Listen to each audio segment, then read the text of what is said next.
again, everybody. Let's see if you guys can hear me. Okay, it looks like you can hear me. We are getting started just a couple of minutes late. Everybody's here. Looks like we might actually just be missing one person from the stream. But we're going to get started. And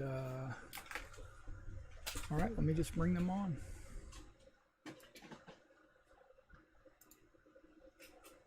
Hey guys, how's everybody doing? I'm excellent. That's Hello, good. can you guys hear me? Yes. I cannot hear you. All right, good. Glad it's just smooth. Hey, did you hear about the new Stargate computer game coming out? I heard about it, have not read about it. Yeah, it looks lame. What kind of game is it? Top down. Tactical, like strategy, less strategy, more like puzzles. Like you have to figure out how to get past the guards.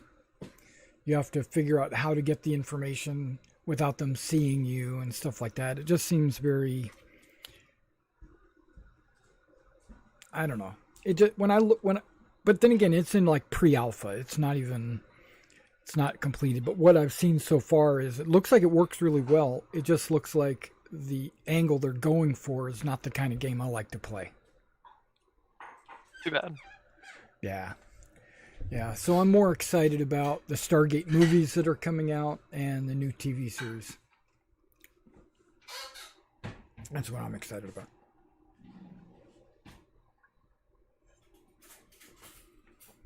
So they're talking about 3 movies. I don't know if you knew that. Oh, I didn't know that. I like anything Stargate. Can't wait. Yeah, the original pitch way back when like Kurt Russell was, Jack O'Neill. The original pitch was 3 movies, a trilogy. And when Amazon, I think they're still in the process of buying MGM, but their idea is let's go back to the original because that movie is a top 10 earner for MGM even today. So they say let's go back to the original concept, which was 3 movies and each one revolving around 3 different mythos. Like the first one was the Greek gods, right? Or not Greek gods, what do you call them? Egyptians, right, thank you. The first one was the Egyptian gods, with the Goa'uld and all that, but there's supposed to be 2 others. One's supposed to be like the Norse gods, which I guess is the Asgard, I guess. And then another one was supposed to be some other gods. It might be Greek, or it might be Asian. I don't know.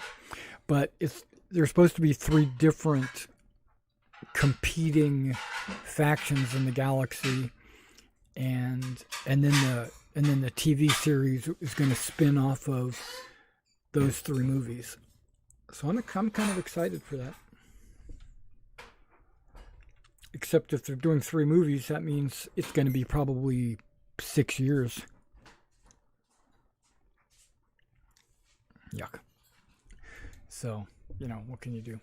Okay, so let me bring up my Roll20, which apparently I hadn't brought up yet. Because I'm looking at the stream and I'm saying, how come I don't see Roll20 on the stream? Because I didn't load it.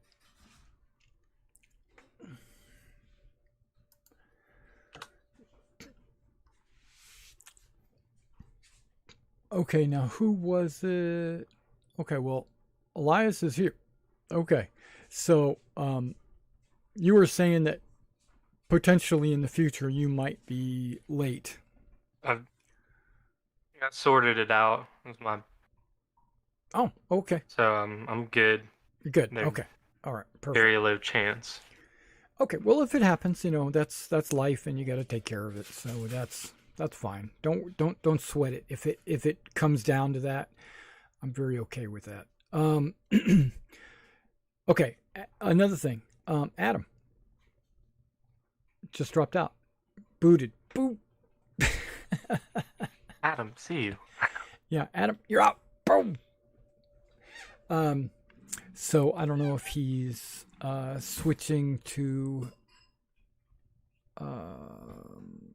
something. He's back. Okay, cool. Hey, Adam. It's you don't have to reveal any secrets or anything on stream, but it's been a week. Did it get resolved? If not, is your insurance taking care of it? Are you talking to me? You're breaking up. I have an area here where I go through that I can't hear very well. Yes. But if you're asking about any stuff, I didn't get anything back. Okay. Wow. So do you guys have like renter's insurance? He dropped again. He did say he was bringing a work computer home though to play. Yeah. So he's obviously on the road, driving through tunnels.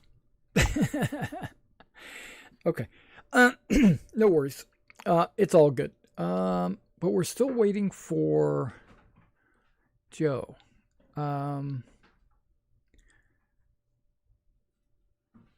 That's okay. He looks idle, which means he either forgot or he's on his way in. Either way, let's do a real fast recap. Who does not have DM inspiration and would like DM inspiration for providing a recap of what happened last week? Well, I have it. Adam doesn't. Okay. But I can give it a shot if Adam's busy. Do you have DM inspiration? I don't think I do. No, I don't. All right. So let's give me a recap from what happened just last week. Okay, so last week I think we started on the island of the Golden Heart. Is that right? Nope. We didn't. Nope. Shoot, did we start in the Nether Sea looking for Lutheria? You did. Okay, all right. I just got my sessions mixed up. I'll tell you where the starting point was. It was right before the island of the Oathbreakers. Okay, right before the island of Oathbreakers. So at the start of the session last time, we'd arrived in the Nether Sea looking for Lutheria to get a sense of her opinion on the conflict. She's definitely a part of it. She's evil. And we found a strange island. We decided to land, and we found rows and rows of people. They were either in manacles or they were in like a gibbet. I can't remember. They were restrained. And they were, well, basically being tortured by a bunch of Yugoloths. They were taking water out and pouring it out in front of them, and the people looked really thirsty and hungry and stuff. So we actually managed to talk to the Yugoloths, since somebody speaks Abyssal. And the Yugoloths were surprisingly helpful. They told us that Lutheria wasn't there, at least. And they pointed us to one specific prisoner who might know where she is. I do not remember that prisoner's name right now. I should have noted that down. Grand Wizard of all time, the most powerful Julie. No, I don't remember what her name was. She was a wizard. Yeah, she was she attended the Academy of Mitros, apparently. So we talked to her. She didn't know where Lutheria was. But she'd been getting better treatment because she'd been laughing at Lutheria's jokes, apparently. That's right. she advised us to also laugh at Lutheria's jokes to get on her good side. Yep. Good call. Good call. Yes, that's true. And was she the one who gave us the clue about the river? Yep. Like the freshwater? Okay. The So rain. she gave us Yep. a clue that Lutheria likes to water her garden a lot, and the only place to do that is basically the undersea waterfall. I think we visited the upper version of the waterfall before. So on the way there, we found another strange island, like a crystal island with a cave in it. We went in the cave and found like a weird funhouse mirror horror show. Okay. Scrufflebutt looked into one of the mirrors and he became stupid, I think. Was it Scrufflebutt? Somebody looked into a mirror and their Yes, head I shrunk. Okay. Okay, before you go any further, I just have to say I'm apologizing. I'm only half listening because there's a new feature in Roll20 that's just blowing my mind. Okay, sorry. I'm gonna try. I'm gonna try better to pay attention. Keep going. Okay. So far, everything I've heard is good. In the funhouse mirror cave, whereupon we come on where we come upon a treasure hoard. Being the enterprising individuals that we are, we immediately move to secure that treasure so it can be put to good use. Unfortunately, that treasure had an owner in the form of a brass dragon? Brass or copper dragon. A very insane brass or copper dragon that was the former mount of one of the heroes of old. Yes. Our former friend Athos. Yes. The dragon, we talked to it. It hates Lutheria. Its wings got shrunk by the funhouse mirrors, so it can't fly anymore. We could use Greater Restoration to fix that, but its brain is also broke, and that needs a bit more attention. We'd have to cast Greater Restoration a couple times to get its brain in working order, and we didn't have the time or spell slots to do that, so we told the dragon to wait while we went to look for Lutheria. And from there, we wandered around until we found the freshwater river, and we waited we waited for Lutheria to show up, and she did like an hour later.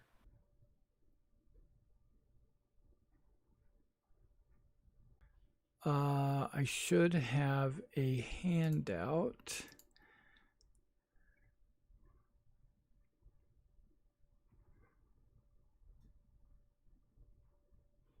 I think I put it under location art.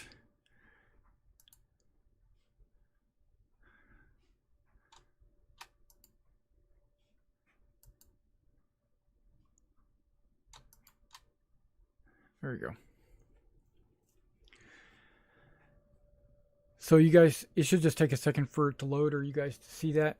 But you can see the Titan there standing with the chain over his shoulder and his eyes bandaged and his lips sewed shut. Hopefully you can see that. Yes. Yep. Okay. He is 200 feet tall. Okay. And he's dragging this barge of bushes behind him. This overgrown, a boat with like overgrown vegetation all over it, as you can see. He kind of walks through the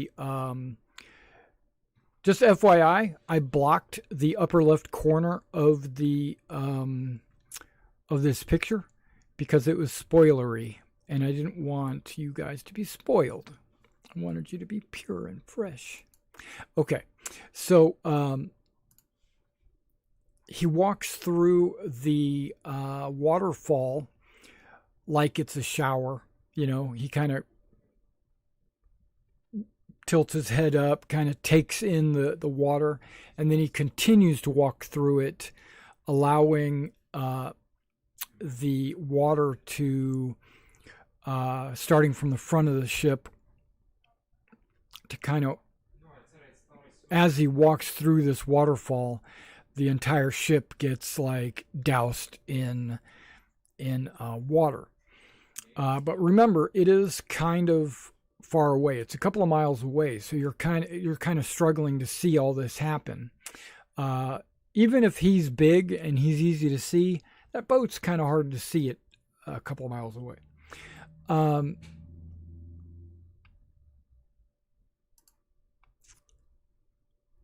Let me get to the flavor text.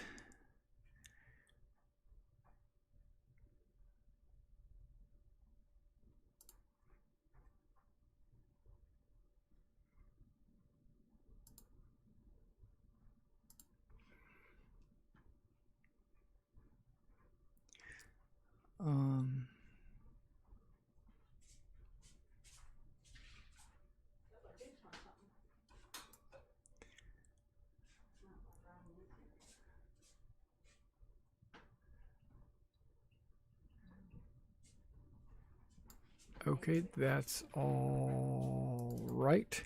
Okay.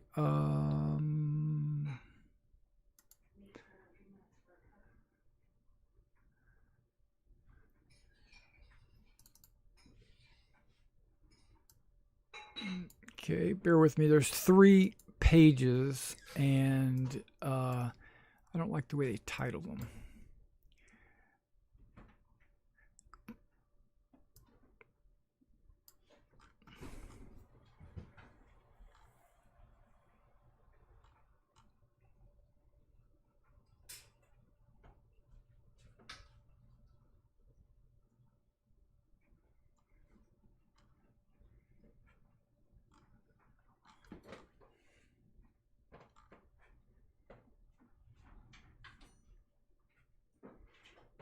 Okay.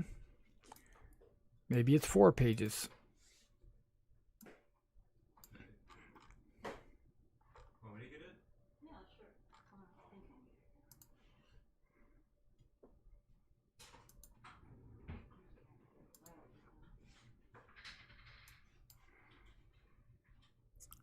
Maybe it's 5. Sorry. I thought I had this down. Okay.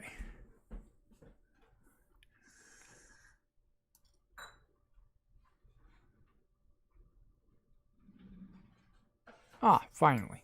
Okay.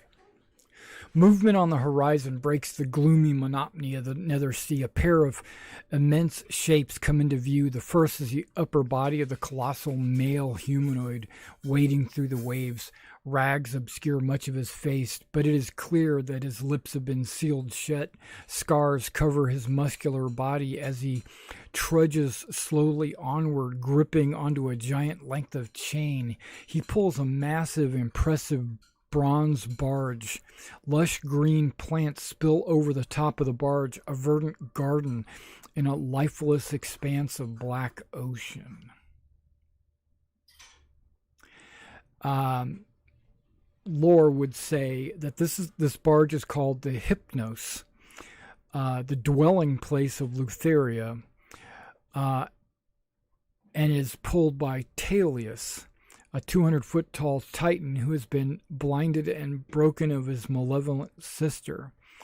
He wades through the nether sea, eternally pulling Lutheria's barge.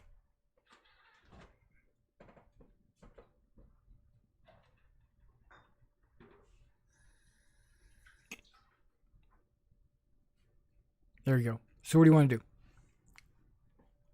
You could easily just oar your boat, because there's not a whole lot of wind down here. So you could easily oar your boat over to the Hypnos.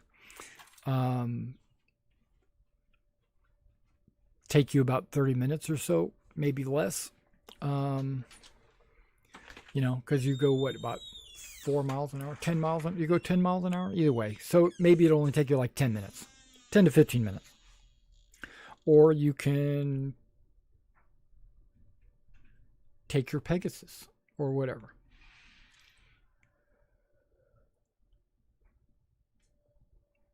So how many people does the dragon fit? 4 or 5, something like that. But So I think some of it's us- 4. He's 4 because 2 people had to fly down.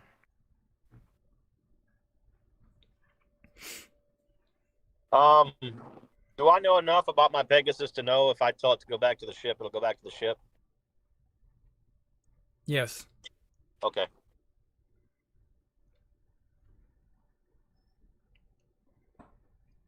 We Okay, can fly so over, float over. It don't matter to me. It has a mind of its own, but it also listens to your commands.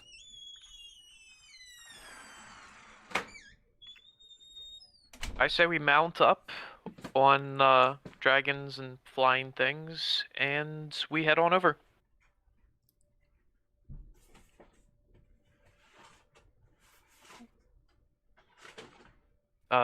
Other plans, ideas? I'm fine with that. We're not going over for a fight, are we? It'll probably turn into a fight, but we're not gonna start a fight. I mean, she actively wants several of us dead since childhood. I know that, which is why I said it'll probably turn into a fight. Yeah, I just thought it was weird that someone asked. Would it be a bad time to say that I started worshiping Lutheria yesterday? Okay, bad joke. Okay, so it looks like 4 of us get on the dragon, Andromaca gets on his, what is it? His, Pegasus, yeah, and we fly over. What if we land on what about Hypnos, Kyra? then? Oh, right, Kyra. Kyra, can you not fly? Is that a... No. What if we land on Hypnos' shoulder and cut his mouth back open? Try that. Let's, if Kyra can't fly, then I guess we'll have to boat over. Sail over. Row over. Yeah. Right. Okay, so oarsman, full speed after that boat. Okay, so your boat comes out of hiding, and you start sailing towards the Hypnos. The Talius, the 200-foot tall Titan, doesn't really acknowledge your presence, but he does stop. So he stops walking, and so the barge is basically motionless, and you could just glide over to it.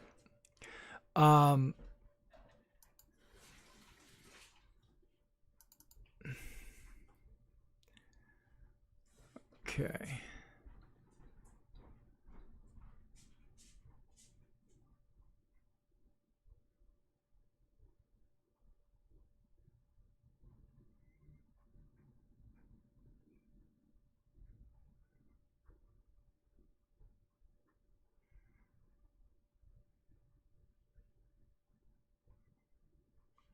Okay, you don't really need to know that.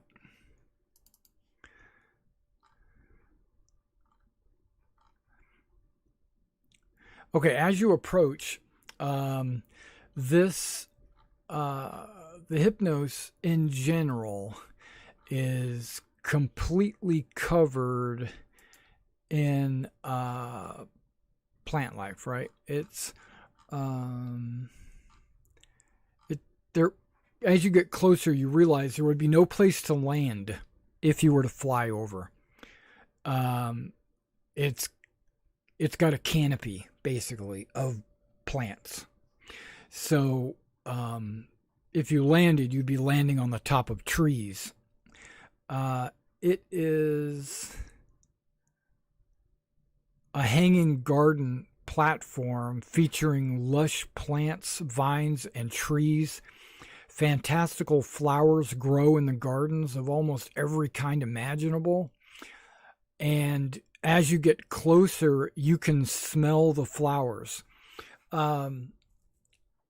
Knowing that this sea doesn't smell right? It has this metallic smell to it, as because it's got kind of like got an acidy, it's got a weird water, and so it doesn't smell like the ocean, and it doesn't smell like a lake or rain or anything like that. It smells like there's a lot of metal in the air. And but as you get closer to the Hypnos, that's gradually being replaced by the scent of these real plants, these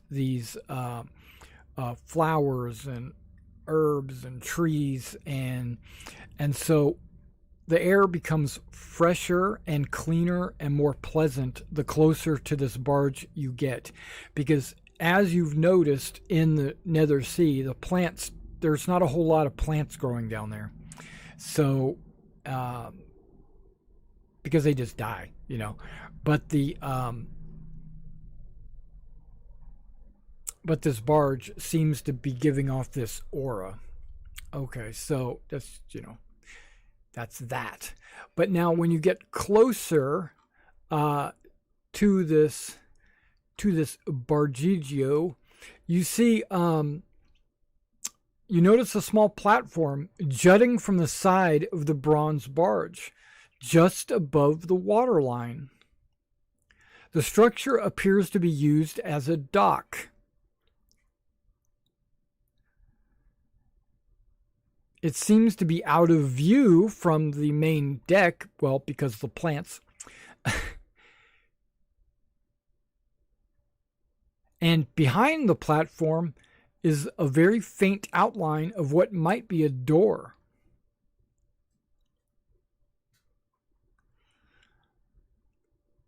Okay, so what I'm going to do now is I'm going to take your traveling party. That would be Scruffle, Andromaca, Kyra, Ptolemy, Hylas, Elias, and the daily reroll token. And I'm going to copy you. Where am I? I'm going to use Control-C. That's probably a better way to do it. And everybody should be healed with all of your spell slots. All of your... you should also have all of your hit dice. And I'm going to copy you over to a map, if I have one.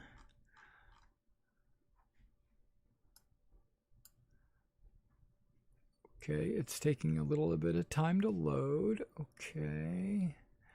I need to see where my dynamic lighting is. Okay, that's great.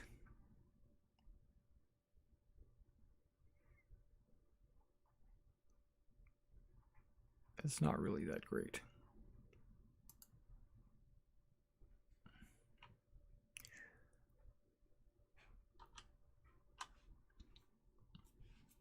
Okay.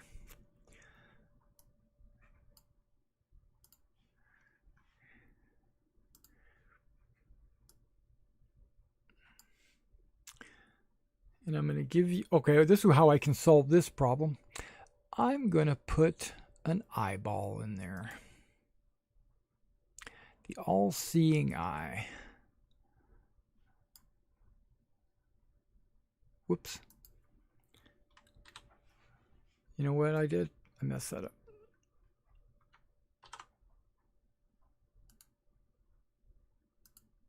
There we go.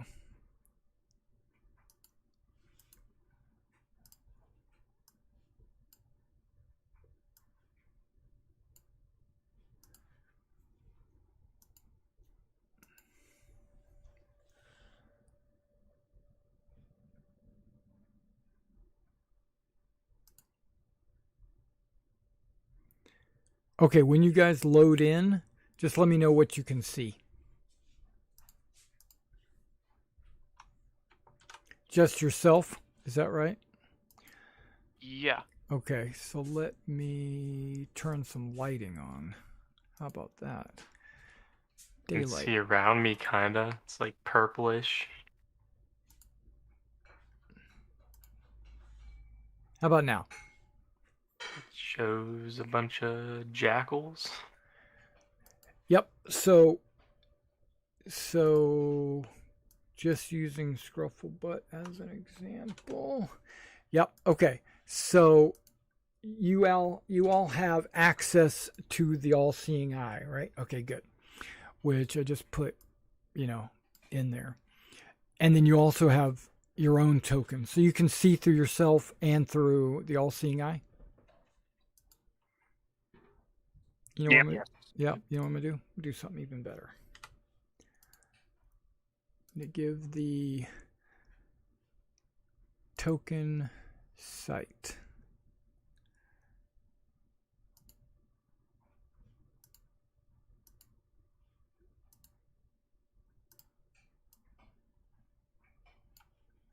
Does that work? Can you still see the jackals? Yes. Yeah. Okay, good. Yes. Okay, so I got rid of the all-seeing eye and just gave your reroll token sight. Okay, so you guys are outside the boat. There's a little dock here that have those 4 little boats in there, 4 rowboats, and all you got to do is like just pull. It's right above the water level, so you could just toss it in the water, or you could just, if you like rowed up to the side of the ship, you would just be able to climb into the ship or whatever, or pull your boat into the ship. It's super easy. What do you want to do? There's also an Aranese in here as well. And these are not jackals. They're like, think were-jackal. Like they're half man, half jackal.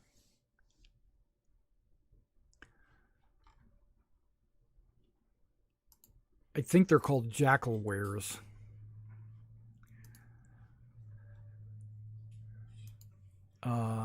Ordinary jackals tainted by demonic power, jackal wares haunt roads and trails, waylay, murdering those that they meet. Okay, but that's not what these guys are. But yeah, that's kind of what they. And you'll notice that they're all wearing like priestly vestments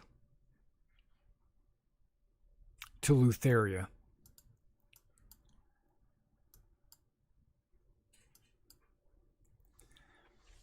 So Bullbug and Pythor will lower one of the boats for you guys to like row over there, so that you can dock. If that's Sounds good. if that's what you want to do. Okay.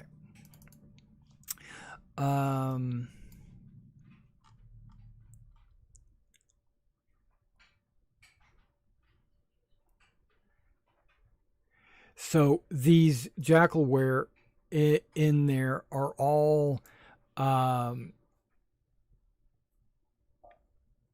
smoking. Basically, they're smoking pipes. They're all relaxing and lounging in their boats. So they don't seem like they've got a care in the world.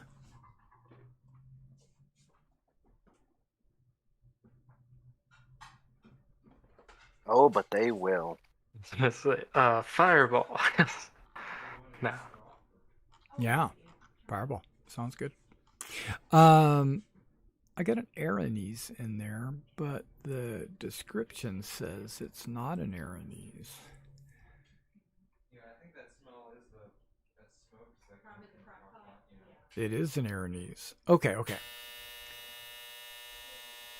I wonder if you hear that buzz. Yeah, that's our laundry going. Okay, so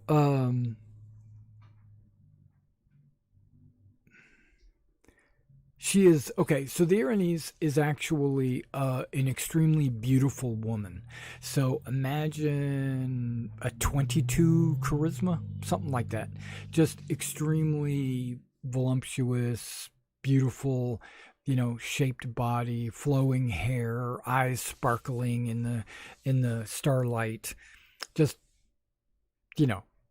a dream to look upon.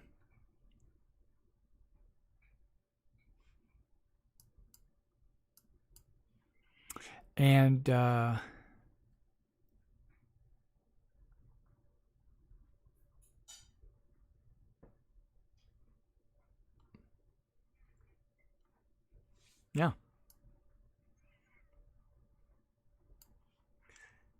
So How are they reacting to us rowing up?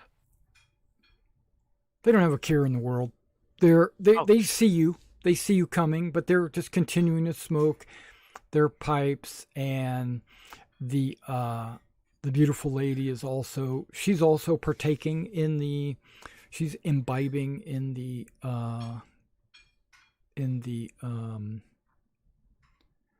weed.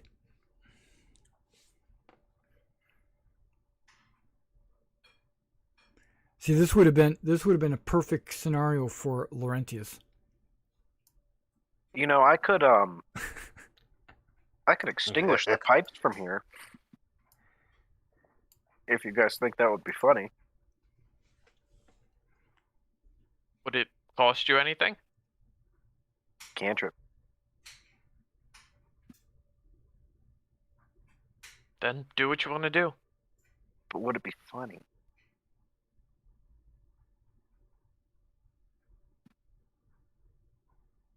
Nah, let's just go see what they're doing. They seem chill. Okay, so if you want to put yourself somewhere in the chamber, you're more than welcome to. I'll just go ahead and move this kind of out of the way.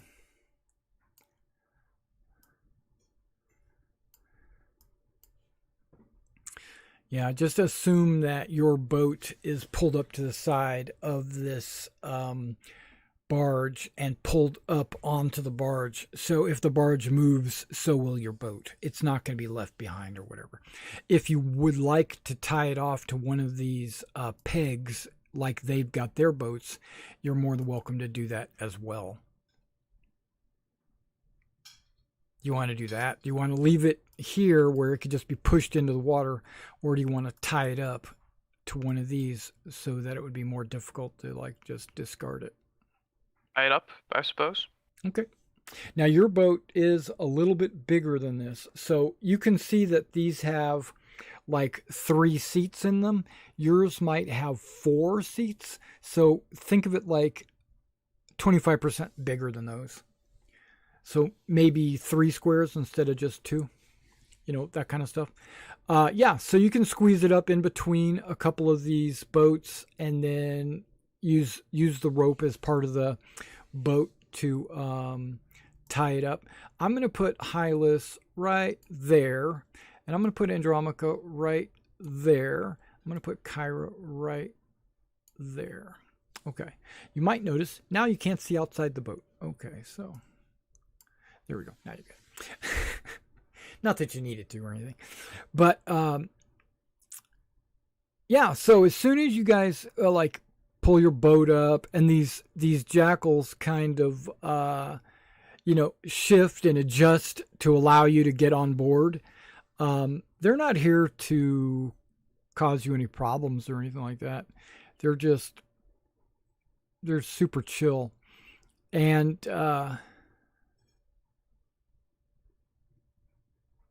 one of them looks over at you, Scruffle, the one that you're standing right next to, and he offers you the pipe. Hey, puff puff pass. Yeah, I'll accept it. Okay. They seem like nice guys. Yeah. And I'll try it. Okay. It is Black Lotus. I knew it.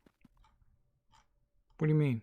I was gonna ask if it was Lotus, because the whole from the Odyssey, Lotus eaters. I knew it. Scruffle didn't. I don't know what you're talking about.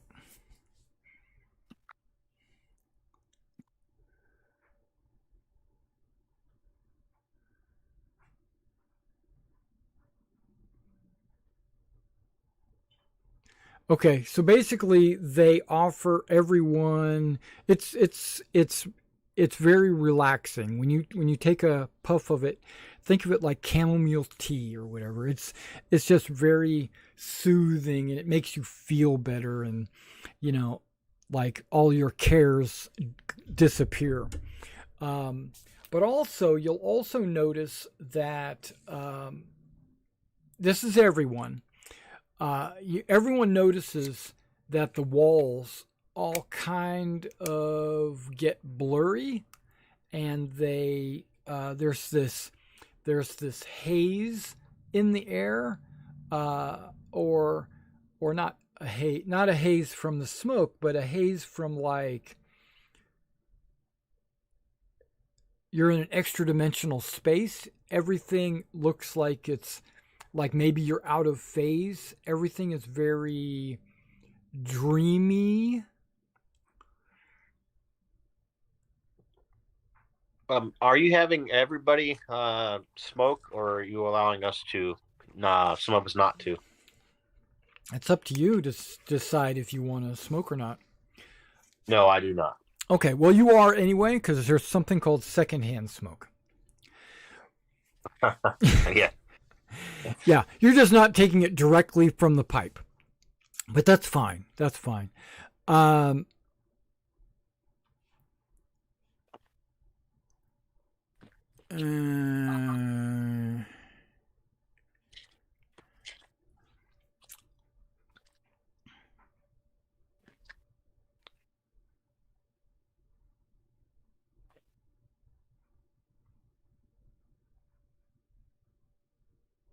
Okay, so this beautiful woman, Scruffle, approaches you because you are intoxicating, and she comes over to you and she puts her hand out like she wants to take your hand. But that's my hand. Mm-hmm. I need that. You can borrow it. Okay, she's got her hand out like she wants you to, take her hand. Okay, I'll take it. Okay, so she leans down and gives your hand a little smoochy kissy kiss. Very, very, not sensual, but like a greeting. Like she's, that's the way she introduces herself or what have you. Mm-hmm. And then she goes over to Hylas and kisses him. And then she comes over to Andromaca and says, she offers her hand to kiss it. You've seen her do it to Scruffle and Hylas already. But she kissed their hand. Okay, slow down. Slow down. You're a robot.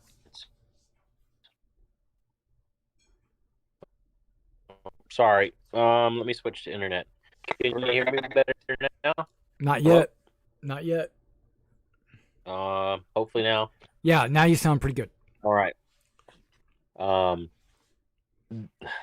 Correct me. Did she offer her hand to them, or was it the other way around? She's approaching everyone to she offers her hand so that you can give her your hand so she can kiss it. To kiss my hand. Right. She's kissing everybody's hands. Okay. All right. Okay. I thought she had stuck it out this time for me to kiss her hand. I'll allow her to do it. Okay. Well, she goes from all the hair. No, no, she's not. I'm not. She kisses your hand. I groomed it an hour ago. Okay. Oh, okay. And then she kisses Kyra, and then she makes her way over to. She kisses Kyra on the lips, and then she comes up. No, I'm kidding. She kisses her on her hand as well, and then she comes over to Ptolemy. And I she's do the same. now. I just want you all to realize that you're kind of in this.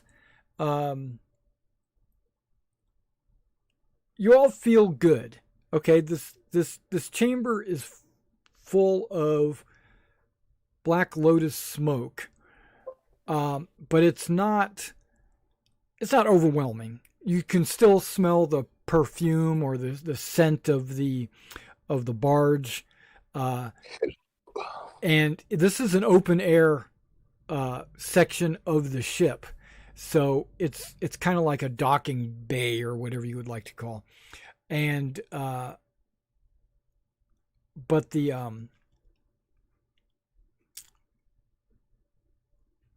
you're also in kind of a not nether, but like an astral, or maybe you feel a little out of place because the boat doesn't seem to be all there.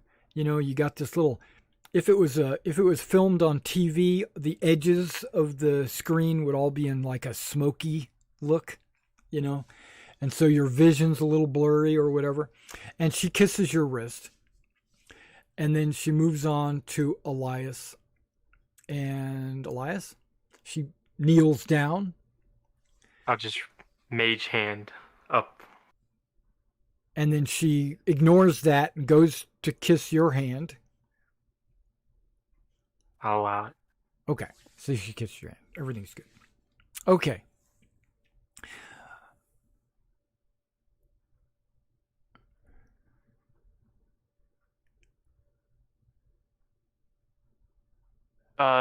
Who are you, miss? And what are you doing here? She just looks at you like, isn't it obvious? And I don't know if you guys can see this. But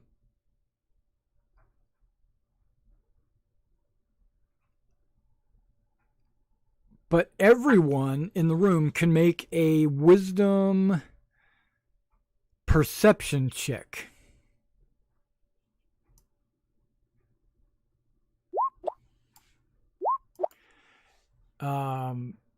Hylas definitely sees it.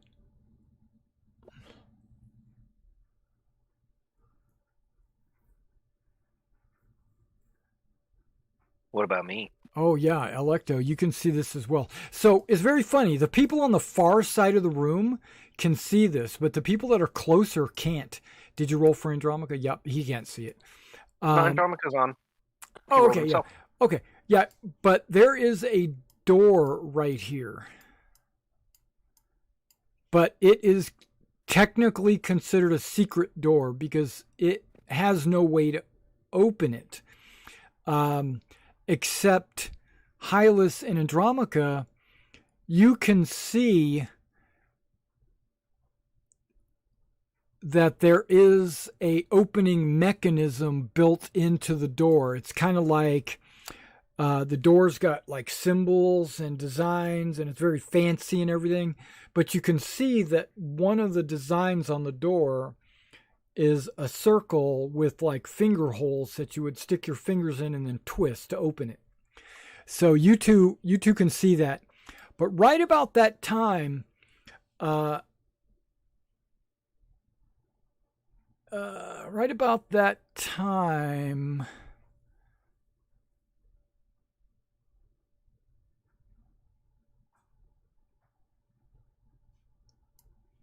really? Okay, what does this mean? Something happens. Something happens.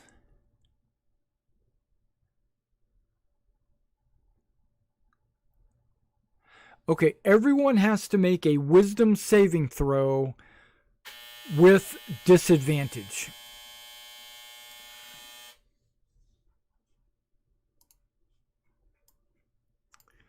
All right. prep. Is It's a low Follow number. me It's a low thing? target number, so that's good. I'm sorry, I misheard. Who's making the wisdom save? Only you. And you have disadvantage. Oh no. Okay. Well, is it a magical effect? It is not.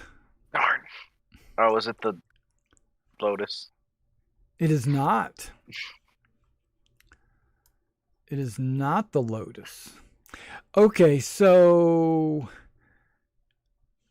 with a target number of 10, Ptolemy is okay. I Dramic think is only I okay. failed.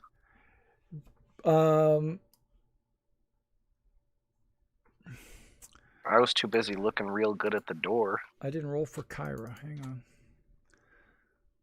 Wisdom saving throw with disadvantage. Okay, she got 13. She's okay.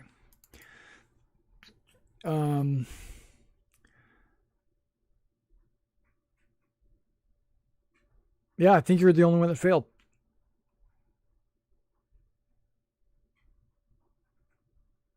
Okay.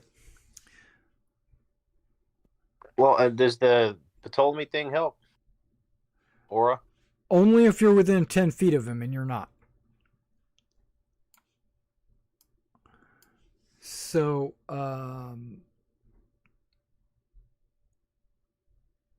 everyone notices Scruffle falls asleep. And then we roll initiative. Oh no, it's my karma.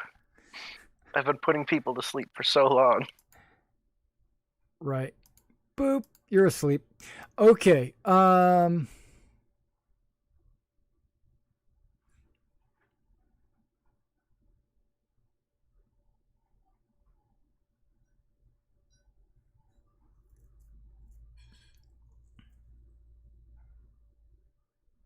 Okay. So Scruffle just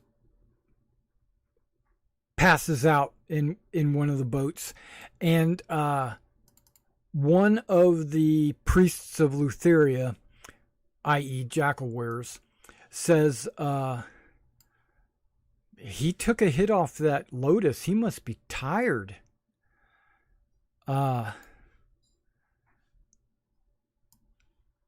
Now, all of you that had to make a saving throw, which is everyone, you also feel drowsy, or like basically you resisted because you're only getting secondhand smoke, I suppose. You know, that's how we'll play it off. You guys are feeling the effects of the smoke, but it didn't overcome you to make you pass out, where Scruffle just passed out.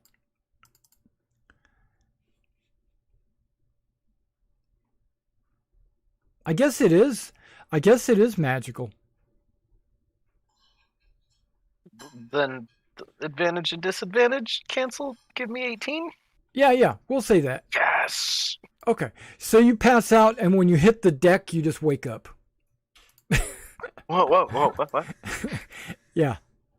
So your eyes roll back in your head, and you just like faint, and then you wake up when you hit the ground. I'll take it. Yeah.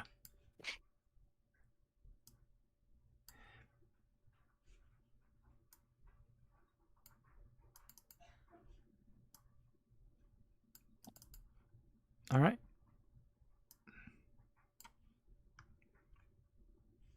You guys are sleepy. Let's get out of here before we fall asleep. Where's the exit? Well, you can see the door. You just don't know how to open it. Smart people, figure out how to open this door. What do you mean? Figure it out? Excuse me. Sorry. Excuse me. We should just ask.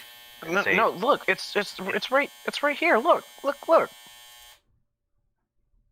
Let's stick my fingers in. Oh, nasty. Okay. Yeah, so yeah, these guys get out of the way. So you want to open the door? Yes. Okay. You are more than welcome to do so. And when you do, the door slides into the wall. I mean, do you not know how to open a door? I didn't see that. No, that's fair. I have special eyes. I was about to walk in there. I'm after you, my good armored man.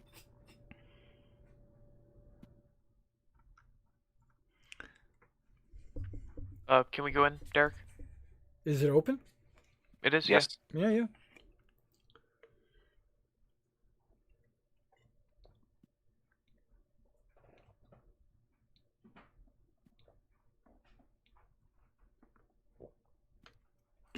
Oh my gosh, I might have to go get another one of those. Oh Okay. yeah. Okay, so there's multiple doors in this hallway. So there are. Yeah, you can see one in Oh. front of Elias. You can see one in front of Ptolemy. You can see one directly in front of Ptolemy, and you can see one at the other end of the hallway. Kyra, are you staying here with them? No. Hmm. Why would I do that? Because I'm So which- shutting the door now. No. Right. So which door?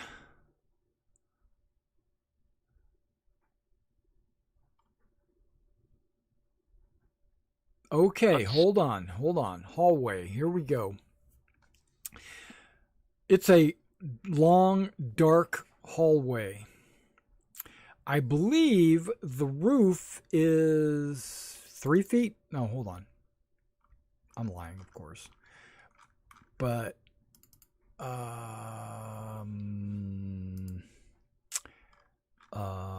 tokens, right? Handouts, got rid of that. Okay, good. This is where I needed to be. The ceilings are 15 feet high unless otherwise noted. The doors are wooden unless otherwise noted. And all the rooms are lit by a permanent light spell. Just FYI. Okay, so there should be no problem with that. But this room is a dark hallway. It's not a room. It's a hallway.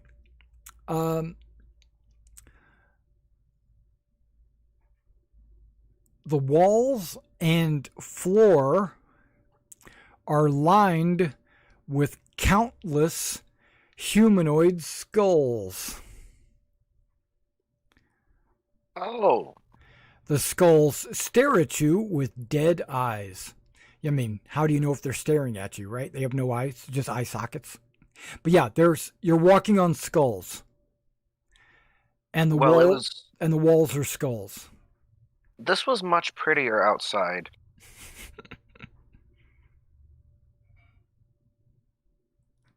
Come on, guys, make room for Kyra, please. I want to shut this door.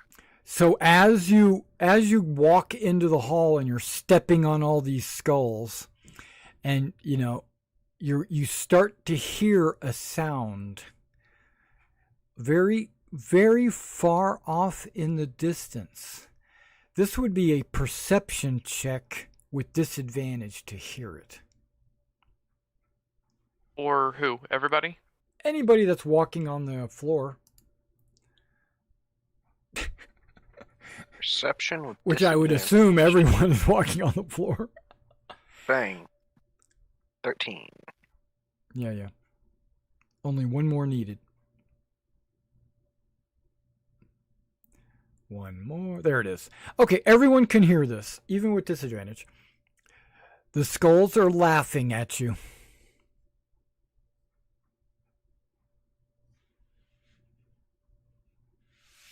But it's super quiet, and it might not even be real. It might be your imagination. That's why, plus, this hallway does look like it's not really there. It's like there's a haze around everything. Everything seems to be slightly ajar or afoot or out of sync, or you know what I mean. Wow, guys, we really have a bone to pick with Lutheria's decorator, huh? Every minute spent in this hallway feels like an hour. That's not good.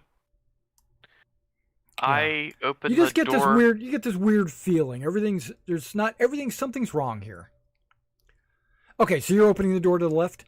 Yes. Okay. It opens. There's no issue with that.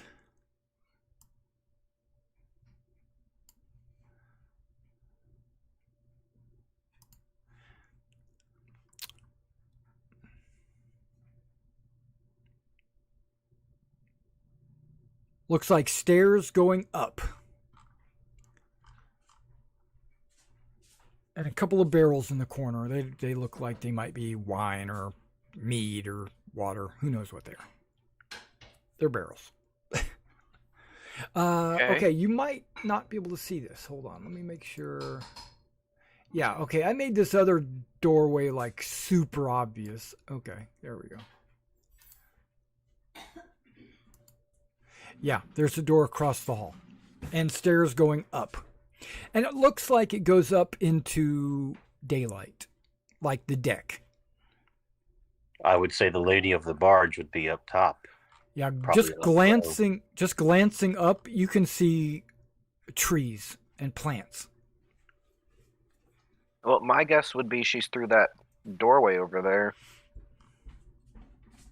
Of course you would. I tend to think that you're more Leonin than I am. Well, I want to check out anywhere Everything. except the stairs and that door first. Well, I suppose you could be right. I just You feel should, like she... Oh, sorry. We can check every floor as well as we can, so we don't miss her. Well, I feel like she wouldn't be on deck right now because they're watering it, and I just feel like she wouldn't be standing out there right now. And that looks like it leads to a much bigger part of the barge than we're in, and let's face it, if her room is on this barge, it's going to be big.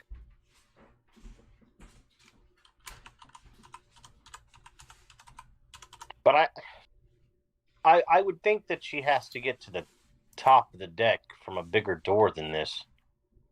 Yeah. So just couldn't we scoot to the top, get a little wet, find the big door, and go in it? We could. But I kind of want to see what she's hiding. Sidon had some nice stuff. Oh, I know exactly what you're thinking. That's why you're more Leonin than I am sometimes. And I mean, the door's right there. We could just take a quick peek. I would like to just get out of this hall. You're blocking the way. Or Elias, you have a fun-looking door. I bet it goes to another hallway. No, it's a very dull-looking door.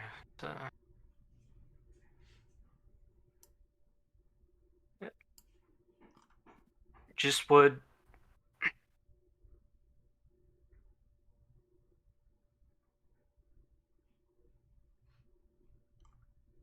Well, Scruffle, pick a door.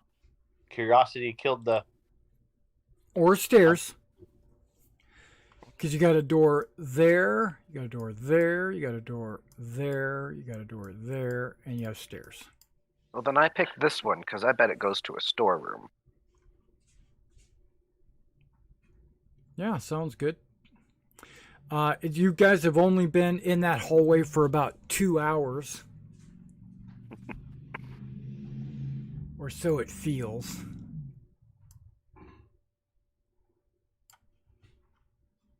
Oh.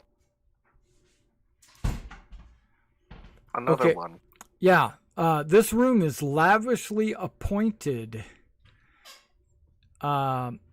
Each individual piece of decor is breathtaking in its artistry, and the styles are so varied that they combine to create an overall impression of discordant opulence. 2 women. Why do I only have one in there? Okay. It says 2 women with red feathered wings are in the room. One polishes a suit of heavy black armor, while the other examines the bowstring of a great longbow.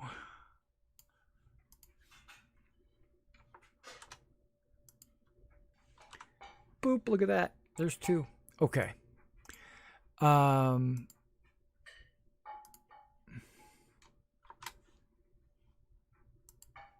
we go.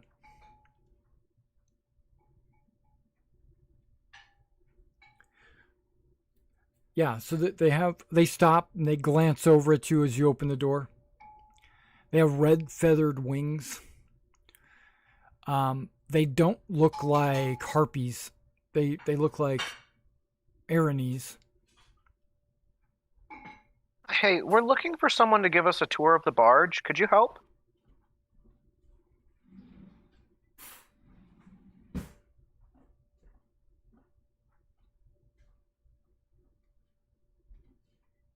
One goes back to polishing a heavy black armor, and the other one is examining the bowstring of a great longbow. They ignore you. Oh, okay. We'll just ask someone else. But just FYI, the furnishings in this room would be worth about 10,000 gold. Jeez. Just, you know. Yeah. It's yeah, rich. It's like a rich room. We'll come back to it. Okay. Who wants to pick the next door? Or stairs? I open this door at the end here.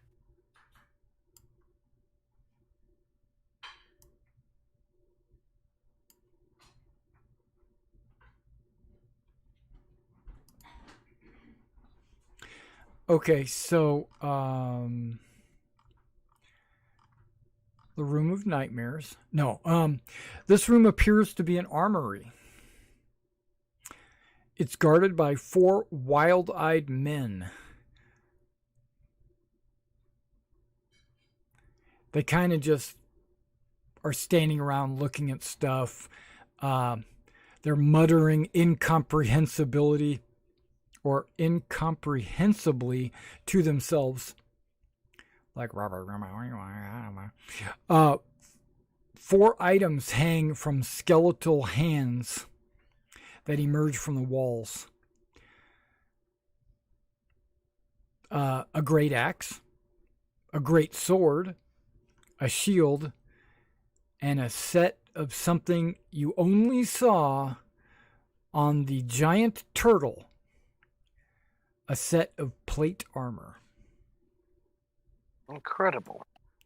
Yeah. Who would put plate on their legs? That's just ridiculous.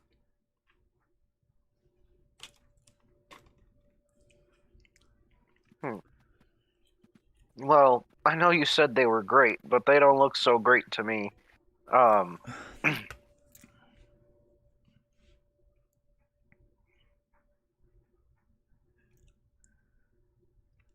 They appear to be gibbering madmen.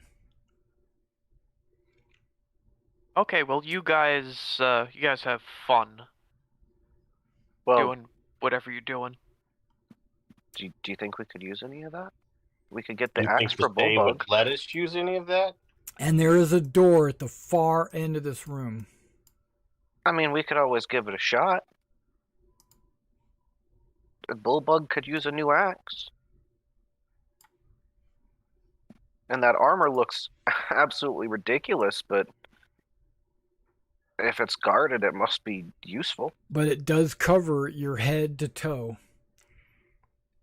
You know, so it's got like arm coverings, which is, it's like better than bracers, I guess. And then instead of just greaves, they also cover their thighs for some reason. I don't know what's up with that. It make you look like a Gorgon. Yeah, exactly. It's like, But Gorgons it's like are pretty tough. it's a complete covering.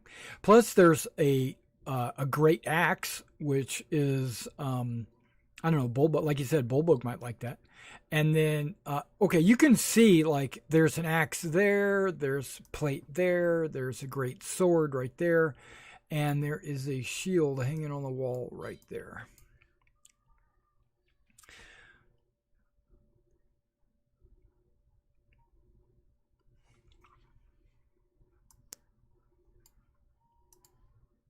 Well, I guess we only live once. It's up to you guys. We're kind of stuck single file.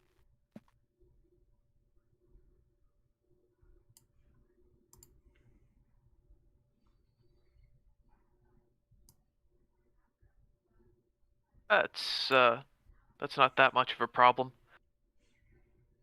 So what do you all think? Excuse me. Go through this room or head back to the stairs room? I mean, I like shiny things. That sounds And- like you want to go in this room. Yeah, and now with Sidon, I would have recommended, which I believe I did several times, that we talk to him first, but I'm absolutely 100% sure Lutheria will not talk to us. So we might as well get grabby while the grabby is good. That's my vote. Any other opinions?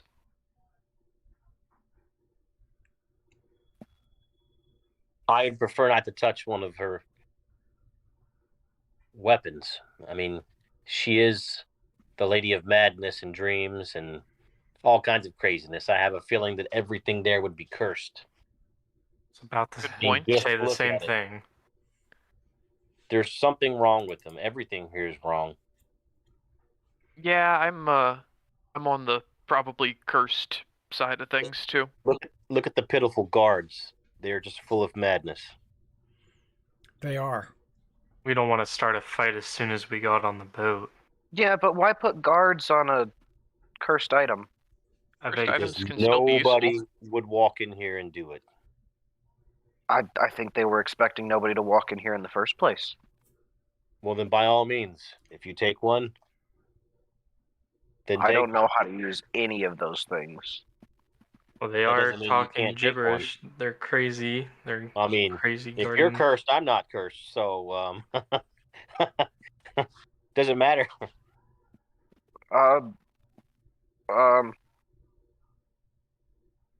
Curiosity killed the Leonin. I mean, you know, Yeah, but satisfaction brought it back. Can't just leave off the second line. I would like to get out of this hall, please. We're Okay. stuck single file. Yeah, it's That's only up been to like 3 Elias and hours. Ptolemy. Didn't I close that door? Okay, I don't know how you guys getting in there. I've But we opened shouldn't be the able to get door. in here. Not when the dynamic lighting has got the door closed. Well, we can see the. I knocked on it. Yeah. Okay, And I if moved you it. ask I why moved I it knocked- anyway. You're good. If you want to go in there, it doesn't block you. It's just I closed the door. Okay. Oh, you left a tiny crack in this door. I can see a sliver of light. Okay. So Ptolemy, you can open that door? Yes. Okay. You guys aren't going to go steal the cursed greatsword? Oh, come on.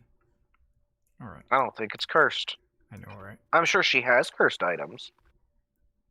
Yeah, I mean, what's a little curse between friends?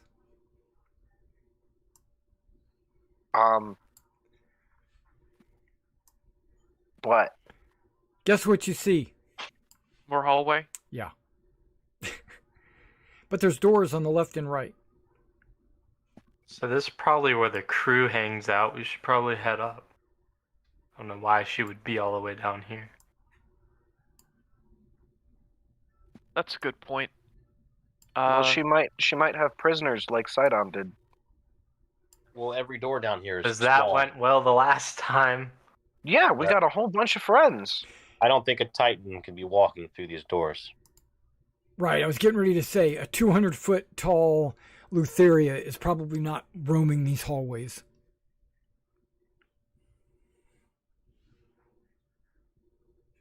Ptolemy, you ready? As will ever be. So is everybody going upstairs? I Yes. suppose. Okay, you don't have to move yourself because I'll just drag you up there. Because it's a whole it's a whole nother thing. We should dump out one of these barrels of wine. You know, you're supposed to dump the first drink on the floor for Lutheria. Let's do the whole barrel. Whoops, I grabbed a Make our monster. floors all sticky. I'm putting yourself back so that I can grab only the party. There we go.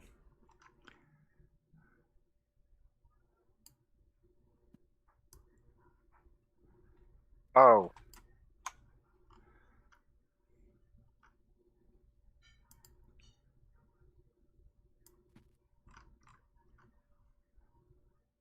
Hey, Scruff, aren't you glad we went up the stairs? No. You seem so interested in talking to goatlings on our last adventure. I wanted to talk to the satyr. Okay, so you guys come up with Ptolemy and Andromache in the lead. That is the Goblins are the top. That's worst. the top of the stairs. Like Kyra and Hylas are still probably down in the barrel room, and Elias and Scruffle are about halfway up the stairs. And what you see is not what you think you see. You don't see this? You do, but it's not what you think you see because remember, you're in a mystical, magical garden. Okay, the entire vessel is covered with lush greenery that obscures details of its deck and hides any crew who might be on board. The strange garden vibrant color stands out in stark contrast against the murky grays of the nether sea. A chaotic mix of scents, pleasant, revolting, and exotic, drift from the abundant flora. The garden is full of exotic plants from all over the multiverse. And Lutheria has carefully chosen ones that are beautiful, produce intoxicating scents, and bear fruits that might be used for wines or narcotics. Many of these plants seem revolting to the eyes and to the nose, but Lutheria's sensibilities and tastes are unlike those of common mortals. So, yeah, there are flowers and fruit everywhere. So if you are interested, you are permitted to pluck and eat anything you would like.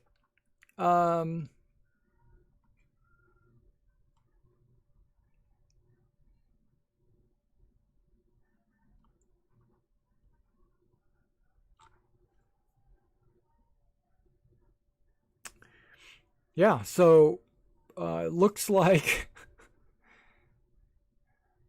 yeah, it looks like there's lamias,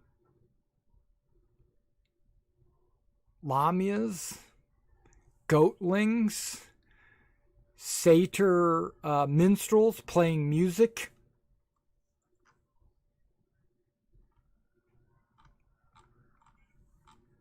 There doesn't appear to be any hostility towards you or anything like that.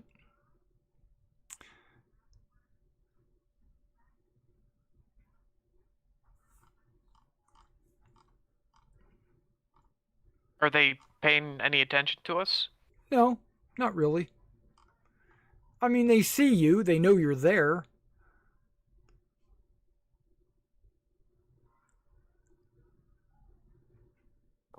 So it looks like this is a party of drunken excess. I feel like the key to this barge is just pretend like we're supposed to be here and no one will care. Sounds about right. Yeah, so they're basically partying. They're having a good time. Think of a king's court or a queen's court with all the people in the throne room. They're there because what's the word for it? They're sycophants. They're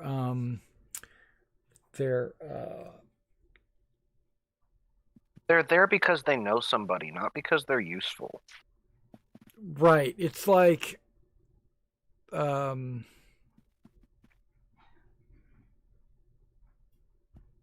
camp followers. You know, they're people that they're hangers on. They're essentially group. They're groupies, exactly. That's So exact- you said a lot of these plants are ugly and or stinky. yes.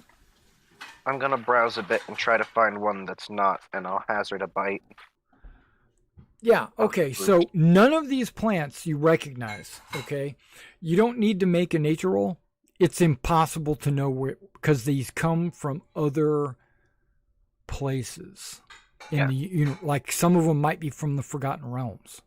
Oh, that's and fine. I wanted something new, anyways. right. Just something that doesn't stink horribly.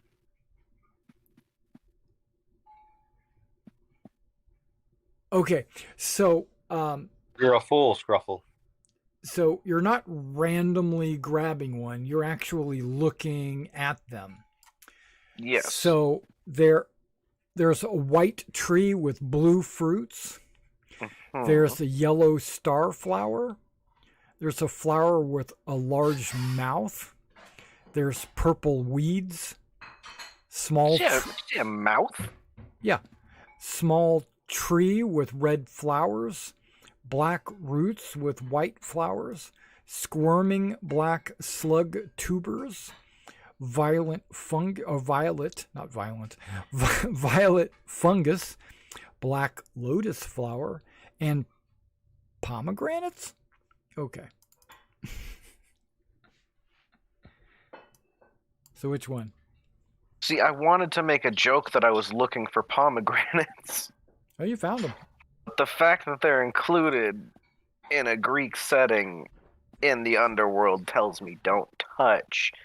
I want that first one, the white tree with the blue fruits, Okay. I believe it was. And okay.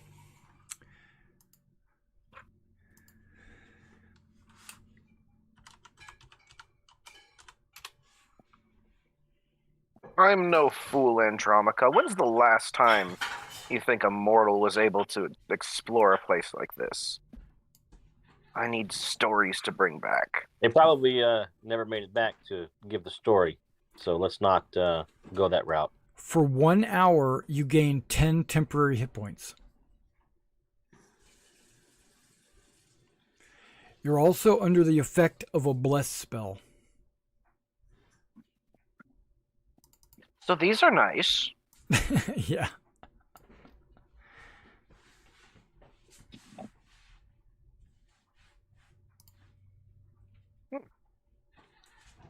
I'm going to ignore the goatlings altogether Okay. and go to a Lamia. Okay. I'm looking she's for- drunk. It's going to be a waste of time to talk to them. You are correct. They are not here but to party. Is this part of the ship a dead end? Can we see like a hallway?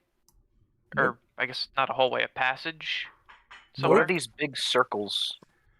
That is actually a water pool. Mm-hmm. Mm-hmm. And what about this one? I do believe that's a hole in the floor that goes down into the chamber below. Which would probably be the one with the two ladies that ignored us, Correct. judging by the location. That is correct. You see those two rugs? Uh-huh.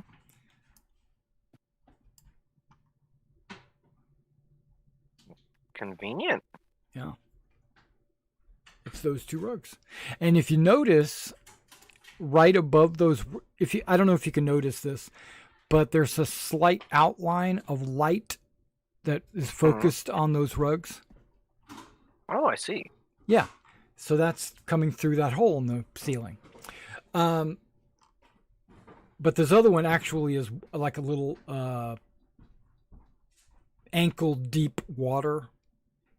It's more of a decoration and less of utility. Yeah, but these guys are offering you like a drink if you want to drink. I mean, they're conscious. They're extremely tipsy or drunk or or high or whatever you might think they are. But they're not they're not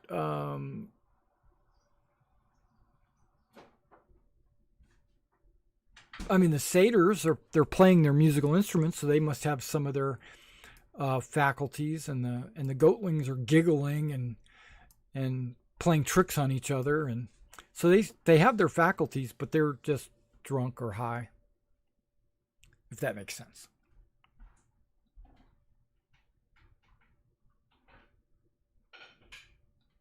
Everybody's just having a good time. Everybody's having a good time, and there does not appear to be a door. There does appear to be, if you look back here, I don't know if you can see that. I don't know where the dynamic lighting stops. Okay, yeah. So if you look behind the satyr over here, there looks to be a step, a wooden step. That's not a wall. That steps up to where the plants are planted. But these are bushes and trees. If you wanted to, you could either cut your way like in a jungle, or you could force your way through them if you wanted.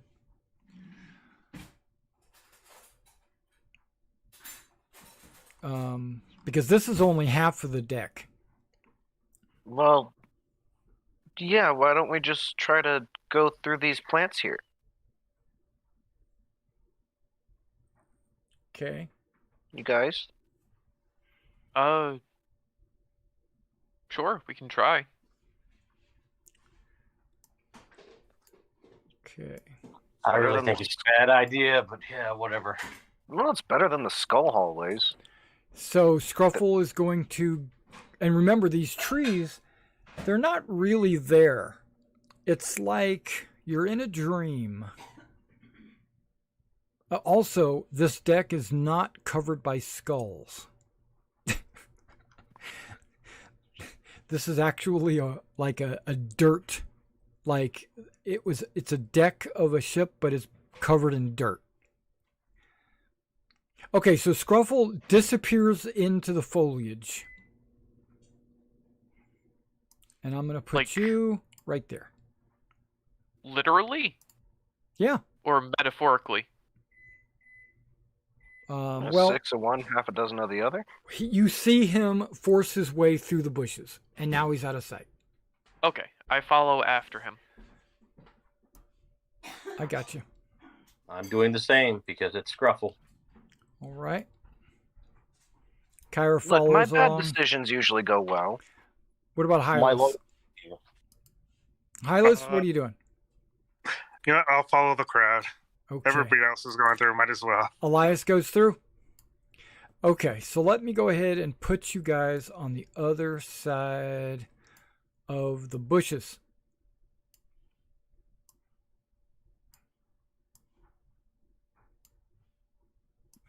Oh wow, that worked well.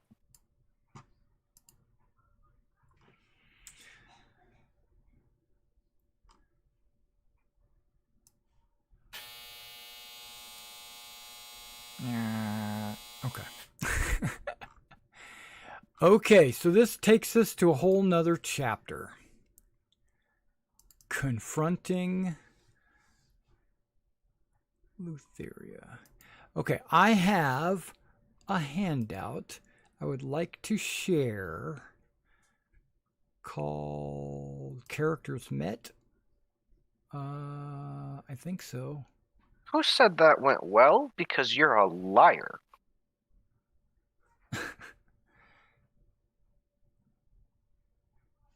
Now we don't get to explore the cool boat. We're gonna get kicked off. I know, right? Hold on. Where did I put her? Not there. Not Mitros.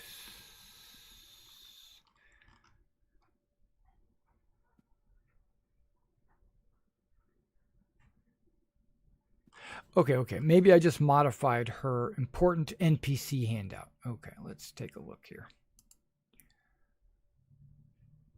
Yep, I did.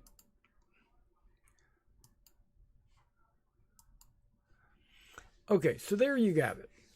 That's her. Right there. She's sitting at the edge of a little pool or puddle.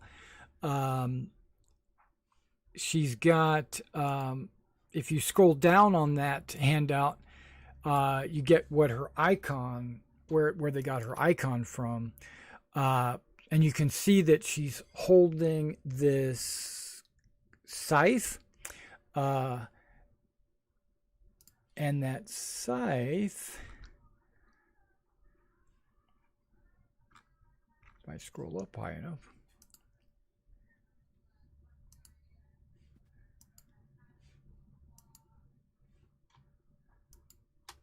is the crystal scythe. Okay, so that's what she's actually carrying in her hot little hands. Read the following. Okay, yes, ma'am. Here it goes. This courtyard is filled with, okay. Yeah. Drinking. Okay, at the center is a beautiful giant-sized woman lounging on her ornate throne.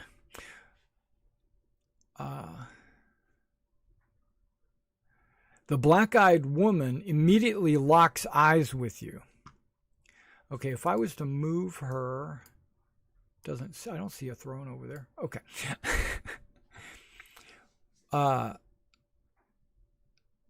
Locks eyes with you. Okay.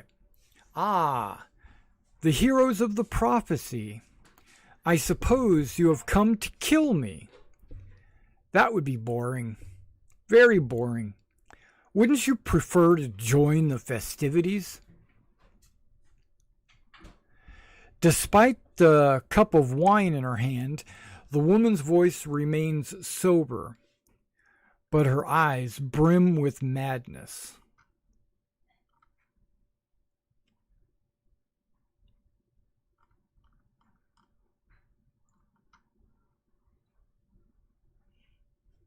Well, technically we came more to talk than to kill. I kind of figured one would follow the other. You hear from the other side of the fern that you had climbed through, one of the goatlings says, join us, more for the merrier.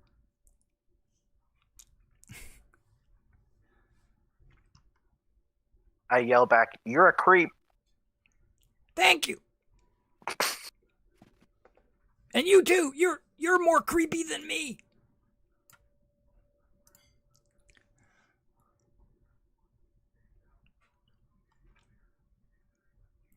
Are you going to join us in our revelry? Absolutely not. No. Okay, so as soon as you say that, she turns a withering gaze upon you and tosses back her drink and looks up into the sky, ignoring you. Scruffle, now's your chance. Tell her a joke. Okay, I've got a really good one I heard recently. It's a barn burner. Sidon is the one Wow, true god. I don't remember that star there. Lutheria, if you keep being a child, we're literally going to have to attack you. No. We cannot. Yes. We can. She hasn't attacked us. She hasn't Neither has any of attacked her you. minions. She had my parents killed and Scrufflebutt's parents killed. I kind of call that an attack. You'll be hauled away by the Furies. She invited us to join in to her celebrations. I think that constitutes hospitality. Okay, Refused. she turns around and again begins to look at you and says, wait, before we discuss business, allow me to break the ice. Although you are shameless trespassers, I feel obligated to entertain you. What is the most disgusting thing imaginable? besides you? That's rude. A box, Goatling. a box that has no yarn in it. Nope. A bag full of dead mortal children. I don't get it. That's okay. I'm not that smart though. I hear that dark humor isn't everybody's cup of liquefied mortal children. Wait, are we supposed to laugh? Wait, are we supposed to? I don't know. I did laugh. I got even a chuckle. Hey, Lutheria. What's more disgusting than that? Still you? 2 boxes with no yarn. Finding half a worm in your apple. No, one at the bottom is still wriggling.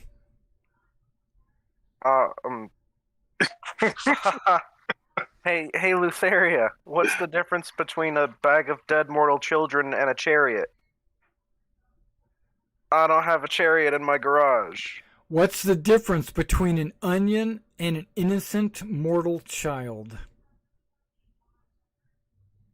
One cries when you cut it, one makes you cry when you cut it. You've never eaten an onion? Okay, all of those are good. All of those are good answers, but the answer is, I cry when I chop up an onion. I often pull arms off, but I've never cried. You know, I'm not Lutheria. sure I heard that story. I feel like you're babying us with these jokes. Why don't you take off the children's gloves and hit us with your real material? We hear that you're really good at stand-up. She points at you accusingly. There's the camera. She points at you accusingly. Her eyes burn into the back of your skull. Why don't you laugh? Are you bored? I bore of you. Answer me.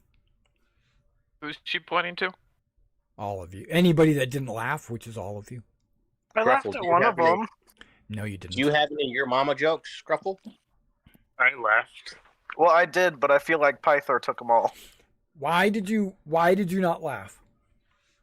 I'm bored of you. Because most of them weren't funny. Yeah. You gotta build up to it. Hilarious.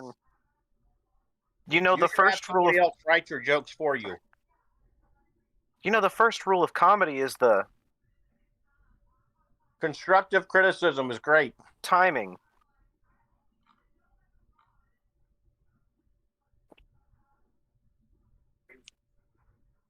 Man, this is getting awkward. Someone do something. Something You won't have no like sense of humor. Hey, Lutheria, do you like games? You want to play 20 squares? Okay. Her eyes light up. And she makes a gesture with her hand. The deck in front of her throne shimmers and becomes a board of 20 squares.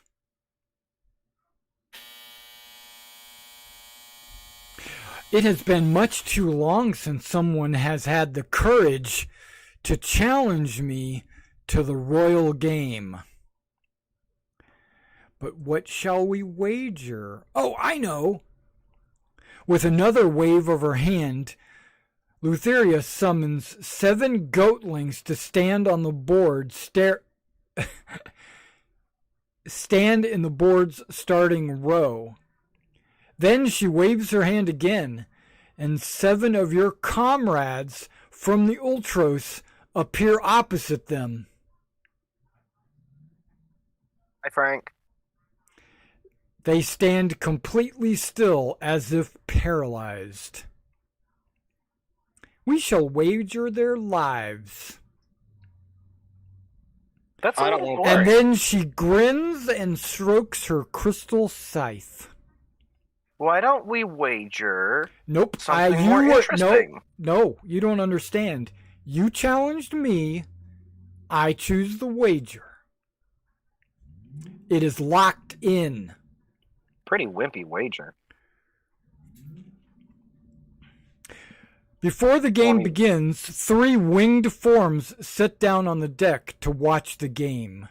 The Furies. Oh,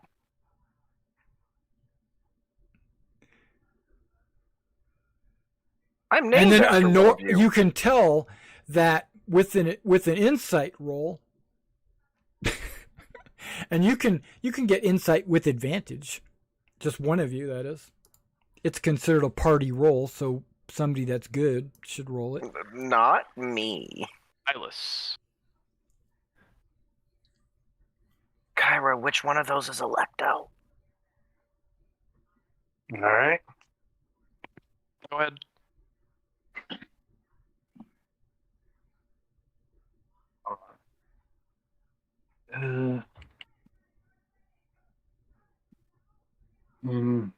You said insight?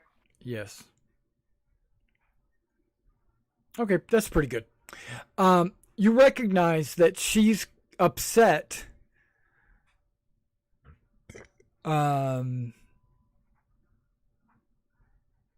not upset. It annoys her that these Furies came to watch this game that is bound by the oath of the game of 20 squares.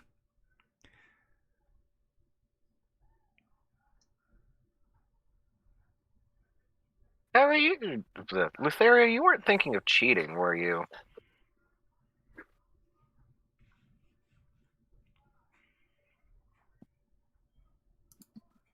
You seem annoyed. Yep. So,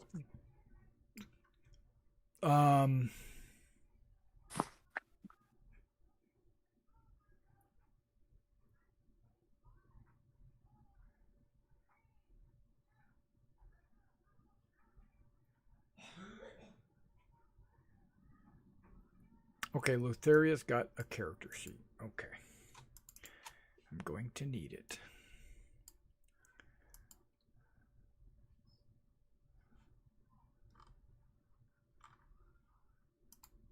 There we go.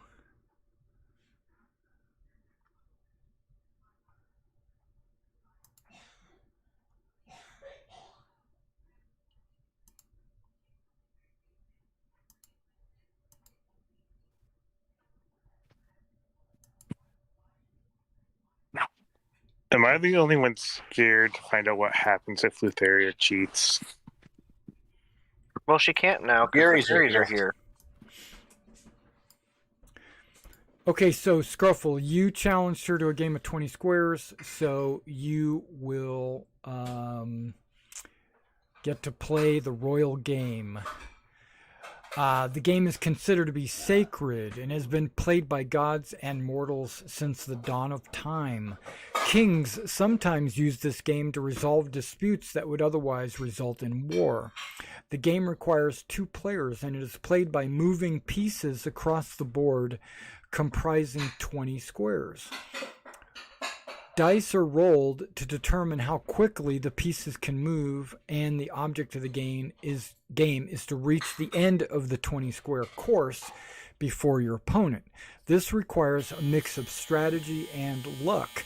The game is protected against magical interference, which prevents cheating with spells such as Mage Hand. Okay, so anything can be wagered, blah, blah, blah. Starting the game, blah, blah, blah. Okay.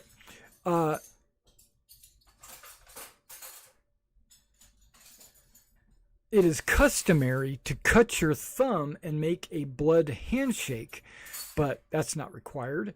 The game is resolved. Basically, you and I, we don't sit and play a game of tic-tac-toe. We don't do that. We allow our characters to make die rolls. And it's resolved by making 7 opposed skill checks, which represent the various strategies that can be used to win the game. Each opposed skill check determines the outcome of a race between 2 game pieces. The winner of the game is the player who wins at least 4 rounds, which means that it is possible to win in just 4 rounds. The 7 rounds proceed as a series of opposed skill checks. Are you ready? Yeah, don't worry, guys. I'm the Academy of Mitros's champion of 20 squares, Ooh. which is the only time I've ever played. Oh my gosh. I'm. They taught me the game and I trounced them. I won this cool dagger. Look. Are you okay? You might be a challenge for me. I appreciate that. Let's begin. Okay, so the first opposed roll is called performance. So you make a performance roll, I'll make a performance roll, and we'll see who comes on top. No pun intended. Performance, is that charisma? Yes. Okay.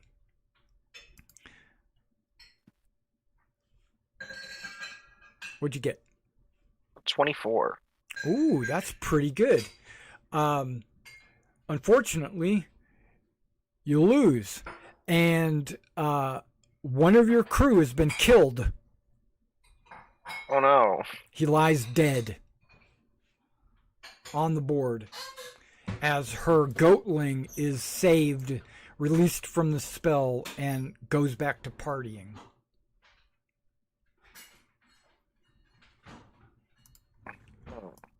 One dead. Okay. The next... Wait, what? It was performance. 7 rounds. There we go. The next one is insight. Oh no. Are you ready? Yes. I rolled a 33. I got a 15. 2 Ultros crew is killed. Oh. The next one is history. She's been around a while. She might know something about history. Can someone go, like, kneecap her or something, please? That'll distract her really well. Is history intelligence? Yes. Okay. She's not smart. That's a saving throw. That's not a skill. Okay, hold on. There it is. So close. Crewman killed. Okay, so hold on just a second. Let me double check her strategy.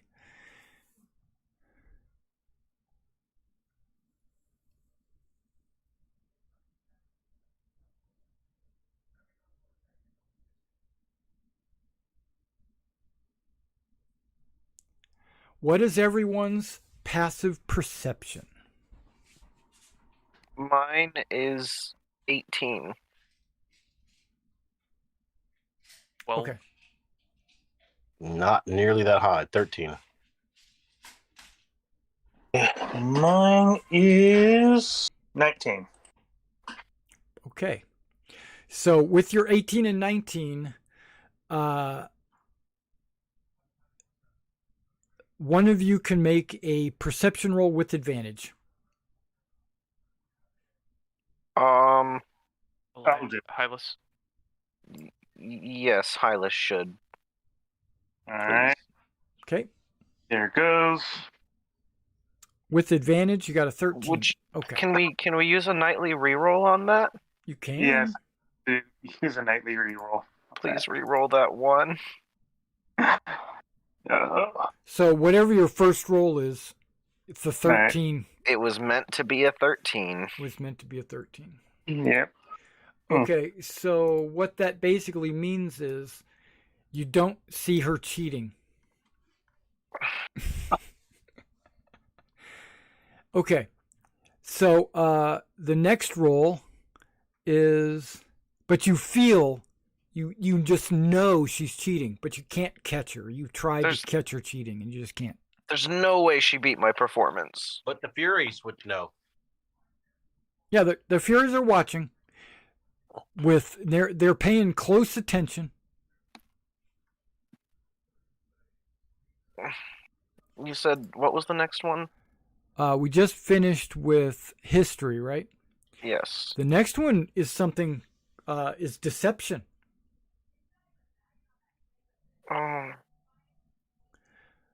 Deception is intelligence or wisdom? Charisma. Oh, charisma. Okay. Oh, goodness. Click. Hold on. Guys, can I use a reroll on that? Do you Already think you pretty need good. to? Do you think you need to use a reroll? I would like to add a d6 to that. Because I only have a 12 on the die. Even though she only rolled a 14? Oh. Well, we have to say it before we know. And I rolled No, you kind of don't. low. Okay, well then Not- no, I don't. Yeah, nightly rerolls. You know, once you find out you miss, you decide to reroll. Okay. Yeah, you succeed. So one of her goatlings dies.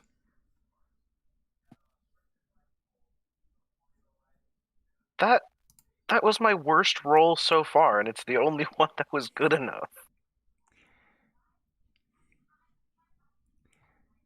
Yeah, she rolled a 14. She has a +8 charisma. Oh, I only have a +5. Yeah, she rolled a 6. Okay, so the next one is, where is it at? What was that? That was deception. Yeah, intimidation. Oh my goodness. That's strength, right? It's also charisma. Intimidation? Yeah? No. Charisma is deception, intimidation, performance, persuasion. Really? Okay, she's got a +8 charisma. Well, that's why she likes this game. Ba-blam! What'd you roll?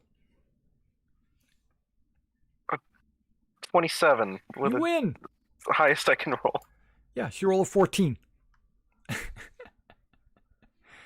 Okay, she's looking at you like, ooh, there's a chance. You have a chance.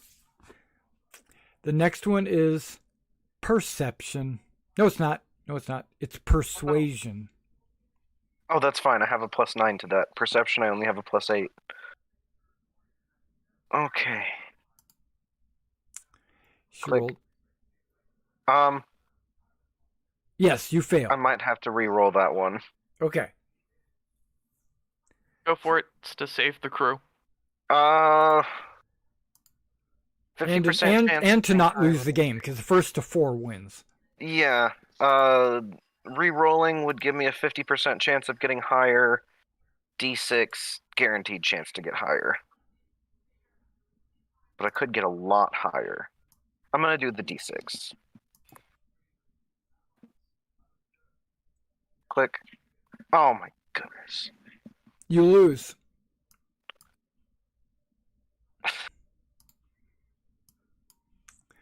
She has a FYI +15 to persuasion.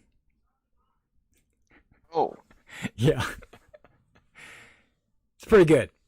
Okay, so 4 of your crew are dead. So if you want to just go into the crew roster and mark off 4 people, they are literally dead. The other 3 are teleported back to your ship. And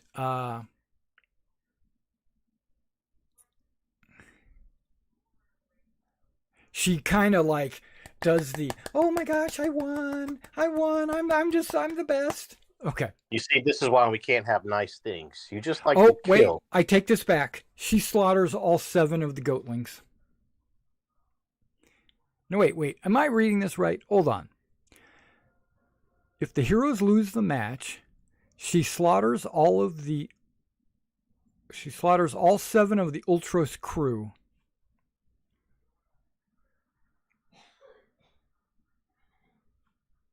Okay, yep. So mark off 7 guys.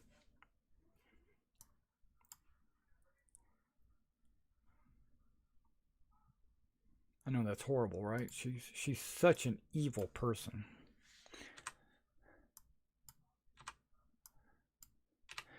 She says, "Okay, I won, and that was a great game. You put up a valiant challenge.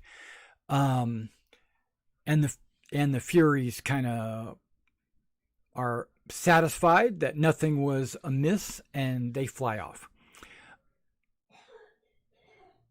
Okay.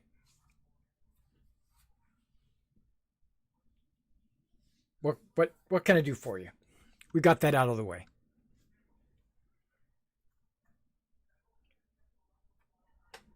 What do you intend to do when the Oath of Peace expires?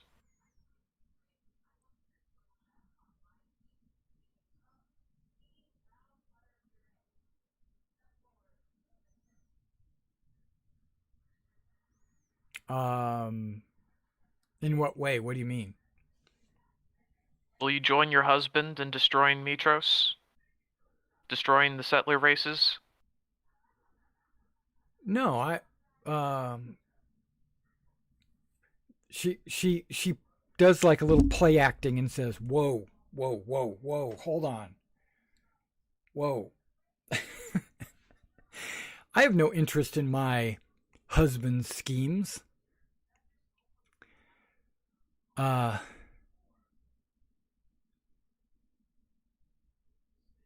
I do not plan to harm any mortal cities in Thylea. There were several qualifiers in that sentence. I prefer to keep my temples intact. I prefer to continue to receive sacrifices and tribute. I don't want to kill off my worshippers. That's like counterproductive. Yeah, I thought that was weird when this whole issue was raised. When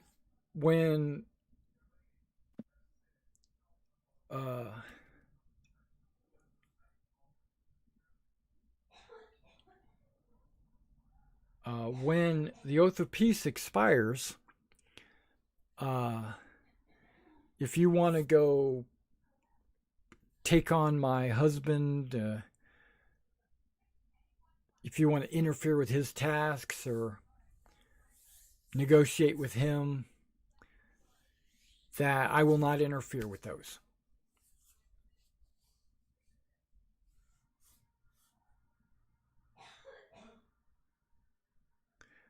If you want me to renew the Oath of Peace, I will require an oath of service from all of you.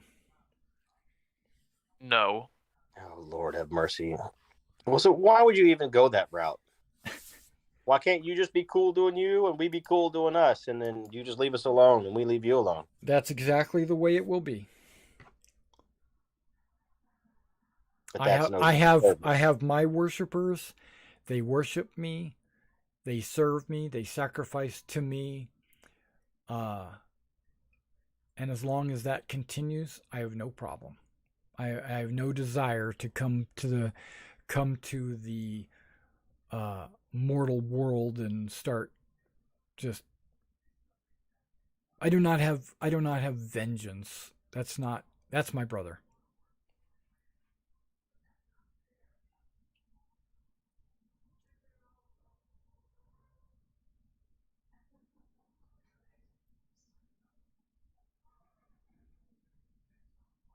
So, meta-wise, Scrufflebutt and I know that Lutheria is going to send a monster to kill us, right? That's a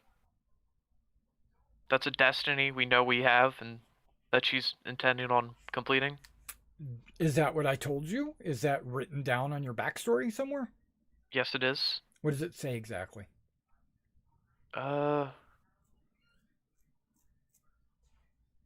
Verbatim.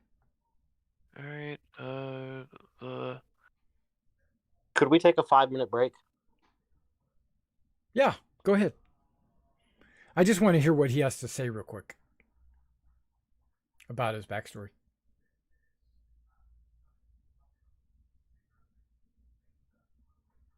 Because I've got to go pee as well.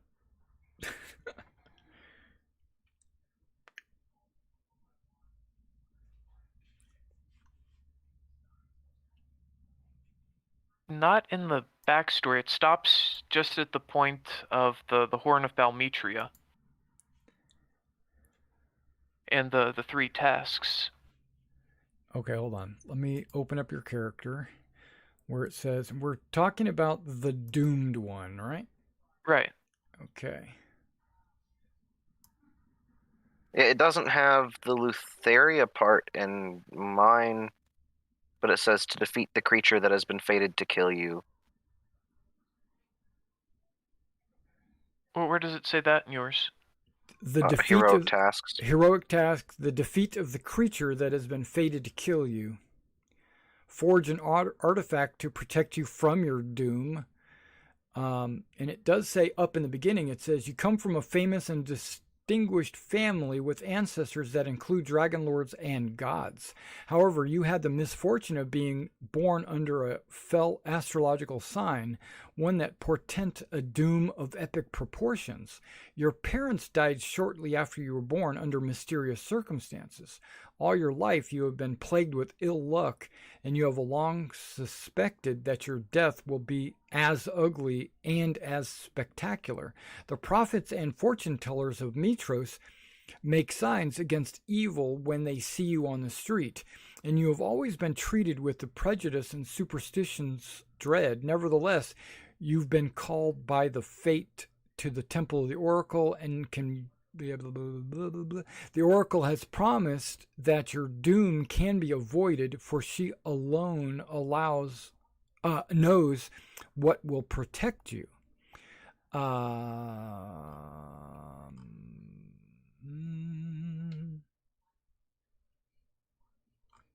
Okay, that is a little different than playing the doomed one.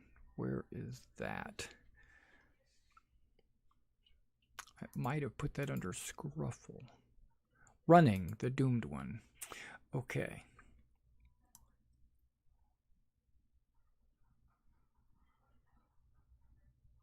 When the doomed one was born, Lutheria demanded that they sacrifice, along with many other children, as part of the annual wine festival. All the parents of these children, only the doomed ones refused.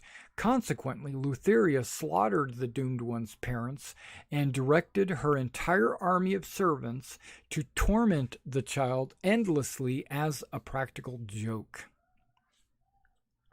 While Lutheria lives, her servants focus their attacks on the doomed one. This includes goatlings, jackalware, lamia, maenad, and all hostile undead. It should be obvious to the doomed one that these creatures are singling them out.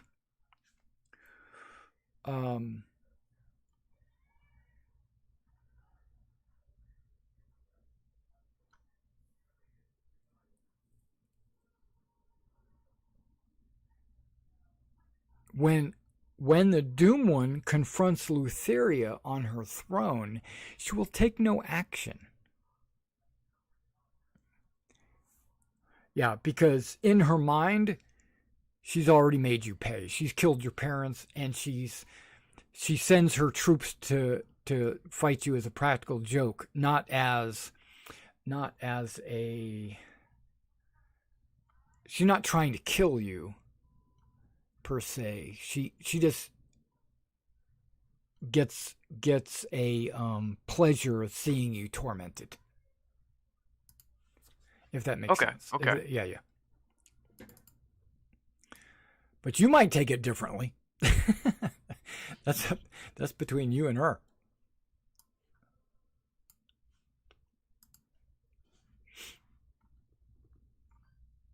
And Kyra's being awful quiet. Okay, let's take a 5-minute while we go use the little boys' room. Okay? Mm-hmm. Sounds good.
All right, guys, just let me know when you're back. Or if you haven't. Looks like Adam disappeared for a second. He needed to take a break, but he didn't need to drop out.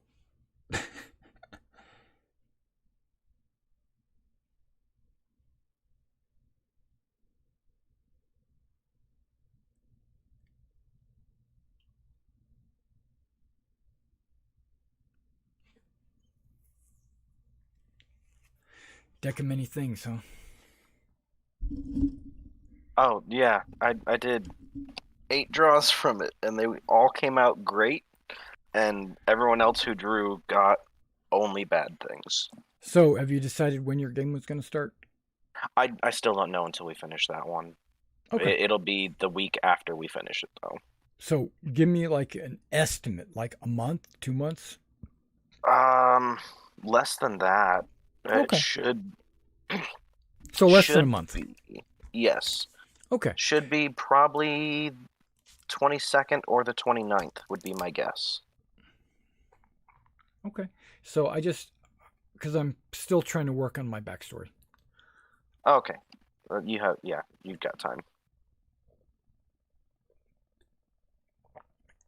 Adam, you back? Looks like you're back.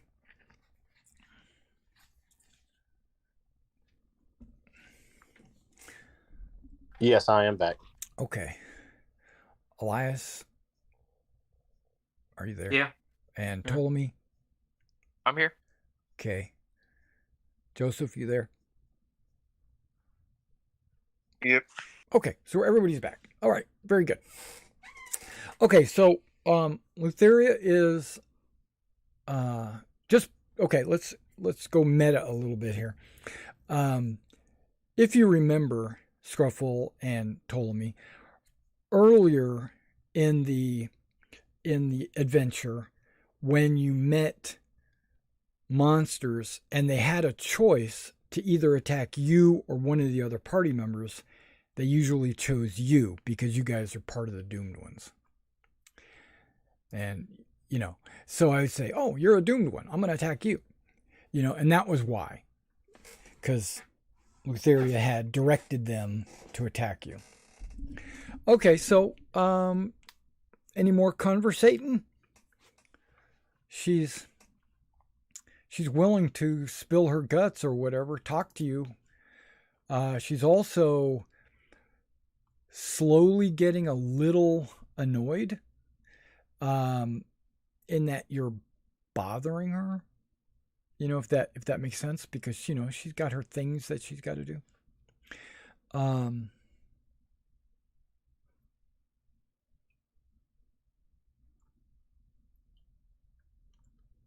If you want to fight her, you can do that. Well, if nobody has anything, Yeah, her intention is not to fight in the upcoming war that her brother is fighting in.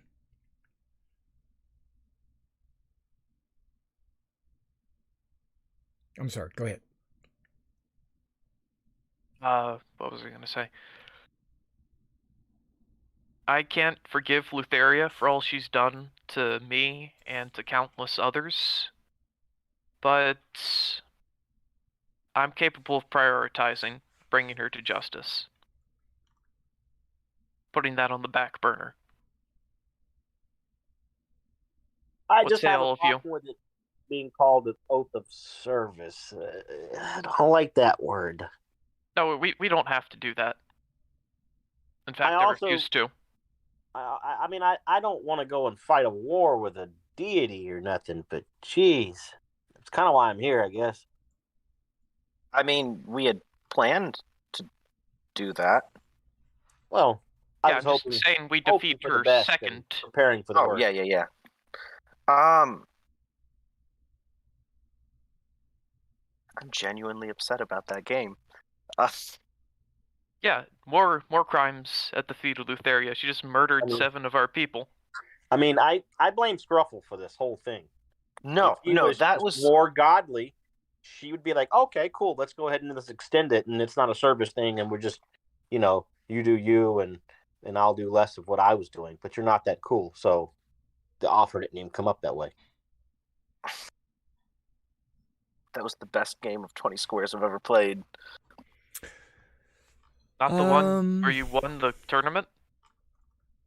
I mean, I lost, but that was the best game I've played. Okay, hold on.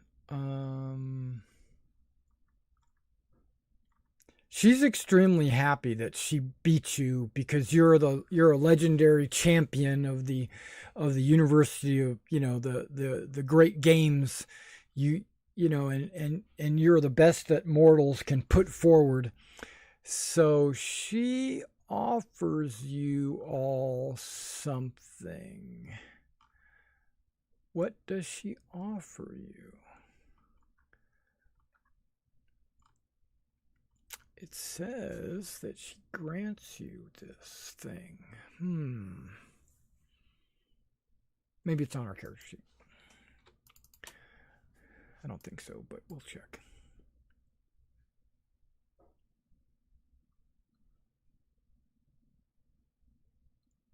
Not even because the crew deaths. That loss hurt more than any one I've ever rolled.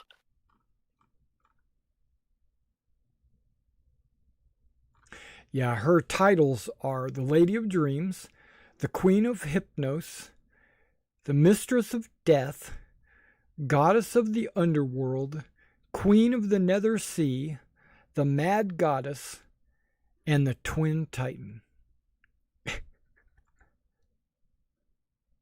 So we're gonna put a hole in the bottom of the ship on the way out, right? Totally.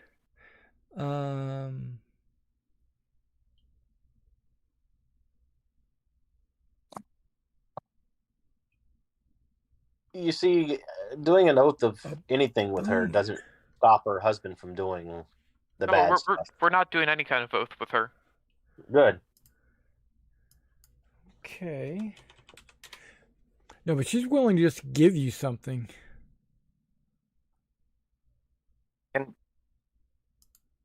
Can we have Hypnos? What would you do with it?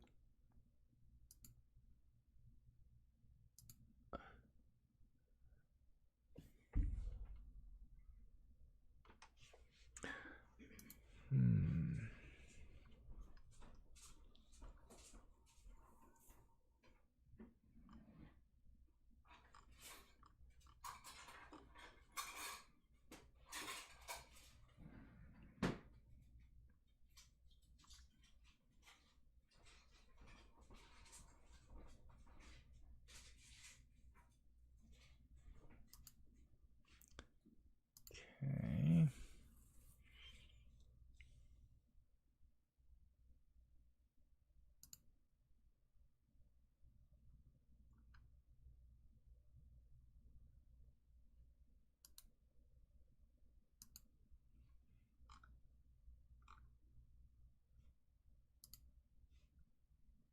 Ignore this.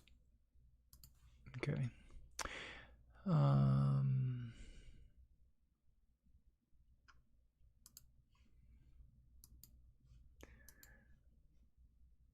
Ignore that too.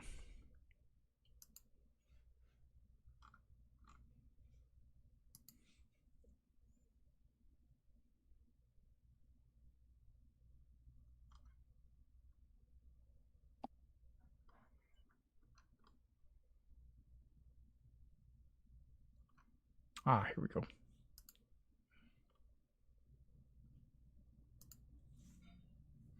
Well, that's just her character sheet. Okay, I'm already looking at that.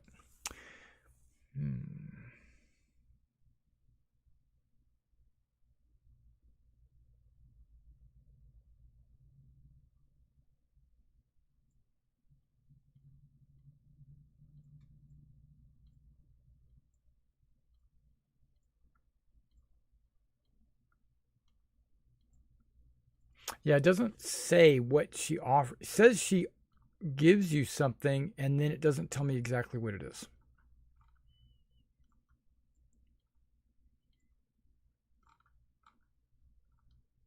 Cup of wine. I don't know. Can we have the one thing we can carry from the ship? Which would be what? I don't know. I'll go around picking stuff up until I find something. No. Oh, I'd carry you. I'd carry you off this boat in a heartbeat. No, she basically doesn't give you an item. She gives you a blessing. Oh? Yeah, it's like a boon or something. I give a very strange Okay, I can't spell. That's look always towards good. Ptolemy, like almost horrific.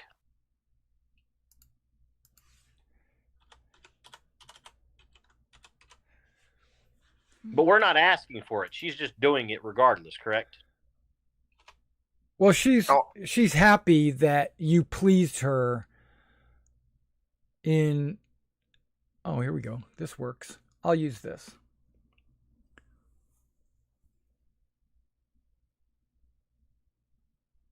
I mean, I'll happily take a blessing. Right.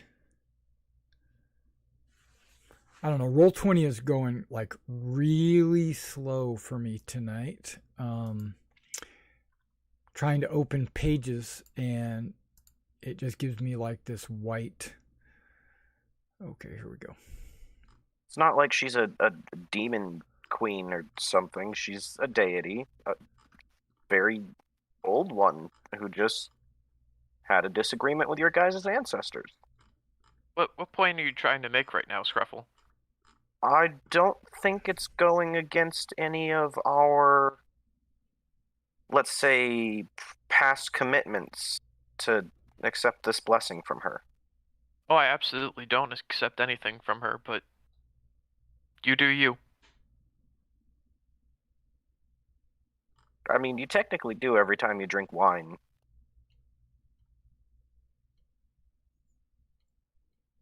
That's... Just because she invented wine doesn't mean I take something from her every time I drink it. But that's why you have to pour a little bit out. I haven't done that since I was a child. Or I didn't drink as a child, so I've never done that.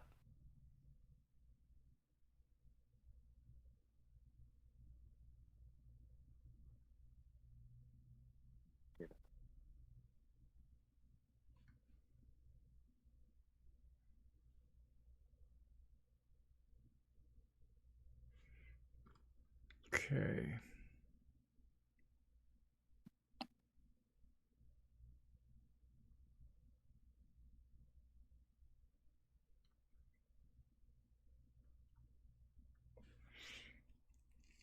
You know, if we avoid this big war by doing peace talks like we've been trying to do for the last couple of days, that would result in effectively having the 5 and the 2.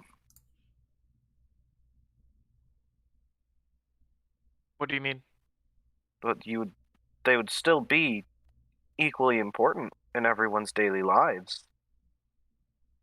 Just 2 of them are very close and 5 of them are very close. Scruff, are you saying we shouldn't overthrow the Titans right now? If they agree to peace, it avoids a lot of trouble for the mortals. We have the ability to stop them. We should do it. Well, just think about the temples. That's Well, an injustice in the way they do things. You know, do if she they was have a to be? deity, if she was a deity to flowers and green trees and making peace, it would be a little different. But they're actively killing children and mindlessly turning them into worshiping zombies. Well, she's not the god of killing children. She's the god of death. He basically Everyone's is eyes. the god of killing children, but But we can't change the habits of people. Yeah, Like, not but killing in her name. Yeah. But can protect the people that they harm. They could do Yeah, goat. exactly. I mean, that they could do goat sippers, and I'd be okay with that. but you even just pointed out that it was the people doing it, not the Titans. They wouldn't do it if the Titans were gone. Or if they change their law and said you don't have to kill people. Well, Regardless, Well, I'm pretty sure for that Lutheria then. Who said that actually came from Lutheria? Lutheria, why do your followers kill children in your name? but this whole mission has been about either restoring the peace or disposing of them. And Yeah, well, and- she can't guarantee that her brother isn't going to continue to slaughter the world. So Yes, but she's agreed to peace, which is one of the options.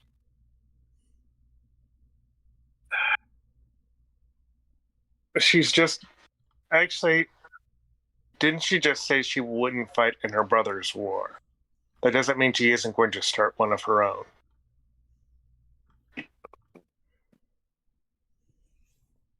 She did And leave a lot of qualifiers, but she did say she was going to leave the mortal cities of Thylia alone.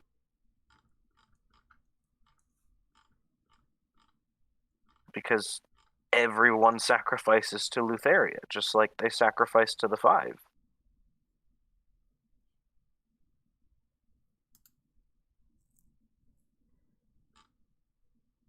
That's kind of the problem.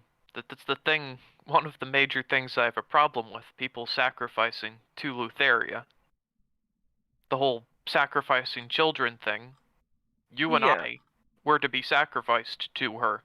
But that's not the only sacrifices gotta they make change. to her. If we can curb That's- that, then what? How do you intend to curb that? I don't know. How do you intend to fight the children of Thylia? And Fight them? I don't need to. I Kentamine. just need to cut her head off. I mean, even the other Titans couldn't manage that so easily. We're fated to do it. I know you used to say this, but fate is on our side. Yes, but in terms of lives, the peace is cheaper. I don't know if that's true. 500 years worth of sacrifices, or one short war. Which kills more?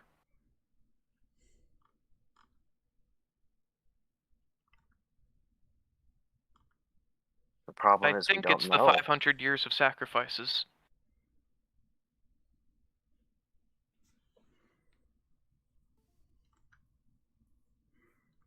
Well, unless we can shut down Sidon's entire army, that's the entire world. We will. I can't believe I'm the one saying this now, but fate is on our side. I don't know. I'm imagining Lutheria giving Derek's face every time he turns and looks and he's reading something. That's Lutheria up there thinking what she's about to do.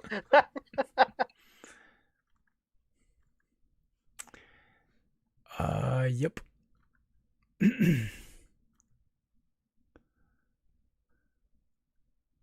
I mean, the people of Thylia have worshipped Sidon and Lutheria since we knew how to worship. They're the only reason even your ancestors could survive here at first.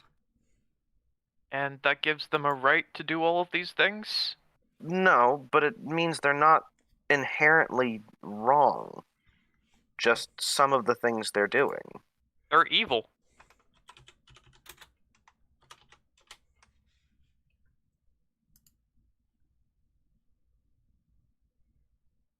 Isn't everybody a little evil? No, I'm just playing. I mean, Andromaca wants to go around ripping everyone's arms off. But he doesn't. Because And we stop him. I'm curbing that desire, and there are reasons for it. I just get so angry at people when they do stupid stuff and try to hurt people. So I'm working on that. So maybe Especially- we can. Especially when they try to like pull on your horns, it really makes me angry. So maybe we can get them to curb the child murder. I don't see how. But if we did, then would there be a reason to fight? Yes. All the children they've murdered up to this point.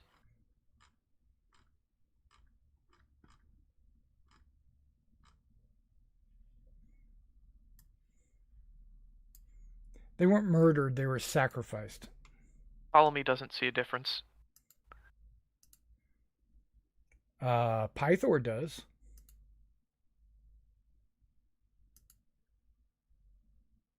But Pythor's never had children sacrificed to him. He doesn't ask for it, but that doesn't mean it hasn't been done. Yeah. Oh, dark. We were also looking at it from modern Yeah. view, and that may be a little bit hard to do. But we've also built our characters, and they think the way they think, and that's just how it is. But I mean, who's to say that Lutheria actually asked for those things? I have a sinking suspicion she asked for those things. I don't know if she has. Like goats and oxen are usually the standard sacrifices. I mean, we could ask her. Go ahead. I wonder why I can't get to this. Tools?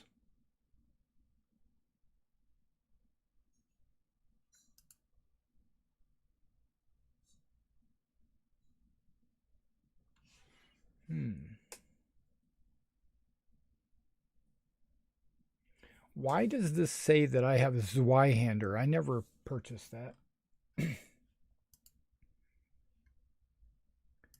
Okay, here we go. Maybe it's spelled like this.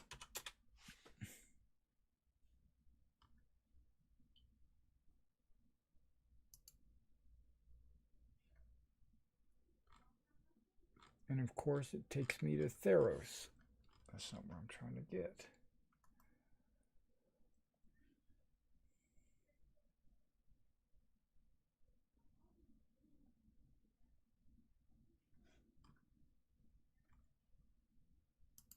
Okay, maybe it is here.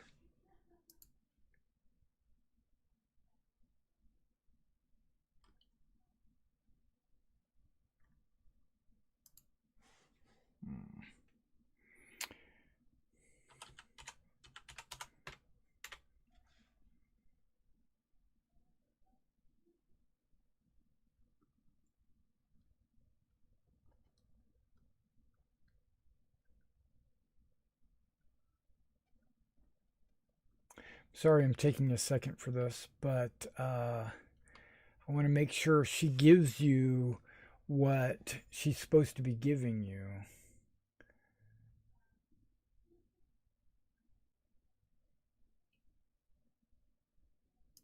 Okay, this is always going to take me there.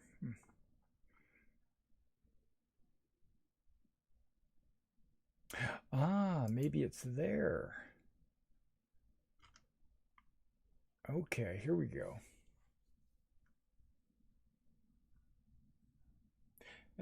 Okay, here we go.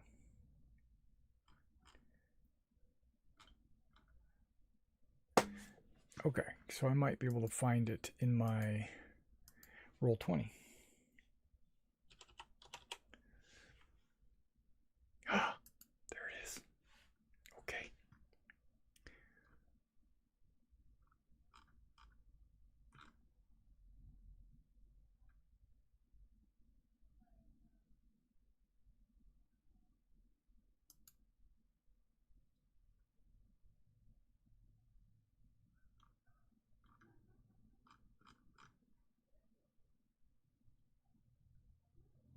Man, I clicked that an hour ago. Okay, it finally came up.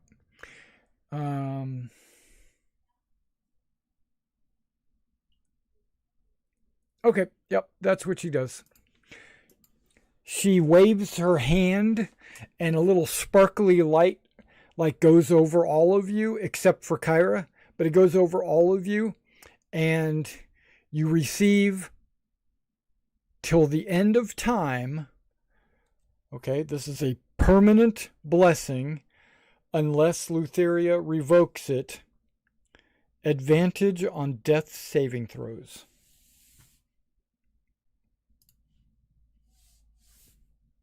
Oh. Yeah. See how that's part of her wheelhouse. Because she's the, god of death.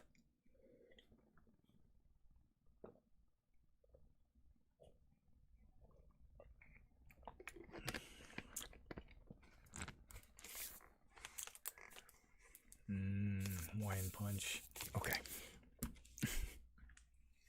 Yeah, so is our business concluded?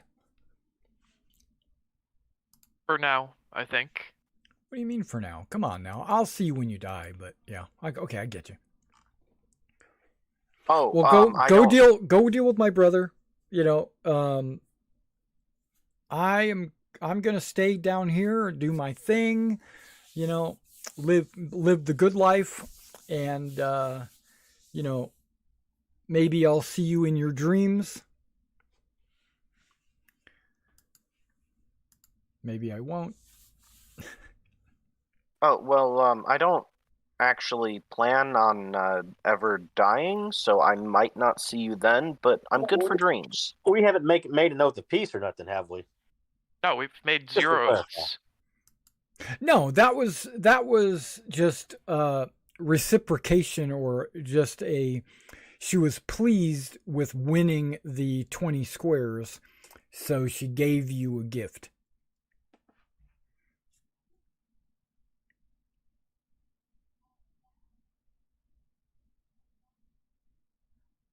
All right. So, do you guys go back the way you came, get back on your little dinghy, and go back to your ship? That's my vote. Okay. Yeah, I vote. you are not stopped. I kind of want to grab that axe on the way out. Do you want to do that? Yes. The great axe? Yes. Okay. So let's do this. Let's put Hylas right there, because that'll put you all in a straight line. Gruffle's biggest flaw is that he's a horribly sore loser. It just No. hasn't come up until now. I'll put you, whoops, I grabbed everybody. I'll put you right there. I'll put this right there. So what is everybody going to do as Scruffle makes way to the armory?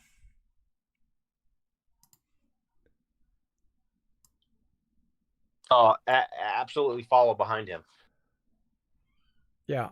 I think he's crazy. Gruffle, we don't need an axe. I have the only axe we need.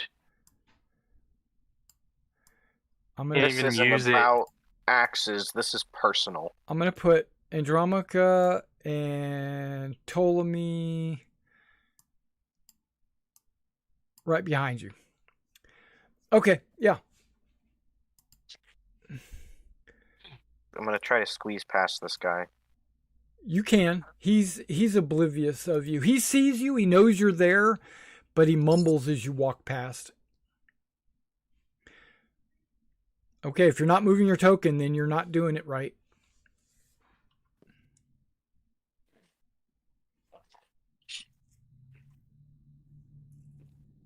So it looks like the smart ones are going to stay in the hallway. Okay, so everybody can stop moving your tokens. Scruffle reaches out to grab this great axe. You can tell just by kind of glancing at it that, okay, as you walk past, the great sword, the armor, the shield, and the axe, they are all obviously magical. Okay, so they have this, you have this like magic radar. You know, as you're walking past, you kind of you don't have to cast detect magic or anything. You can they just have that aura about them. They appear to be magical. And then you make it to the great axe, and you reach out and touch the great axe. Let's see. Hypnos, throne, key locations on the Hypnos. Here we are. Location 6, the armory.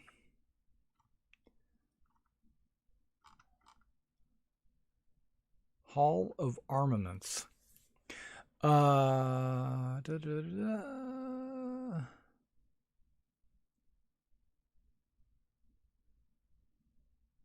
Okay, when you touch the item, the guards grow quiet and stare at you. And you have to make 4 saving throws. I think it's wisdom. It is. 4 wisdom saving throws at disadvantage. Oh. I'm just waiting to see if you fail one of them. Why do you have a +4? Oh, you're blessed. Yeah. I'm pretty sure I failed the last one. If nothing With else. disadvantage, you failed the last 2. Okay. So this is Gross. what happens, Andromica. When you see him touch the axe, he passes out.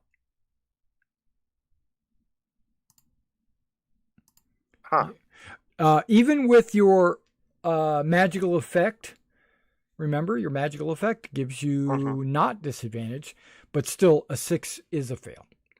Yeah, all the lowest rolls are also the first rolls, so I didn't even bother asking. Yeah, but that's true. You would have got advantage for magical effect. But you pass out. You see him touch this and pass out. Now, because you touched a weapon of madness, you have to make a wisdom saving throw or be cursed with a madness. And guess what? You have disadvantage on this. Is this a magical effect? I'll say yes. Then I got a 7 still. Right. So now we go to madnesses and we roll one for you. That is going Look to be, at all these horrible rolls. which is going to be permanent. Okay. I might use it. Can I use a nightly? Yeah. Oh Yeah. man. it's No, crazy. you can use a nightly reroll on your last roll. Yeah. That's Say 7. we let him learn his lesson. Or we let him learn his lesson. That's why I'm asking, because I've already used one, so... Oh, wait. I Is it a need- short-term I wanna madness? let Which you- one is it? Weapons of madness. You get a short-term Oh, cool. madness. Oh, I'll take it. But it's permanent. Oh, well... It's just It's under the funny. short-term Oh, Table. okay. because there's multiple tables of madnesses. Well, those short-term ones we saw before were nasty. I don't want that. I know the short terms are the worst ones.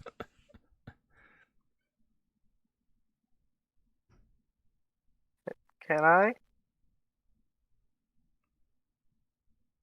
Yeah, That's between you and the other party members. I'm okay with it. Kyra says no. But she has no vote. Ptolemy, Go Hylas, ahead. Elias. Okay, we're my gonna do a choose a side, rolling a 1. Boom. Okay, so roll a die, and let's see. Oh, are you adding a d6? No, I guess not. No, Okay. I got an 8. Yep, you needed a 10. So actually, you needed a 15. Okay, so you are mad. So let's go ahead and roll percentile dice. I'll let you roll that. 30. 30's good. Is this a bad day? I want to reload my autosave.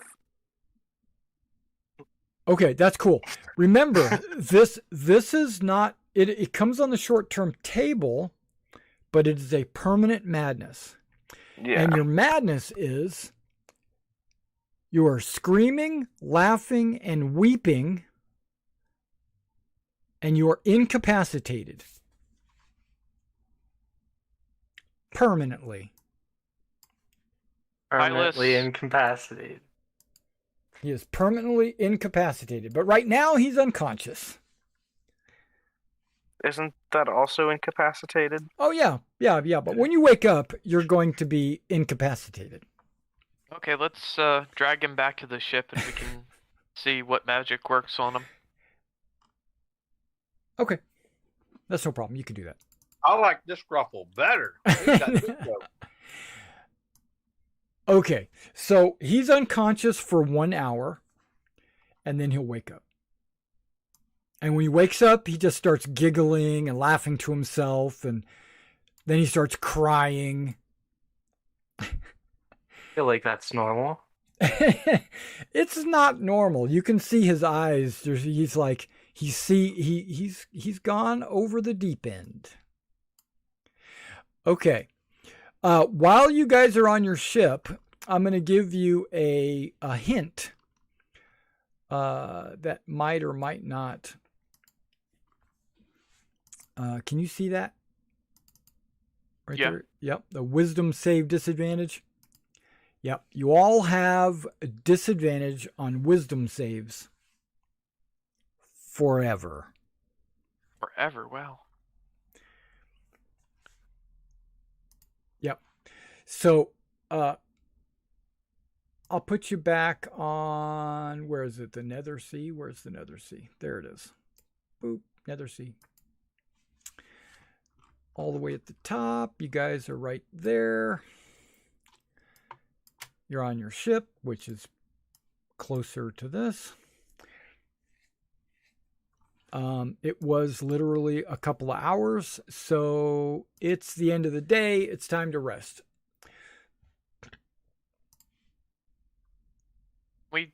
Do we realize our minds are foggy, or will we realize that like later on? You realize that now that you're an hour later on the ship. What do you mean? Do you Okay. realize? What do you mean? The disadvantage on wisdom The saves? disadvantage, right? Yeah. You like figured the that out. fog. You figured the disadvantage out after you got back to the ship. Pylus, can you cast a spell on me to see if it can get rid of this mind fog? Or I guess you should prioritize Scrufflebutt, who's currently laughing and crying at the same time. Yeah. Scruffle's got 2 curses, where the rest of you only have 1.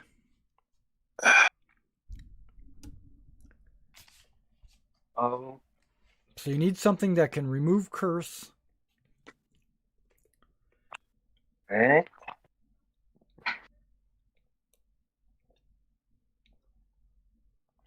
Which I think Greater Restoration can do, maybe. Let's do. But you can only cast that a number of times. I know. Like I said, how many remove curses do I have? Yeah. Let's see. That's. I have a total of 7 total available to me. Yeah. Yeah. Huh. Yeah. You can remove a curse. Yeah. Yeah, so I can remove curses from 7 people. You can do it. remove curses. You can do it. all. Yeah, you can do it 7 times. Yeah. Okay.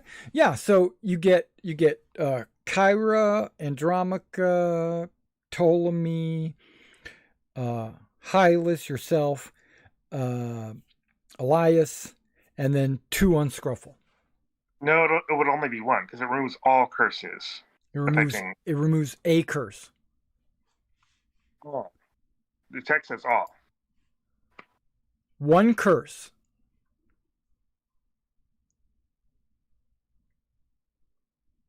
At your touch, all curses, plural, affecting 1 creature or object end. What spell are you casting? Remove curse. Oh, okay. I was looking under Greater Restoration. No. Okay, cool. Remove curse is a different spell. Okay. Greater Restoration could restore his sanity, but that's... No, it's a curse. Yeah. Yeah, would you like, Greater Restoration is kind of weird in that it can remove curses when... Yeah, remove curse is more specialized, so I can see where it would be all curses. Okay, that's cool. Yeah. Greater Restoration is more powerful. That way, I mean, it affects more things, so it's less effective on those things. Okay, so that's cool. So yeah, you can get all the curses removed from everybody. Would you still be able to cast Greater Restoration today after doing that?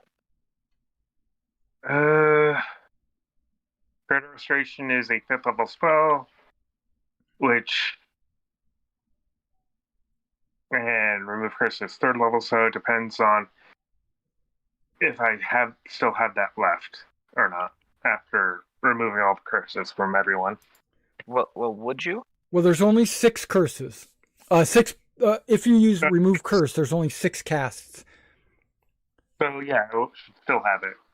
Yeah. Well, there might still be time to go cast it on the dragon then today.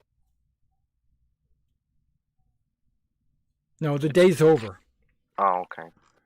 Yeah, you guys are resting right here. Darn. And before we talk about the dragon, how many days do we have left before the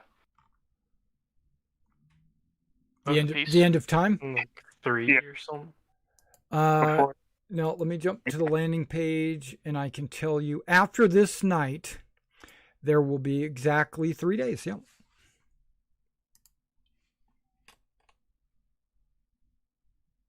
and it takes 3 days to cure the dragon. Well, Just it's gonna how long take. that It's gonna take to it- get out of here. Yeah, it's gonna take you a while to go back to the. Yeah, water- basically, it's the not Charybdis. worth. It's not worth. But it's on the way to Charybdis. It's right there. I mean, okay, but do we want to risk? Then he's down a spell for that day. His Yeah. 5th level spell. Well, you have one. You have one question you can ask the loom. If you want to do that real quick before you make that decision. The loom has not been used today, and the day is getting ready to be over, and it'll be a wasted opportunity. So if you want to Yeah. ask a question now, would be a good one. We could ask if remove curse would help the dragon. That is true. We could ask that. That is actually a good question. If remove curse would cure all the effects of the mirrors on the brass dragon. Don't you have to ask a course of action? I thought it was a yes or no question that we'd I'm pulling it up. find out in the next week. It has to happen within the next week. Or 2 days or 2 weeks or something like that. Yeah, I mean, casting remove curse on the dragon, or if we use remove the spell remove curse on the dragon, would it Would undo? it heal his wings? Yeah, Because if it doesn't heal his wings, then there's no point in doing it. yeah. I don't think it would heal his wings. Probably. Because it the will heal wing- his madness, but then he's stuck here. The wings and the madness are all from the mirrors, I thought. So if it fixes one, it should do all of them. Unless they Well, don't I'm saying cast it ask the person. question, will it fix Yeah, its but- wings? It's also That's fair. possible that the mirror's effects aren't a curse per se. Yeah. It's possible it's a magical effect, but not necessarily. It probably doesn't. It might not fall under the realm of curse. Yeah, Yeah. the question has to be a yes or no. And if the answer would be more than a yes or no, then it might be a short phrase. But either way, it doesn't matter because you get a picture on some cloth. So you can ask it. You can ask it whatever you want. It's just you're going to get a picture on a cloth. How would So- casting remove curse affect the brass dragon on the Mirror Island? No, just ask, would remove curse heal the dragon's wings? Well, because it comes back with a picture. Oh. So if we say what would it do, it'll show us the dragon either unchanged or changed. But I mean, yet they effectively were asking the same thing. Yeah, it's essentially the same thing, just slightly different wording. Okay, so Versi wants to know what you want her to ask because she's the one asking. Right. So Ptolemy, what's the question? Will remove curse help the dragon we met in the mirror cave?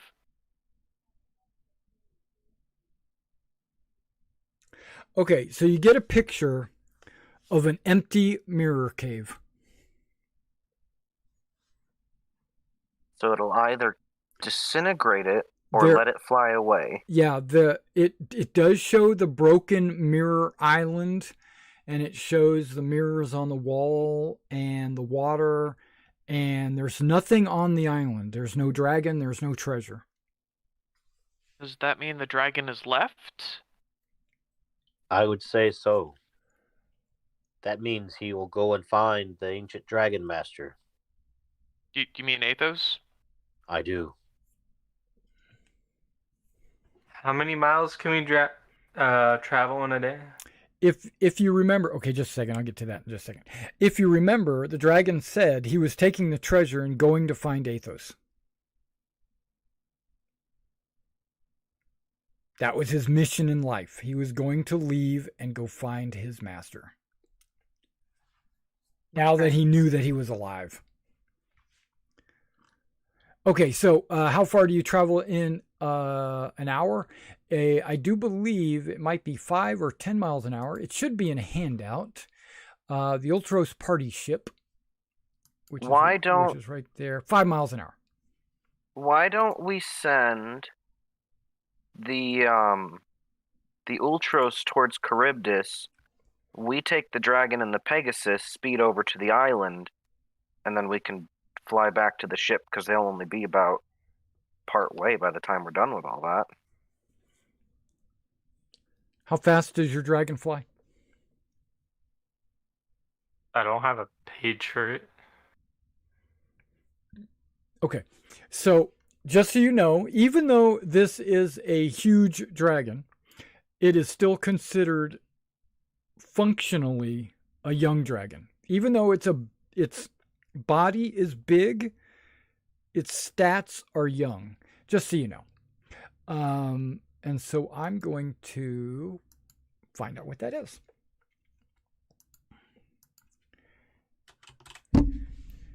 Young. And it's silver, right? Okay. So, yes. Silver.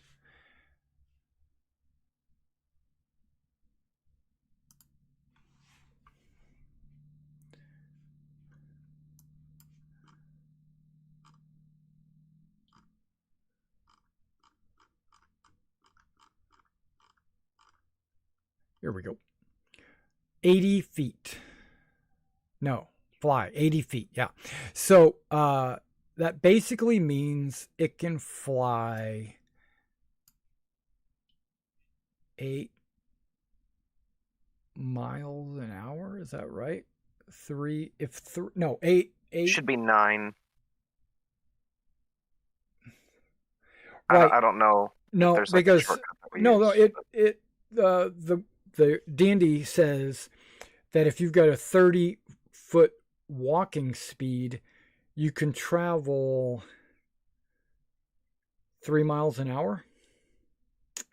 So this is saying it can go 8 miles an hour. Okay. So that's kind of the way I'm mathematizing it. And so, yeah. Either way, it's still faster than the ship by a good bit. Right. The ship goes 5 miles an hour. Yeah. So I saw everybody doing their little measuring. But yeah, so if we were to say 40 miles, what is that, 5 hours? Yeah. Okay. Whereas the Ultros going to Charybdis would be 8 hours. So that gives us 3 hours to cast whatever spell we're casting. Right. I mean, you could have the ship go to Charybdis, and you could make a detour with your dragon to the island, and then and then fly over to Charybdis once you're done. Do you guys want to do that? Well, how's that going to affect my dragon egg? If the dragon is taking you guys straight from the boat. Or straight from our point. Does it have to be there every hour? I don't know. I think it does. Well, Because you we said could it was put it- okay for like a half an hour last session, but I don't know any more than that. I believe it has to be cast every hour. Yeah.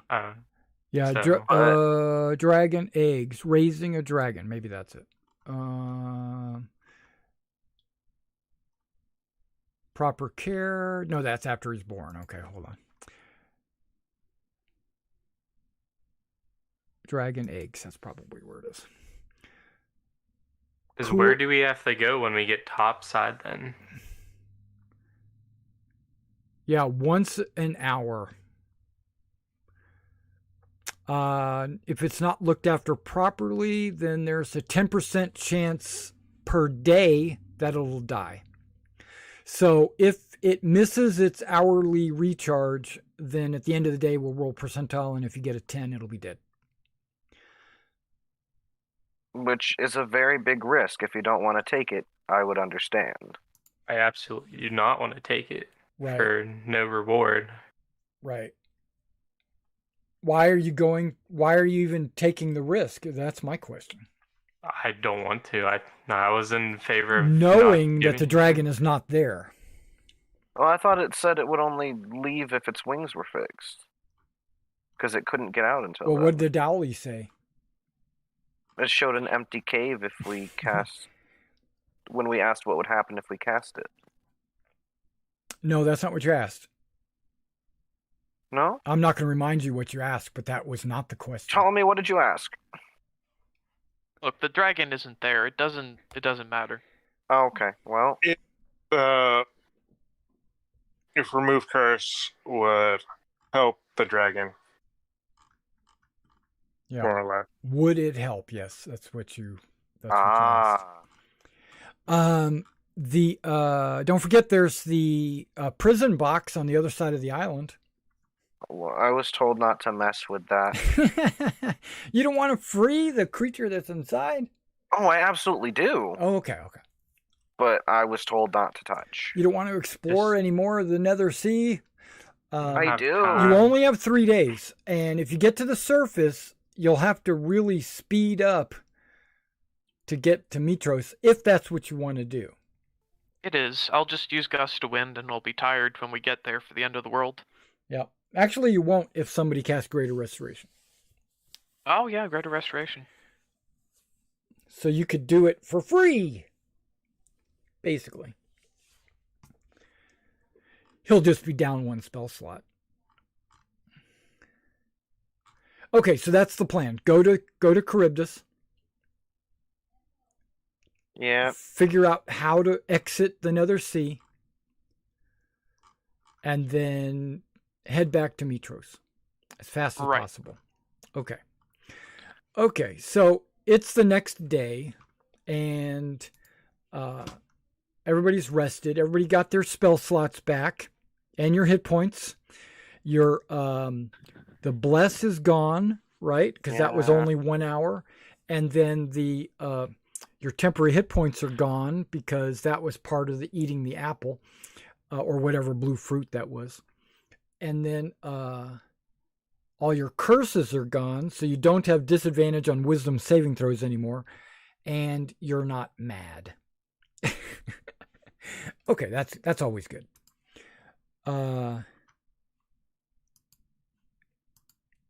Just as a little bit of lore and backstory, just this is something that Valis or Kyra might be able to tell you, is that and or might not be able to tell you, but I'm going to tell you. Lutheria is she's mad. She suffers from a madness. Okay. Her brother, Sidon, tried to help her by removing some of her madness and putting it into these items. So she is less mad than she started, but not completely cured.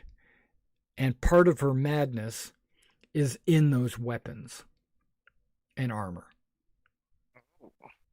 Yeah, so when you touched it, it's like you touched the sky. Okay. All right, let's get back to Well, now I really want it. I know. Oh my gosh. Traveling the Nether Sea. There it is. Key locations. All right. Number 1, Charybdis. Just ahead, the Nether Sea breaks into the churning maelstrom of incomprehensible height. Primordial waters churn and gush thousands of feet into the air, vanishing into the darkness of the sky above. This is an inverted whirlpool known as Charybdis. Sailing into it will deposit a ship on the surface a few miles away from the gargantuan whirlpool. So basically, it throws you into the air, and then you land a couple of miles away in water. Splash. There is a 5% chance that any ship entering Charybdis will be utterly annihilated, and the crew will find themselves clinging to the wreckage in the Cerulean Gulf. Okay, I'm going to roll that. I thought our ship was immune to that. Well, good luck.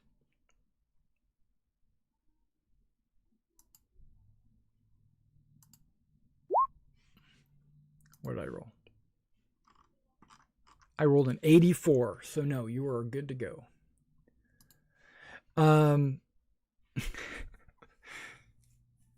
It says you may be able to salvage your equipment.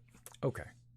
No, you're good. You do not get shattered. It might be because it's the Ultros. It might be because I rolled an 84. Man, create a new page. Oh, they've added a bunch of different buttons that I haven't seen before. Okay. Let's go to the landing page because that has the world map on it. Okay, it is a new day because the 8 hours to travel and exiting only gives you a couple more hours. So I'm going to mark off another day, right? And I think that's where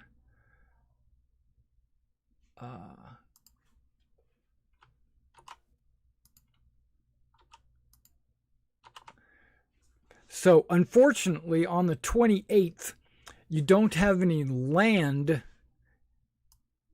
to set the Antikythera device. You have to stand on land to be able to set the Antikythera. So if you want, you can travel via natural ways to the island to your north that you can see, or this island to the south that you can see, and then you will have to, yeah, it's only like 5 miles, and then you can set your Antikythera, which should be no problem. You travel 5 miles an hour. There's still a little bit of daylight left. Actually, I don't think there is. I don't know. I don't remember where I put the timeline thing. I think. Well, now it should be 2 days before. Yeah, it's going to be 2 days. So you go to the land, you dock, you get off. Whoever's got the Antikythera device sets it, and then travels. Yeah, you got 2 days.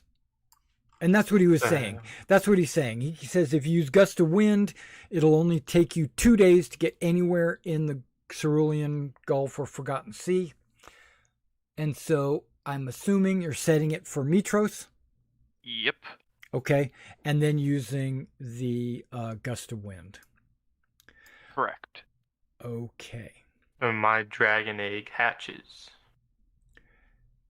What day does your dragon egg hatch? Dragon egg hatched 2 days after the end of times. Never mind. It Right. says after. Yeah. 2nd of January. I don't know what month bad. that is in this universe. Okay, but okay. So something happens. And this is a big deal. So you guys sail, and remember you're sailing at night, and it's about time for the sun to start coming up as you approach Mitros. You're probably 4 or 5 miles out. You don't know because you're following the stars and all that jazz. The end of times hits.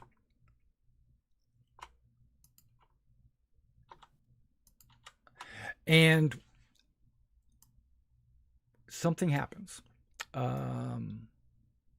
Actually, you're probably a little bit further than that out. You're probably like right there. Okay, how do I describe this? Okay, I'll describe it as in, I'll read it directly from the book. Hey, let's do that. You're not in the Nether Sea anymore. You're not in the Tower of Sidon. You are at the end of the oath. Let me go to my chapter mood pictures.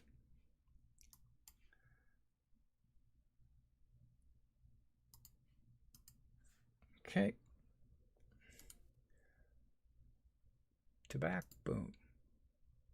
Nope, one more. Boom. Chapter 9.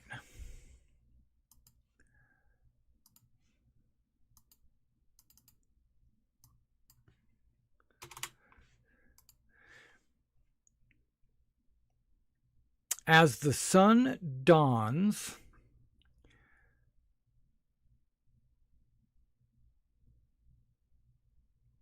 you realize that something has changed.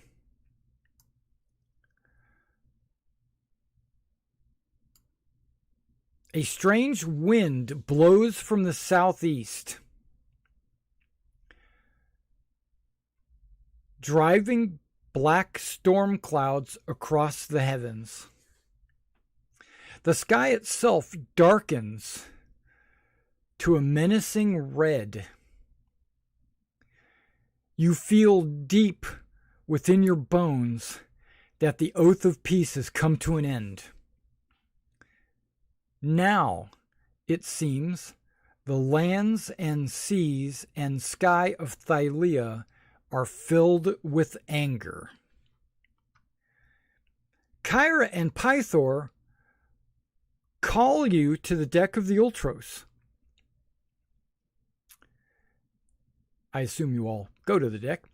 They stand at the prow, gazing off towards the horizon, and their eyes shine like burnished gold. Kyra says, "The oath has ended, and we are no longer gods." No longer gods. The two gods begin to change. Slowly at first, their skin changes, transforms into metallic scales. The great wings unfurl from their backs. Their faces transform into something draconic as sharp teeth protrude from their mouths. They grow in size, becoming huge.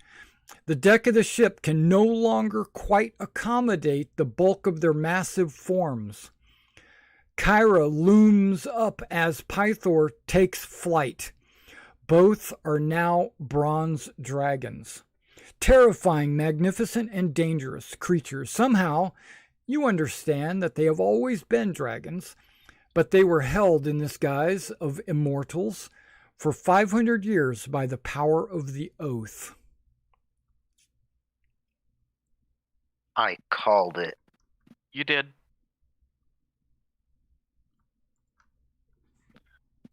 And Kyra, the bronze dragon, is standing at the prow, and Pythor is flying around the ship. Wait a second. That means I'm half dragon. I wasn't gonna go there. I don't know if it's, I don't know if it's half dragon. That explains the Or you gotta call smell. But there is a distinct scaly appearance to your skin.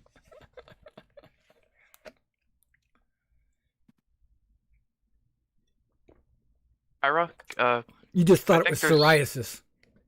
Okay, sorry. I think there's a lot we need to talk about. Is that all right now? She's looking at you and she nods. Okay. Yeah.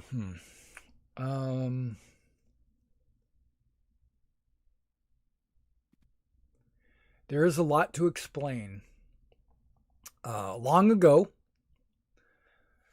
me and my family were the dragon mounts of the Dragonlords. During the First War, my mother, Balmetria, tricked the Titans into surrendering much of their divine power. Consequently, Balmetria and her brood, she gives herself the two thumbs up, were transformed into the five gods. Balmetria became known as Mitros, and she ascended to the outer planes as a true goddess. Kyra, Pythor, Vulcan, and Valis, we remained behind to finish the First War. The armies of the Titans were destroyed, and the Dragonlords were killed. In the end, the new gods and the ancient Titans swore an oath of peace.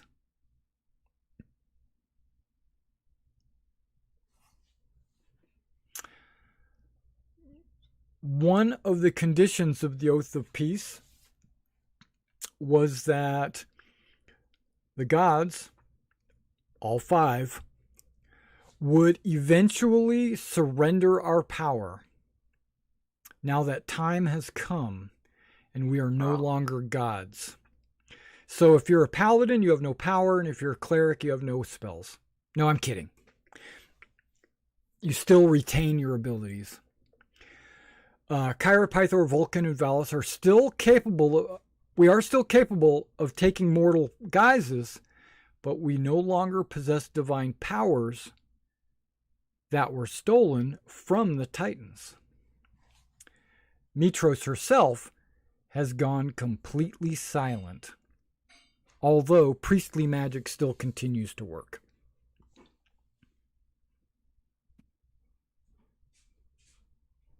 How did she trick them? That was Mitros. That wasn't us. We don't know how that happened. But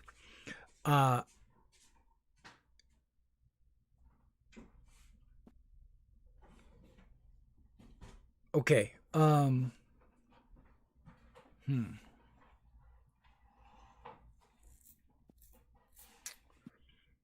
the distance, you see Valis and Vulcan, or I should just say two more dragons, are flying in to greet your ship.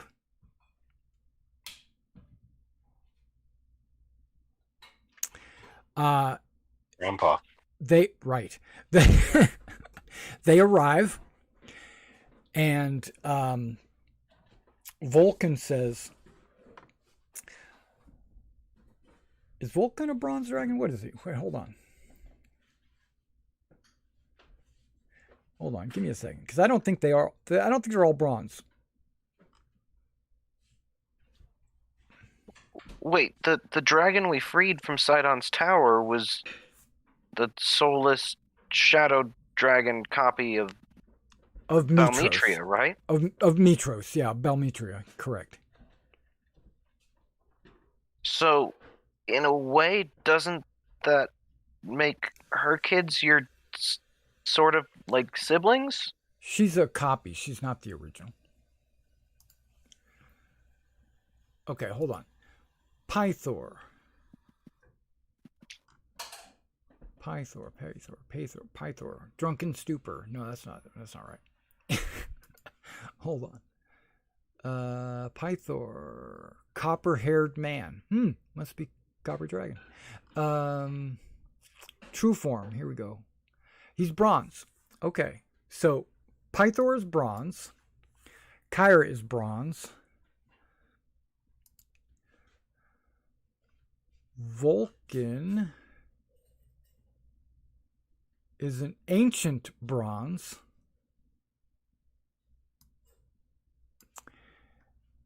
And Valis is bronze. Okay, so it's a bronze family. They're all bronze. Some are bigger than others. So Vulcan says, I offer you this, and he is speaking to the party, basically. If you want, okay, I'm just going to come out and say it. If you want to do this, you can bond with us.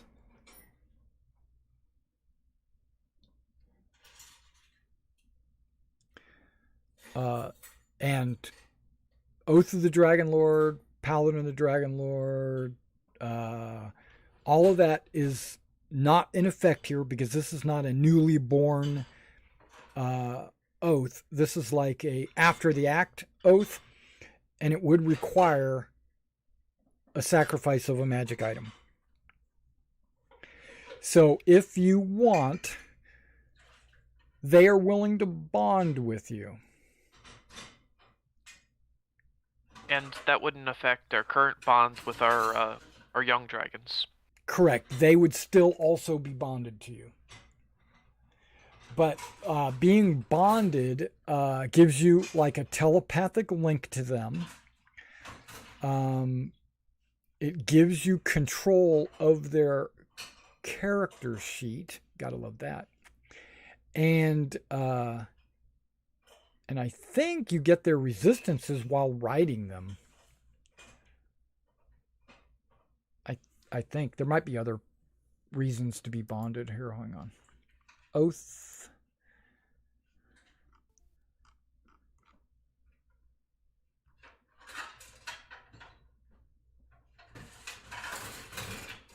Is there a bond?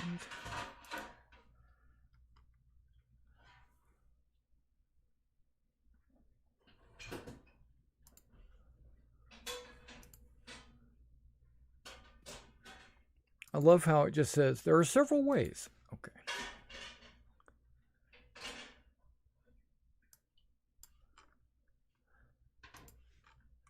Okay, screw it. I'll just do it this way.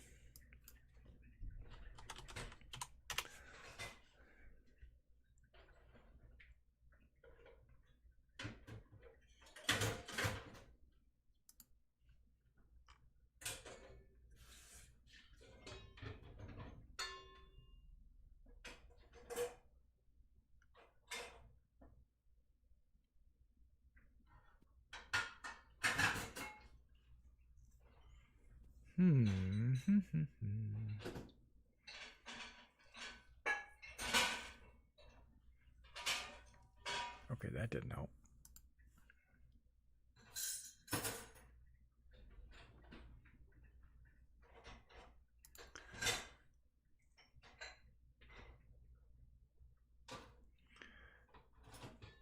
Yeah.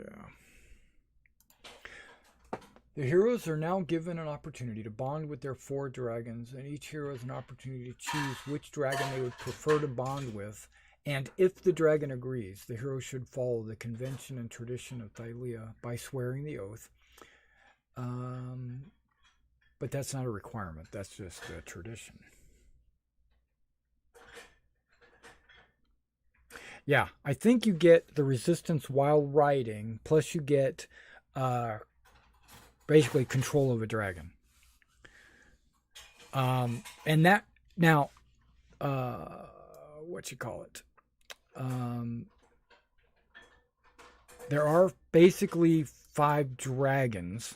One of them just happens to be your grandmother. So I would assume that Elias would take would bond with his grandmother, which is kind of an odd, pretty much already has been done. And but the rest of you can bond with Kyra, Pythor, Vulcan, or Valis. Would you like to do that? Yes. Okay. You would. Who do you choose? Pythor. What I'm about fine with that. what about Andromaca? Yeah, I was going to say it. Isn't that his dad? Well, I mean, I understand the paladin bond. Okay, but there's always granddad, right? Okay, so Pythor agrees. You've been a boon to him. So, what magic item would you like to sacrifice? Okay. My breastplate of invulnerability is done either today or tomorrow, so I can sacrifice the breastplate of Mitros. Okay. Yeah, so you have your breastplate of invulnerability as well. Okay, sweet.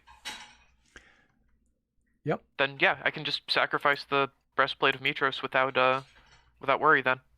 Okay. Gone. Mark it off. Okay. Got it. So, Andromaca, I assume you're going to choose Vulcan. I'm just assuming that. You got a magic item you want to sacrifice? They're all he's the oldest, isn't he? Yeah, he's ancient. Well, he's still my grandfather. Okay. Let's choose him Okay. anyway. Just a second. Just a second. This is something you need to know, or you will eventually know. It shouldn't be a decision. It shouldn't be affect your decision. But they have all been in the mortal form for 500 years, so they're not used to being dragons. So even though they are large, I mean not large, they're huge, pretty much. They still are treated like young dragons. It's because they haven't been dragons for 500 years. Right. No, So- that's not. It wasn't affecting my decision. Okay. Even though they're the size of adults, they have the statistics of a young dragon. So, Mitros isn't here, correct? Well, the clone of Mitros is, and that's, but the god Mitros has fallen silent. Got you. I'll choose my grandfather. What magic item? It can be any magic item, correct? Yes. So the item I'm going to give up is a wondrous, very rare item. A dragon coin? Yeah. You already knew. That doesn't count. Okay. Yeah, it has to be like a weapon, armor, or some magical like a ring or something like that. One of your multiple lightning Yeah. javelins. I was thinking that. It can be a real quick, javelin of lightning if you want. Do we still have the other shield from Athens? Nope. Okay. Then I will give up one of my javelins of lightning. And that wasn't magical anyway. So, okay, yeah, javelin of lightning. Boom, gone. Mark it off. Done. Who's next?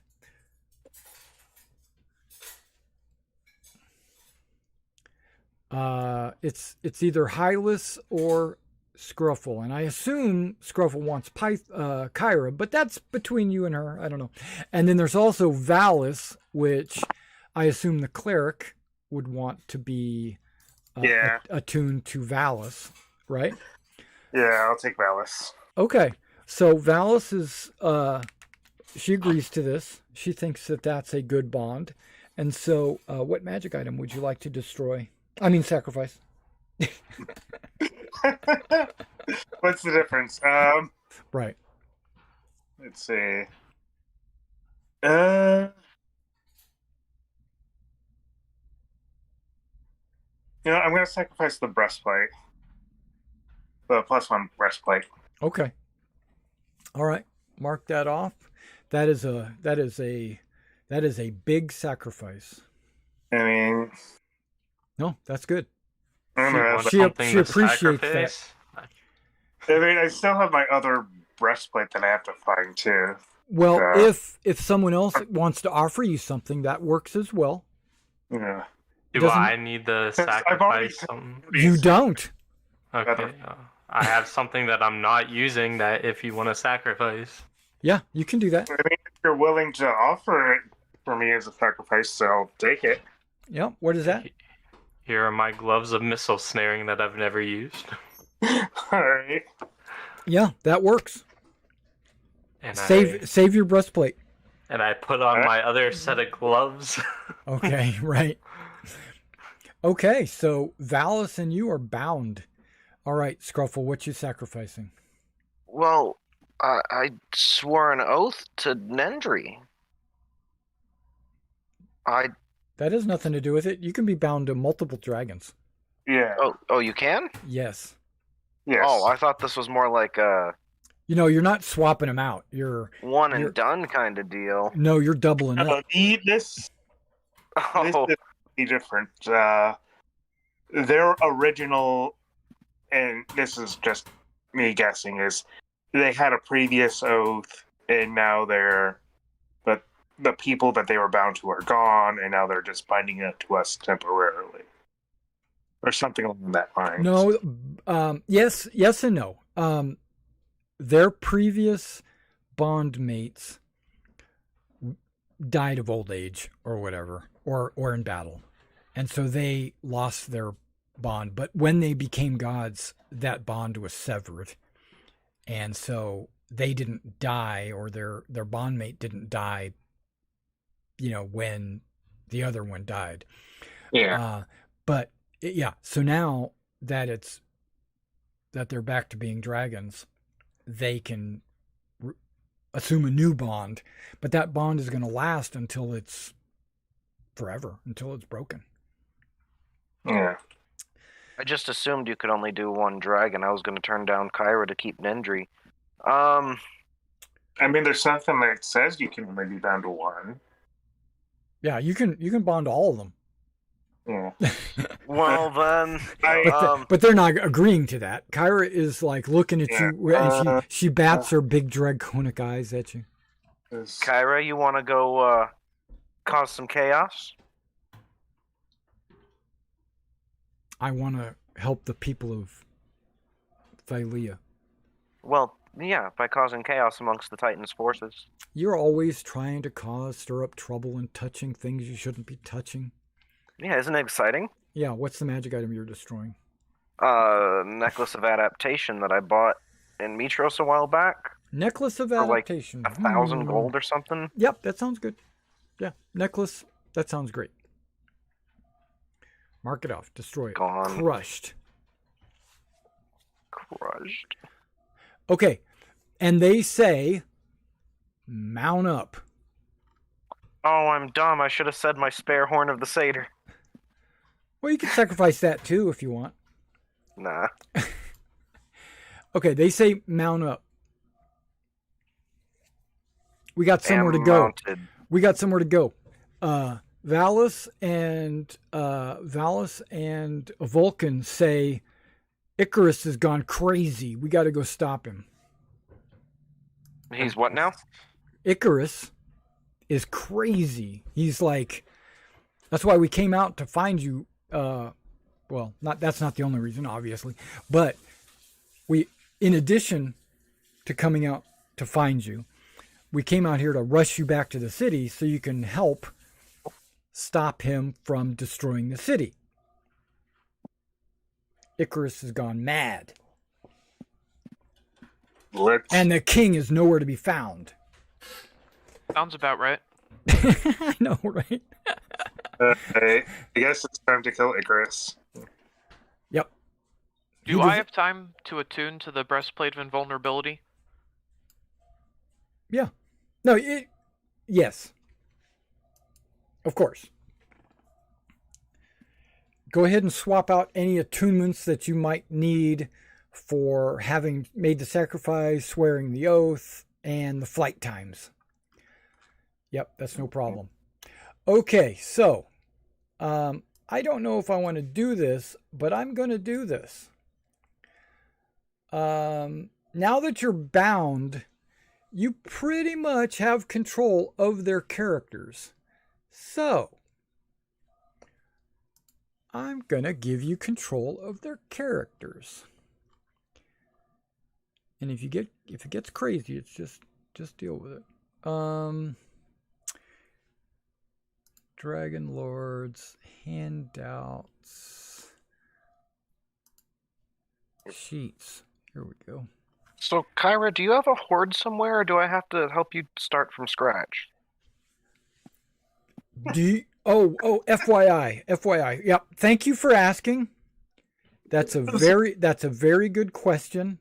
It is a good question. The satchel she was carrying on her shoulder is still on her shoulder. She has the satchel, that expanded around this dragon's neck. But the rod of lordly might that Pythor was carrying is now on the deck of the Ultros.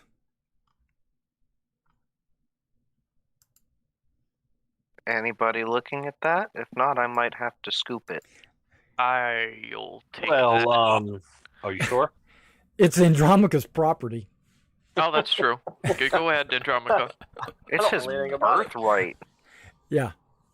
So it's really Pythor's, but he can't use it while he's in dragon form. Well, he needs to let us know who he wants to take it, because Well, it's yours. It's yours. You're my son. Because this is like the royal scepter. Right. It's my personal weapon, so take it. It's a hand-me-down. All right. I mean, it's an inheritance. All right, I'll get it and pull drag it over. Okay, so is this a character sheet? Let's see. It is.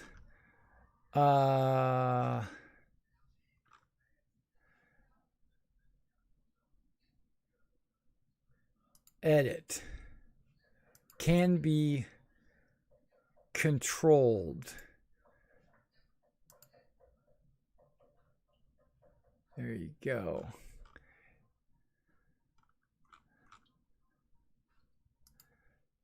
That doesn't help you because it doesn't show you her dragon form. Okay, so let me fix that. Gone. Save.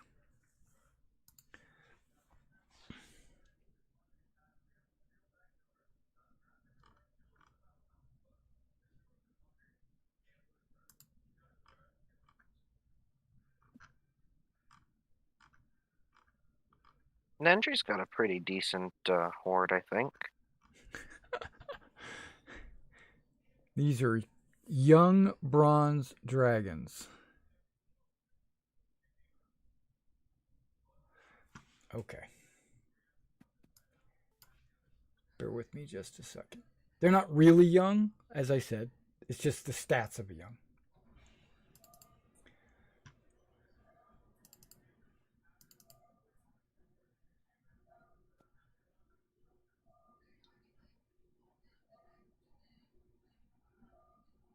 Of course.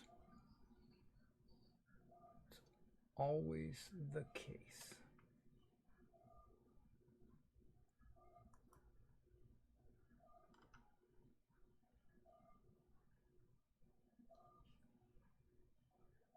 Okay.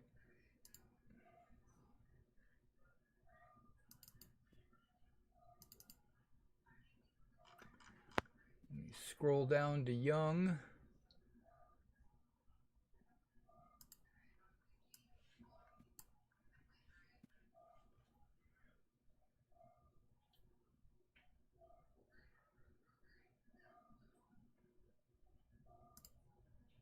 All right.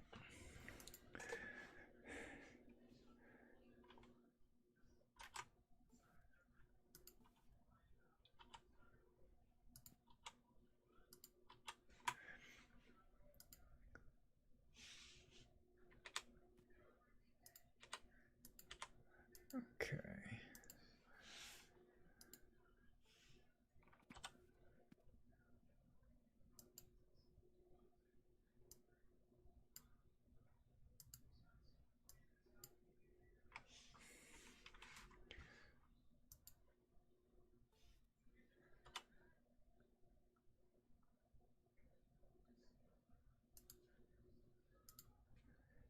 $142 hit points doesn't seem like a lot.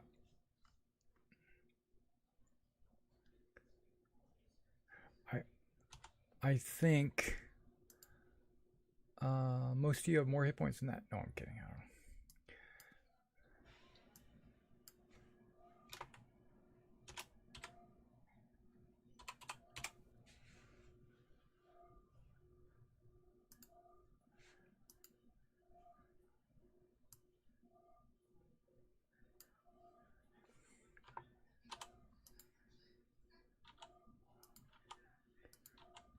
Okay.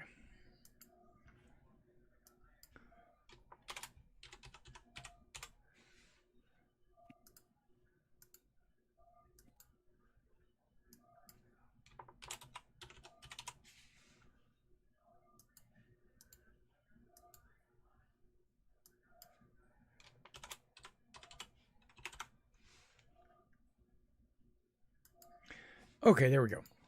So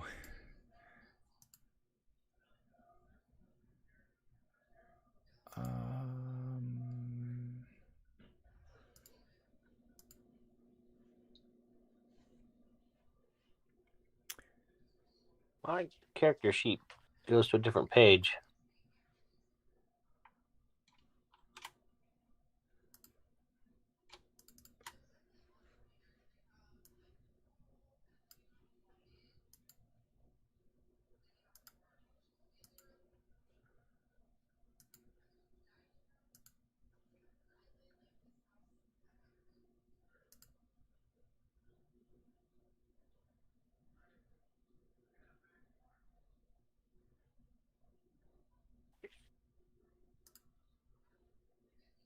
Shouldn't the rod automatically go to my weapon section? depends on where you drop it. Did you look up Rod of Lordly Might and tried to drag it to your character sheet? I did. Okay. So you have your character sheet open, and It doesn't say has an attack. Got it. Thank you. Well, make sure the attack didn't fill out right either. You might want to try drag and dropping again.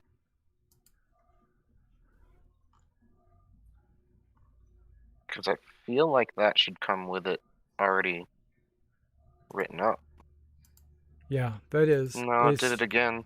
Let me do it. Oh, yep. I'm just peeking.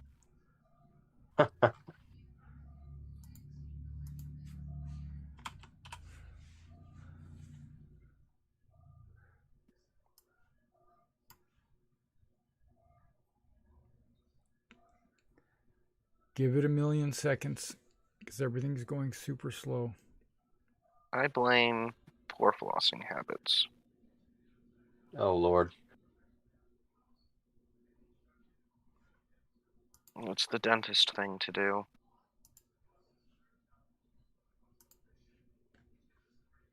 Are you changing your character sheet? Are you moving around, doing things on it? Because why is... Oh, okay. I'm sorry. I looked... No, I'm not. I deleted the wrong thing. Gone. Gone.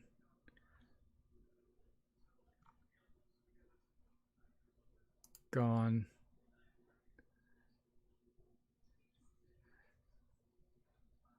Rod was on there 3 times. Okay. Okay, so now it's not on there. Okay, great. Now let's bring it over.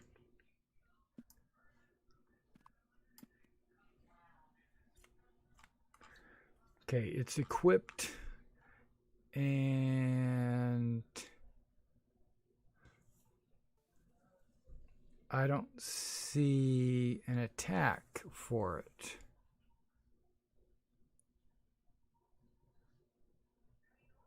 Okay, so if I look at your equipment, equipped has an attack.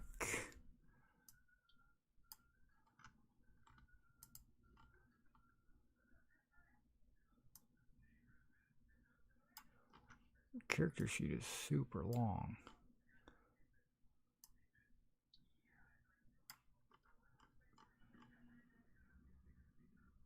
Oh, I see why it didn't fill out an attack. Because depending on which form you have the rod in, it's a completely different weapon. I'm only going to use it as spear form, though. Well, one of the options is a flame tongue, so it'll have fire damage added on. You got a battle axe, which will still do slash. You've got... Yeah, so you'll have to create a different attack for each form. Yeah. Manually. They're Oh, all Lord. of +3 weapons, so a battle axe. Yeah, so you could Sword. drag each of those over and then just convert their attacks or whatever. Well, it just says flame tongue, but that has to be applied to a specific sword. Is that just a long sword then? No, flame tongue is its own weapon. Flame tongue can be anything. A flame tongue can be an weapon, any sword. Yeah, any sword. Yeah, it could be any weapon. Yeah. So, I mean, like, what weapon stats to use for that? Like a long sword? No, any sword. Any sword. So he can just press the button and say, I want a 2-hand, I want a 1-hand. No. No. What does the Rod of Lordly Might create? It just says, if you press button 1, the rod becomes a flame tongue as a fiery blade sprouts from the opposite end of the rod's flanged head. Yeah, so it's just fire. It's not a blade.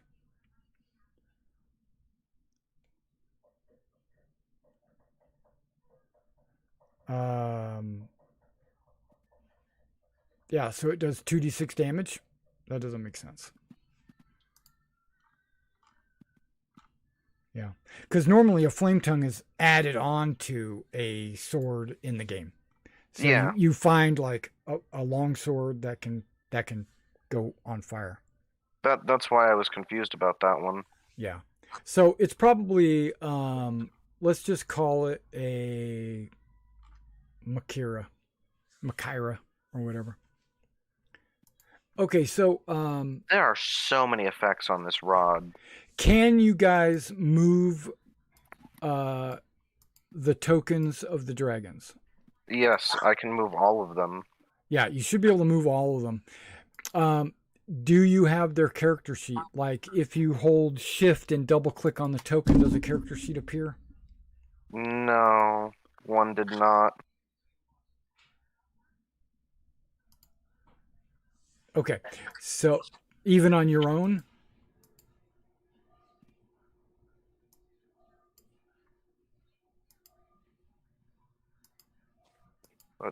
What? Even on Kyra? None of them have names for me.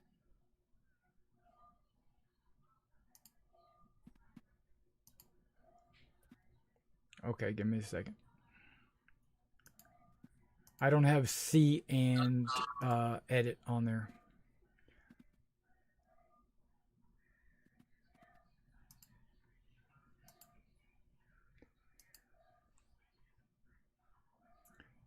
Does Kyra appear?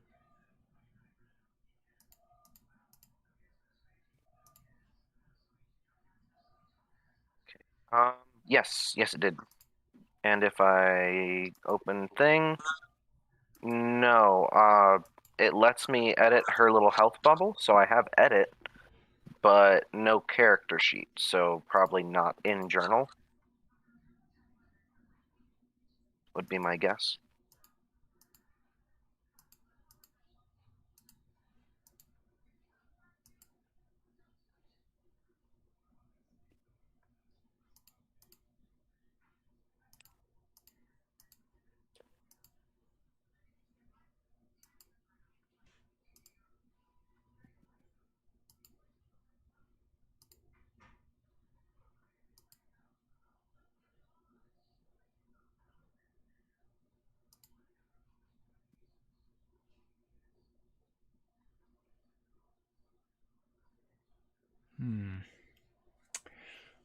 I think I need to make 4 of them, because if you start modifying one of them, they're all accessing the same character sheet.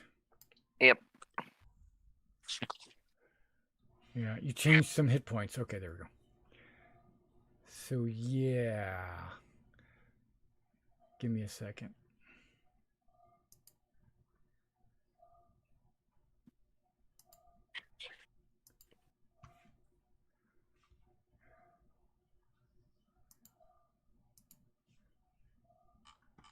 Should be at the bottom.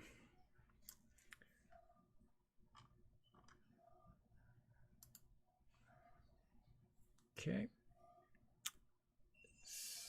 So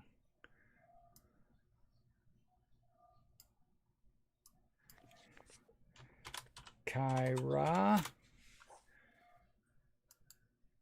can be edited by Electo. In player's journal, Electo. Default token. It's going to be the Kyra token.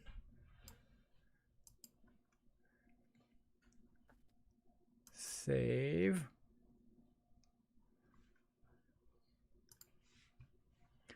Okay, access Kyra and adjust her and see what happens. Access Kyra.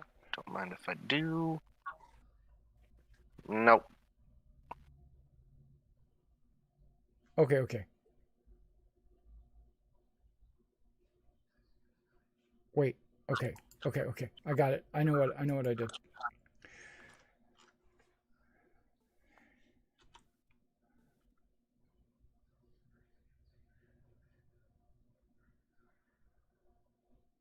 Oh, wait.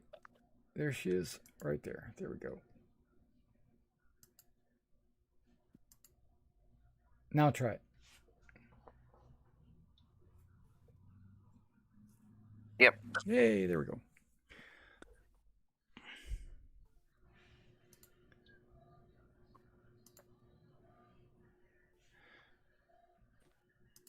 Okay, so let's take the next one, Vulcan.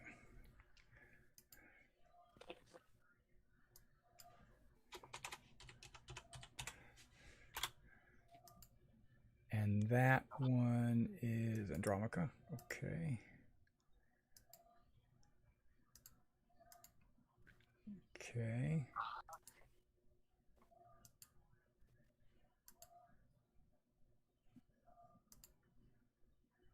Got it.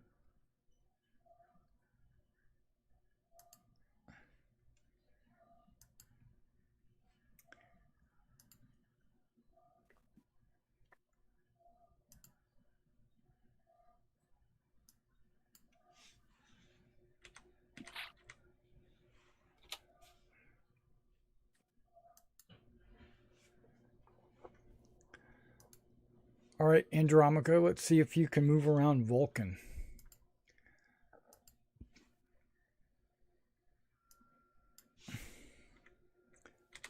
Or take some damage off of them. Just to see if it's functioning. It looks like it is. So.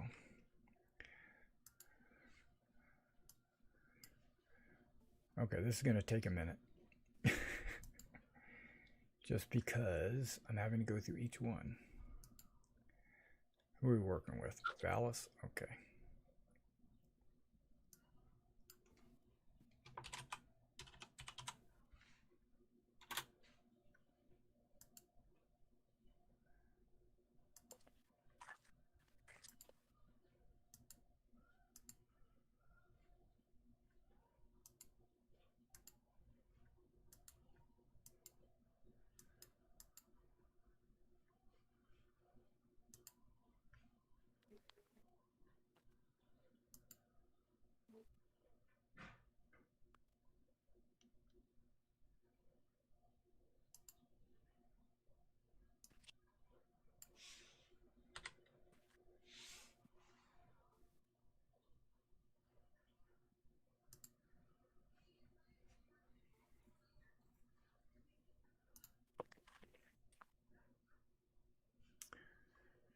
Okay, so Valis should be also fixed.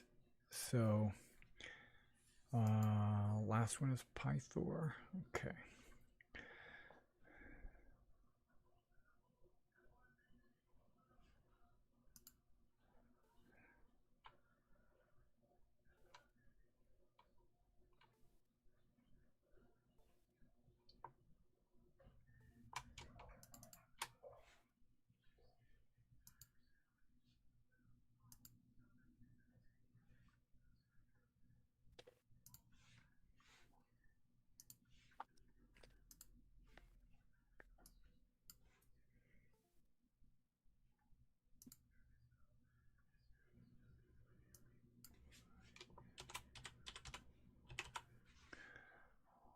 Okay, and Pythor is Ptolemy. And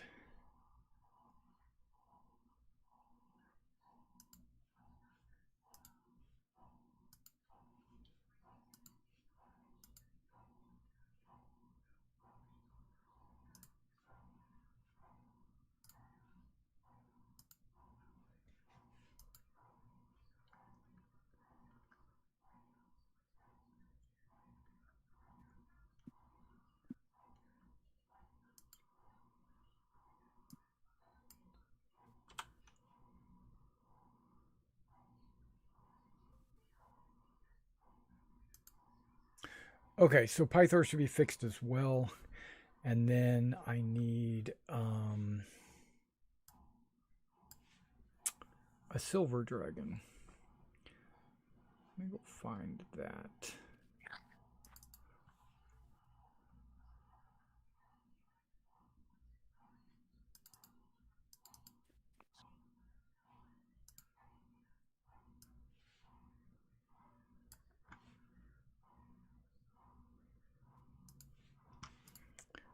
Whoops.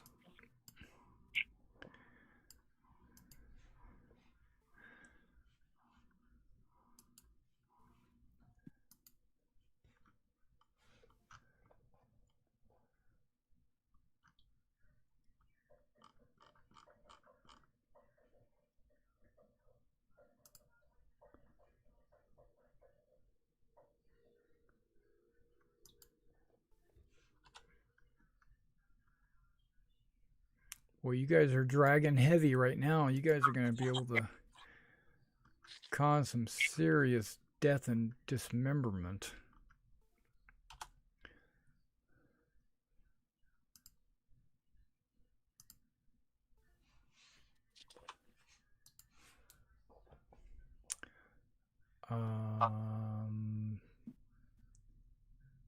Now your grandmother was Ava. What was her name?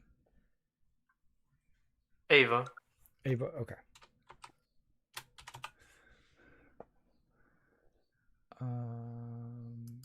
Yep.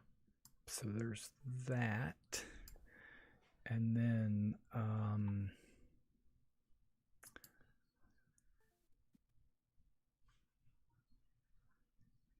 see and edit. And see and edit. Okay. Save. Ooh, oh, hold on. Okay.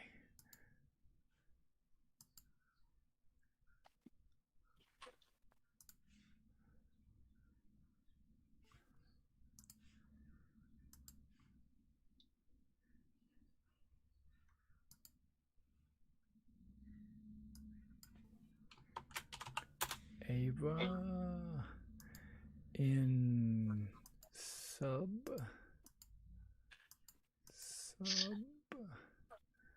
remove use perfect. Okay,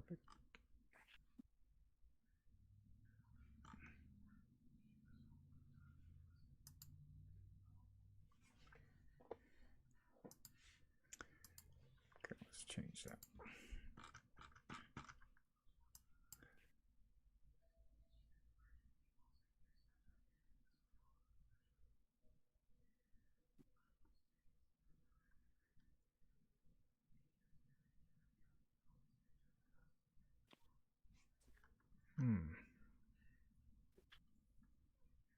Oh, there she is.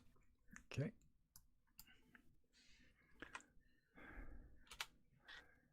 Save. Okay, there's all the dragons.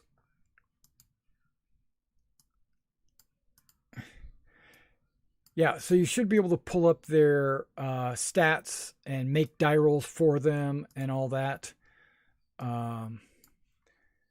when the time comes. Okay.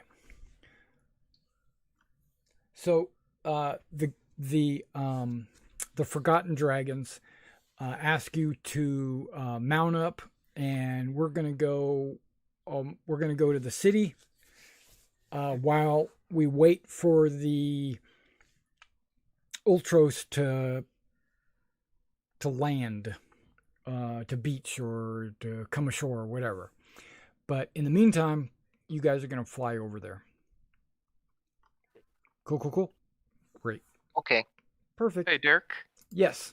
I can't find the breastplate of invulnerability in the compendium. There's the armor of invulnerability, but I imagine the breastplate is like a lower AC or something.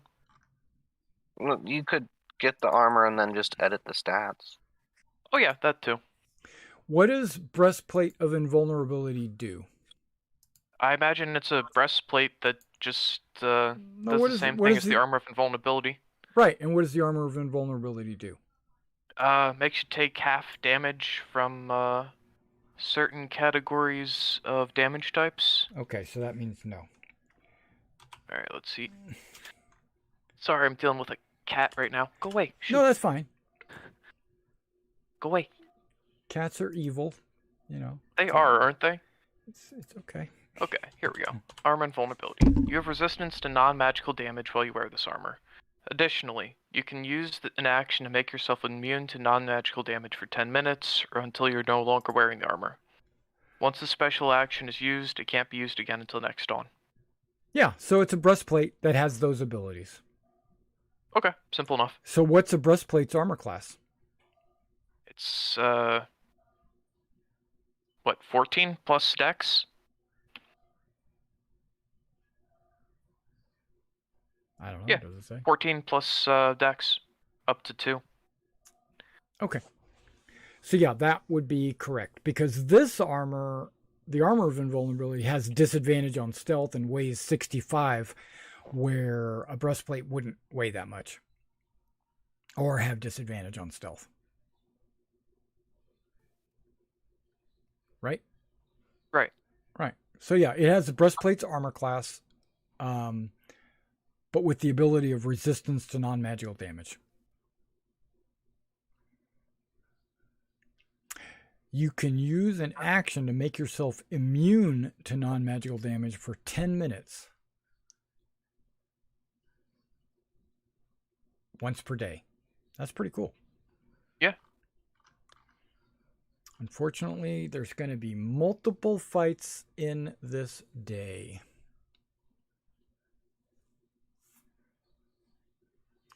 Okay, so the egg, right? If you leave the Ultros should pull into port within the hour. So hopefully you taking care of Icarus doesn't take over an hour. So your silver dragon should be able to... okay, what is the breath weapons of these bronze, whatever they are? It'd be fire. It's lightning breath I thought. and repulsion breath. Okay, so they got lightning. They're bronze. They're not brass. Yeah, so lightning's not going to help. So these other dragons are not going to be able to help you with that. When you get ashore, when the ship gets ashore, you can make detours to keep it cool, or you can transport it to the university if the university is still standing, because there are a number of wizards at the university that probably have a cantrip of cold. They could just they could keep it chilled. So that's a choice that you'll have to make when you get to the city. Okay. Let me get to the end of times, because that's where we're at.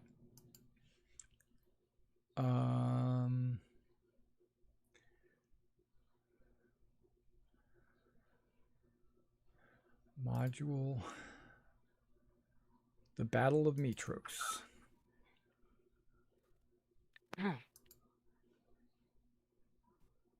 Once the heroes have bonded with their 4 metallic dragons and their grandmother, they can take flight to return to Mitros. Okay, when you arrive, you discover a cataclysm. Wow, that's a pretty powerful word. Mitros is consumed by chaos. Wow, they're just getting worse and worse.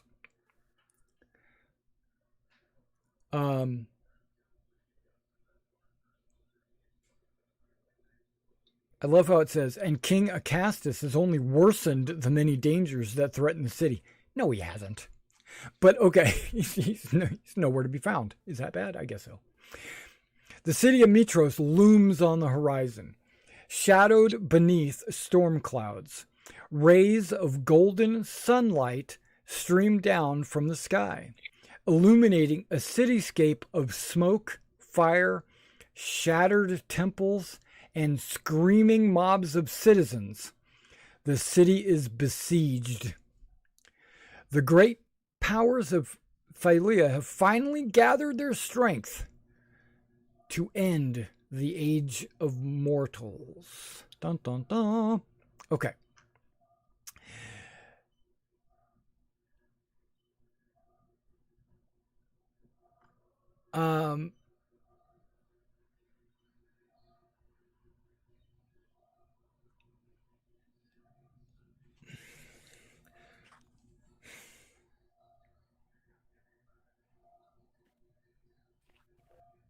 Okay, so there are many things happening at once in the city, right? The whole city there's fighting all over the city. When you fly in, you can see that there are many Geigen ships in port, offloading Geigens into the city, and you can see there are warriors. The soldiers, the Mitrosians, or whatever you want to call them, are, and you can see some historians there as well. They've come to help Mitros.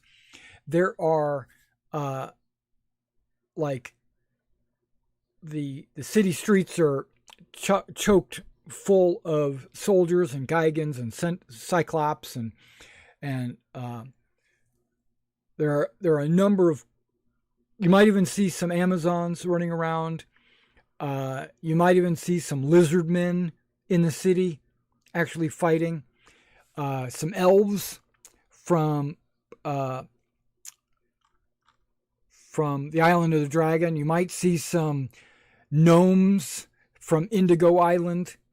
There are a number of different groups that are fighting in the city. Some of them.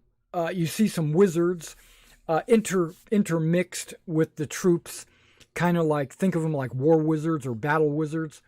They provide shielding or fireball support or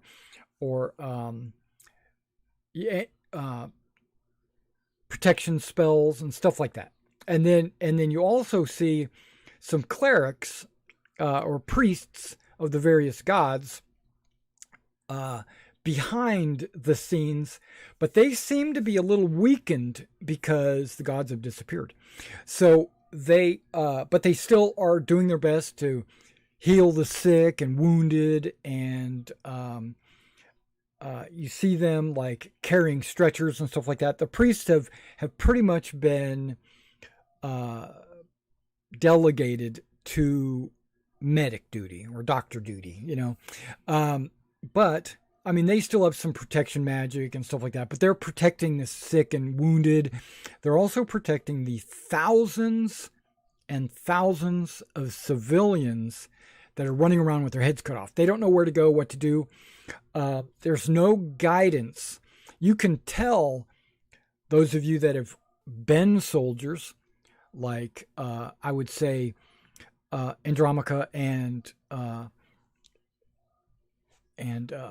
Ptolemy are, you can tell that these soldiers are not fighting with any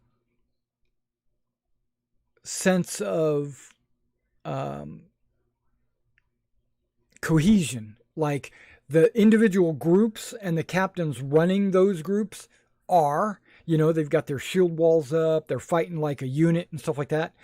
But some units are not in the proper places, or they're distributed through the city in a haphazard, like there's no senior officers. It's only the local officers. You can notice that immediately.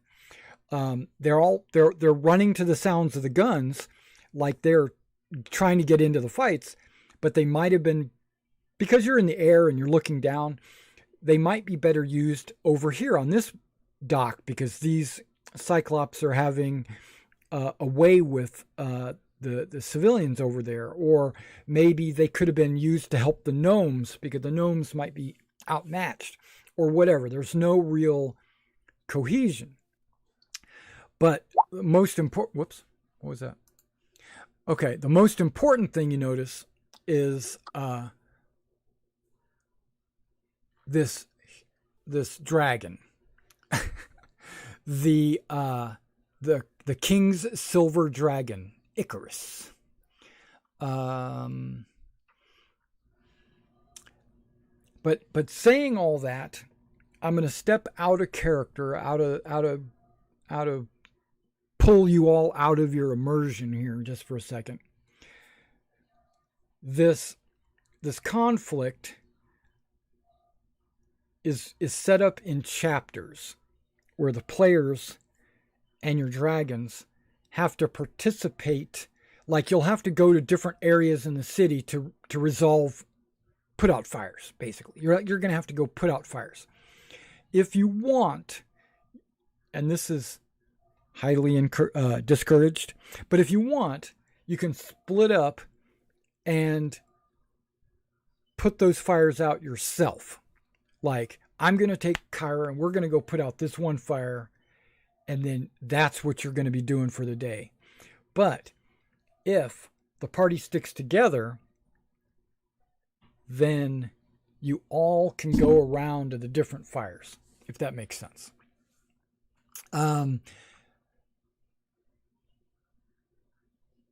You see signs of multiple active conflicts.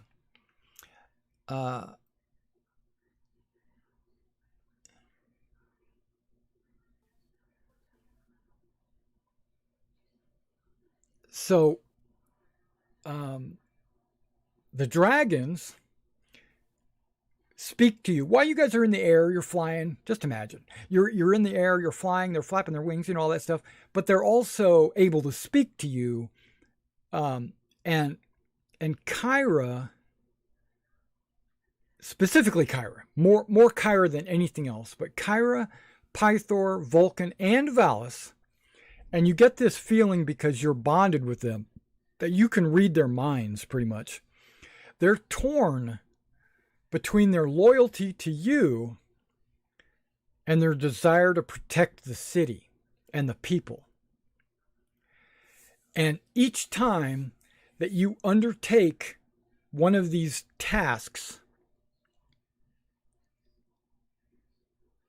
two of the dragons ask to be given permission to go save civilians. So basically what I'm saying is, you will lose 2 dragons per conflict, if you allow it. But what that means is, civilians will be rescued. If you don't, if you need their firepower or their ability to attack, they will obey you. They will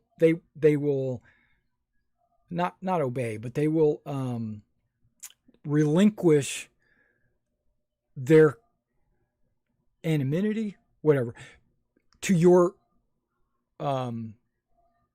to your battle knowledge. Like if you need us, we'll be there. But if you don't, if you allow us, they would like to go rescue civilians. So it's kind of your choice. Okay.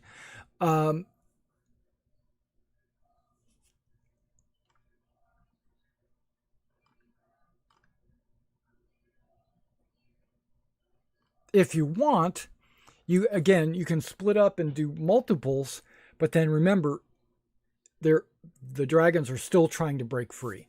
So if you allow them to break free, you can either go with them and be out of the fight because you'll just be rescuing civilians, or you can jump onto another dragon because they're large enough to be able to carry more than one person. So you would allow these two dragons, to go off, and then you would still be able to participate. You would just be riding someone else's dragon as a passenger.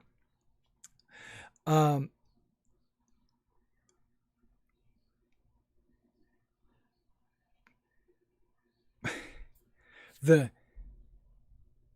don't want to reveal this, but I'm going to reveal this. I'm kind of turning it into a knowledge, or what's the word I'm looking for? A strategy game, basically. The same two dragons cannot participate, or I should say, the same two dragons cannot leave to save civilians in two battles in a row. So basically, you're gonna rotate them through if you allow them to split. So basically, like, while the King's Dragon is going crazy and you guys go assault the King's Dragon, two of these dragons are going to run off and try to save some of these civilians in the background. And if you defeat the dragon, which probably won't, but if you do, then they'll return, and then you'll go to the next situation. And when you do that, two different dragons will split off and go help the civilians. See what I'm saying? Yeah, I understand you. Okay, cool. Okay, so, the first thing you see is this gargantuan silver dragon attacking the harbor.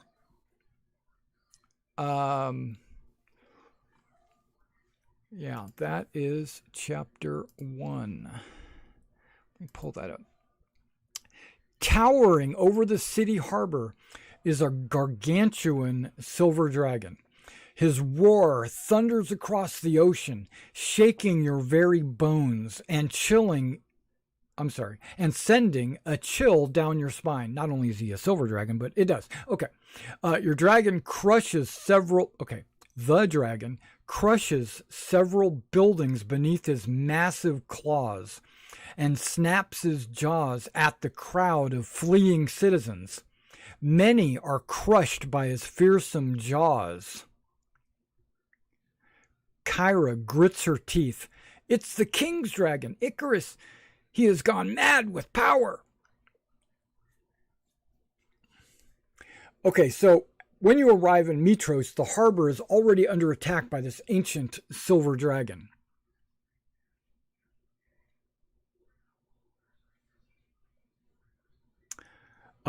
Apparently, Acastus has apparently fed him all of the remaining doses of his potion, because he was never this big. Sorry. Has anybody seen the cover to this module? Yes. Okay, so that's what you see. Where can we see it? Okay, if you haven't seen it, let's see if I can find it.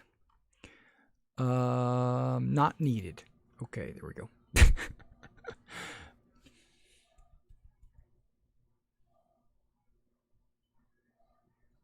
Introduction? No.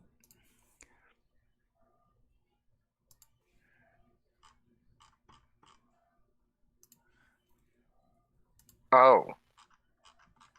That's not good. Did you find it somewhere? I just googled Odyssey of the Dragonlords. Okay. Yeah, that's not good.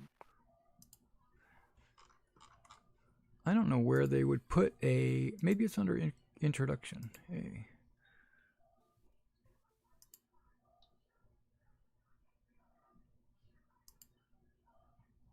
Oh shoot, I see him. Okay, so you Googled it, you found it. Okay, good. Yeah. Basically, it is this huge dragon standing over the city. It's giant. It's gargantuan. It's super huge. Let's just say he's big. But you can see that he seems to be a little clumsy because as he's attacking, he's not really attacking. He's just throwing a temper tantrum.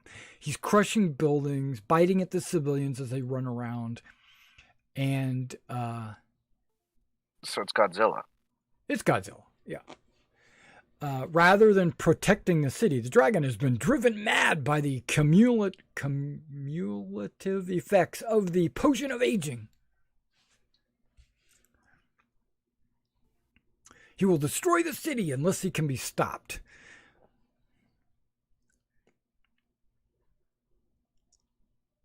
And it says, you will stand a better chance of surviving this encounter if you remain mounted.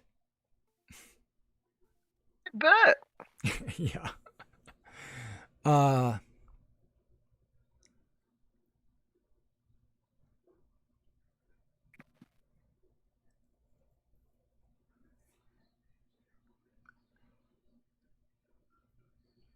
Okay, so we don't need to pull. Well, here, let's do this. I will do this. Kerplowy.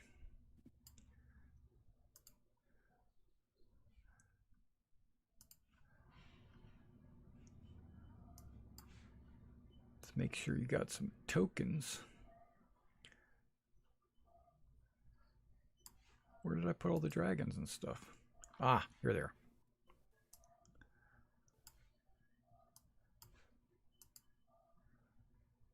You have one reroll left tonight.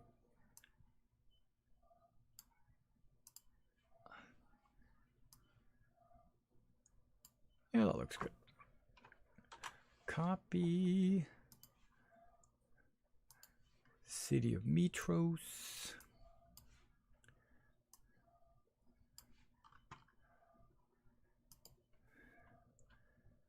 Paste. This is way too big.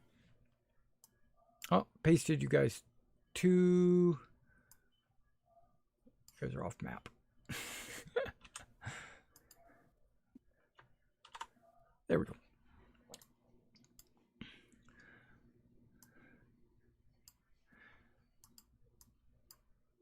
Let's get you guys to scale. No, you're not to scale, but just smaller.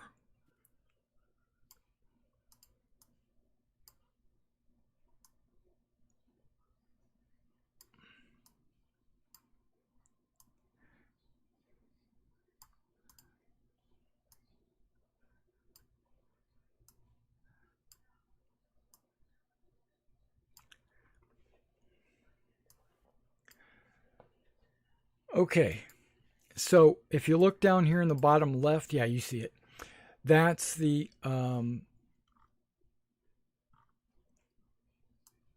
that's you guys flying in. And there's Icarus.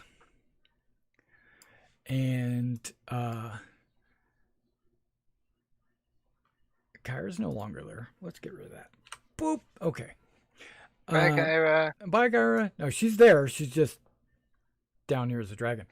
You don't need to move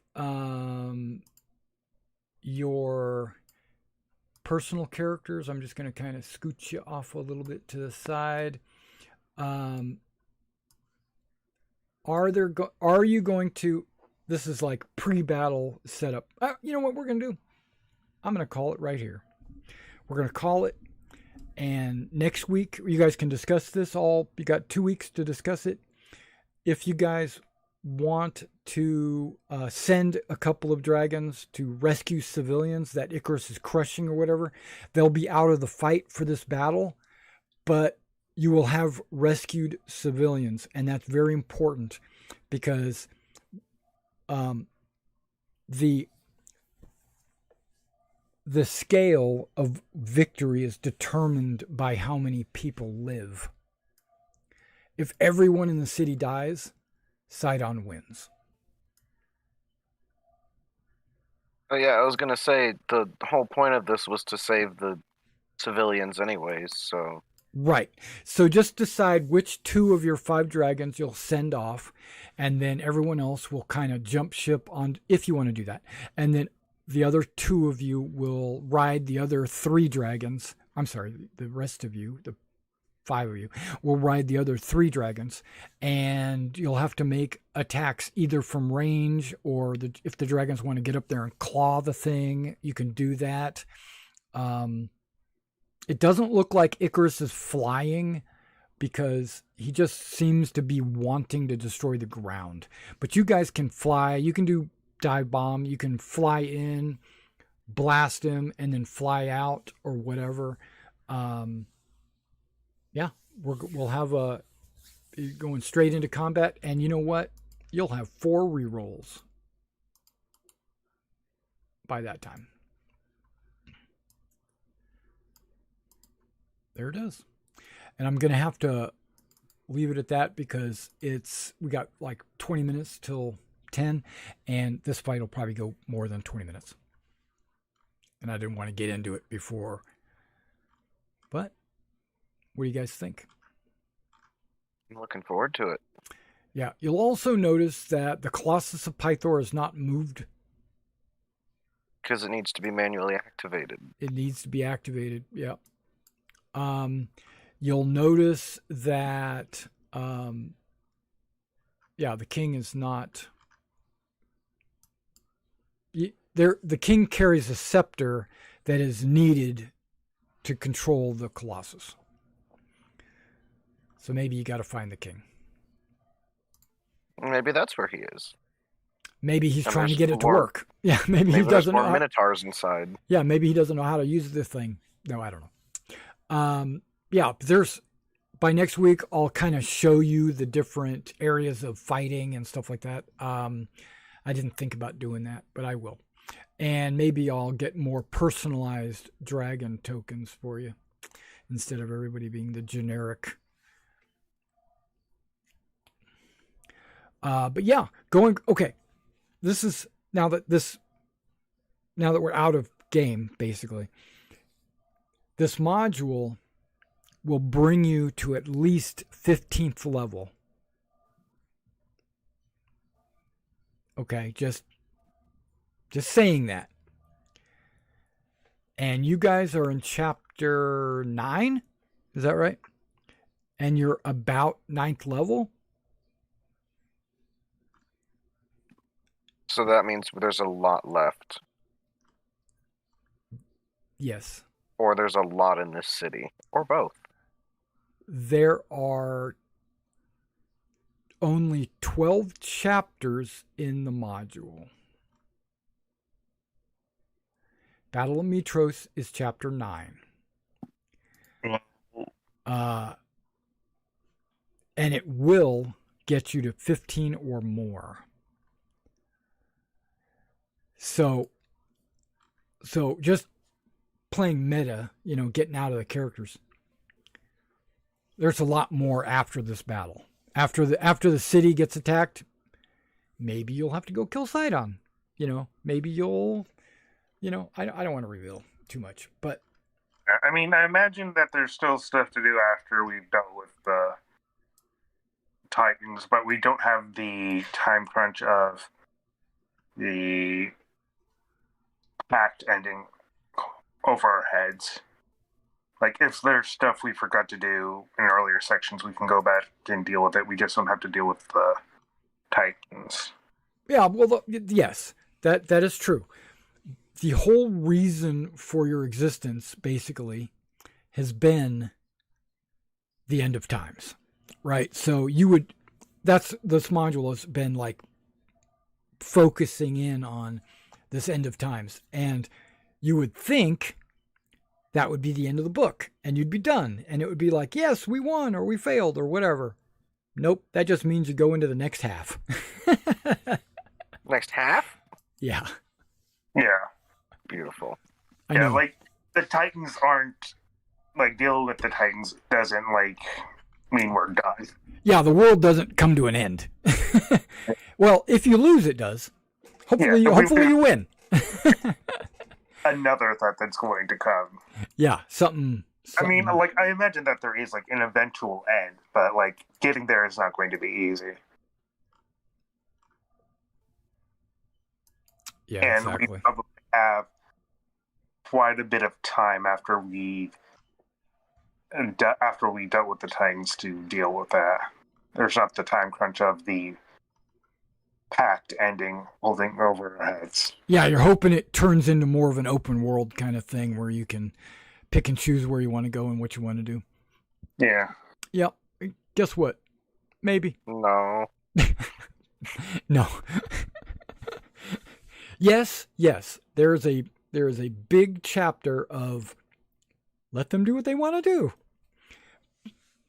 And then one page later it says, but now give them this. Yeah, so Yeah.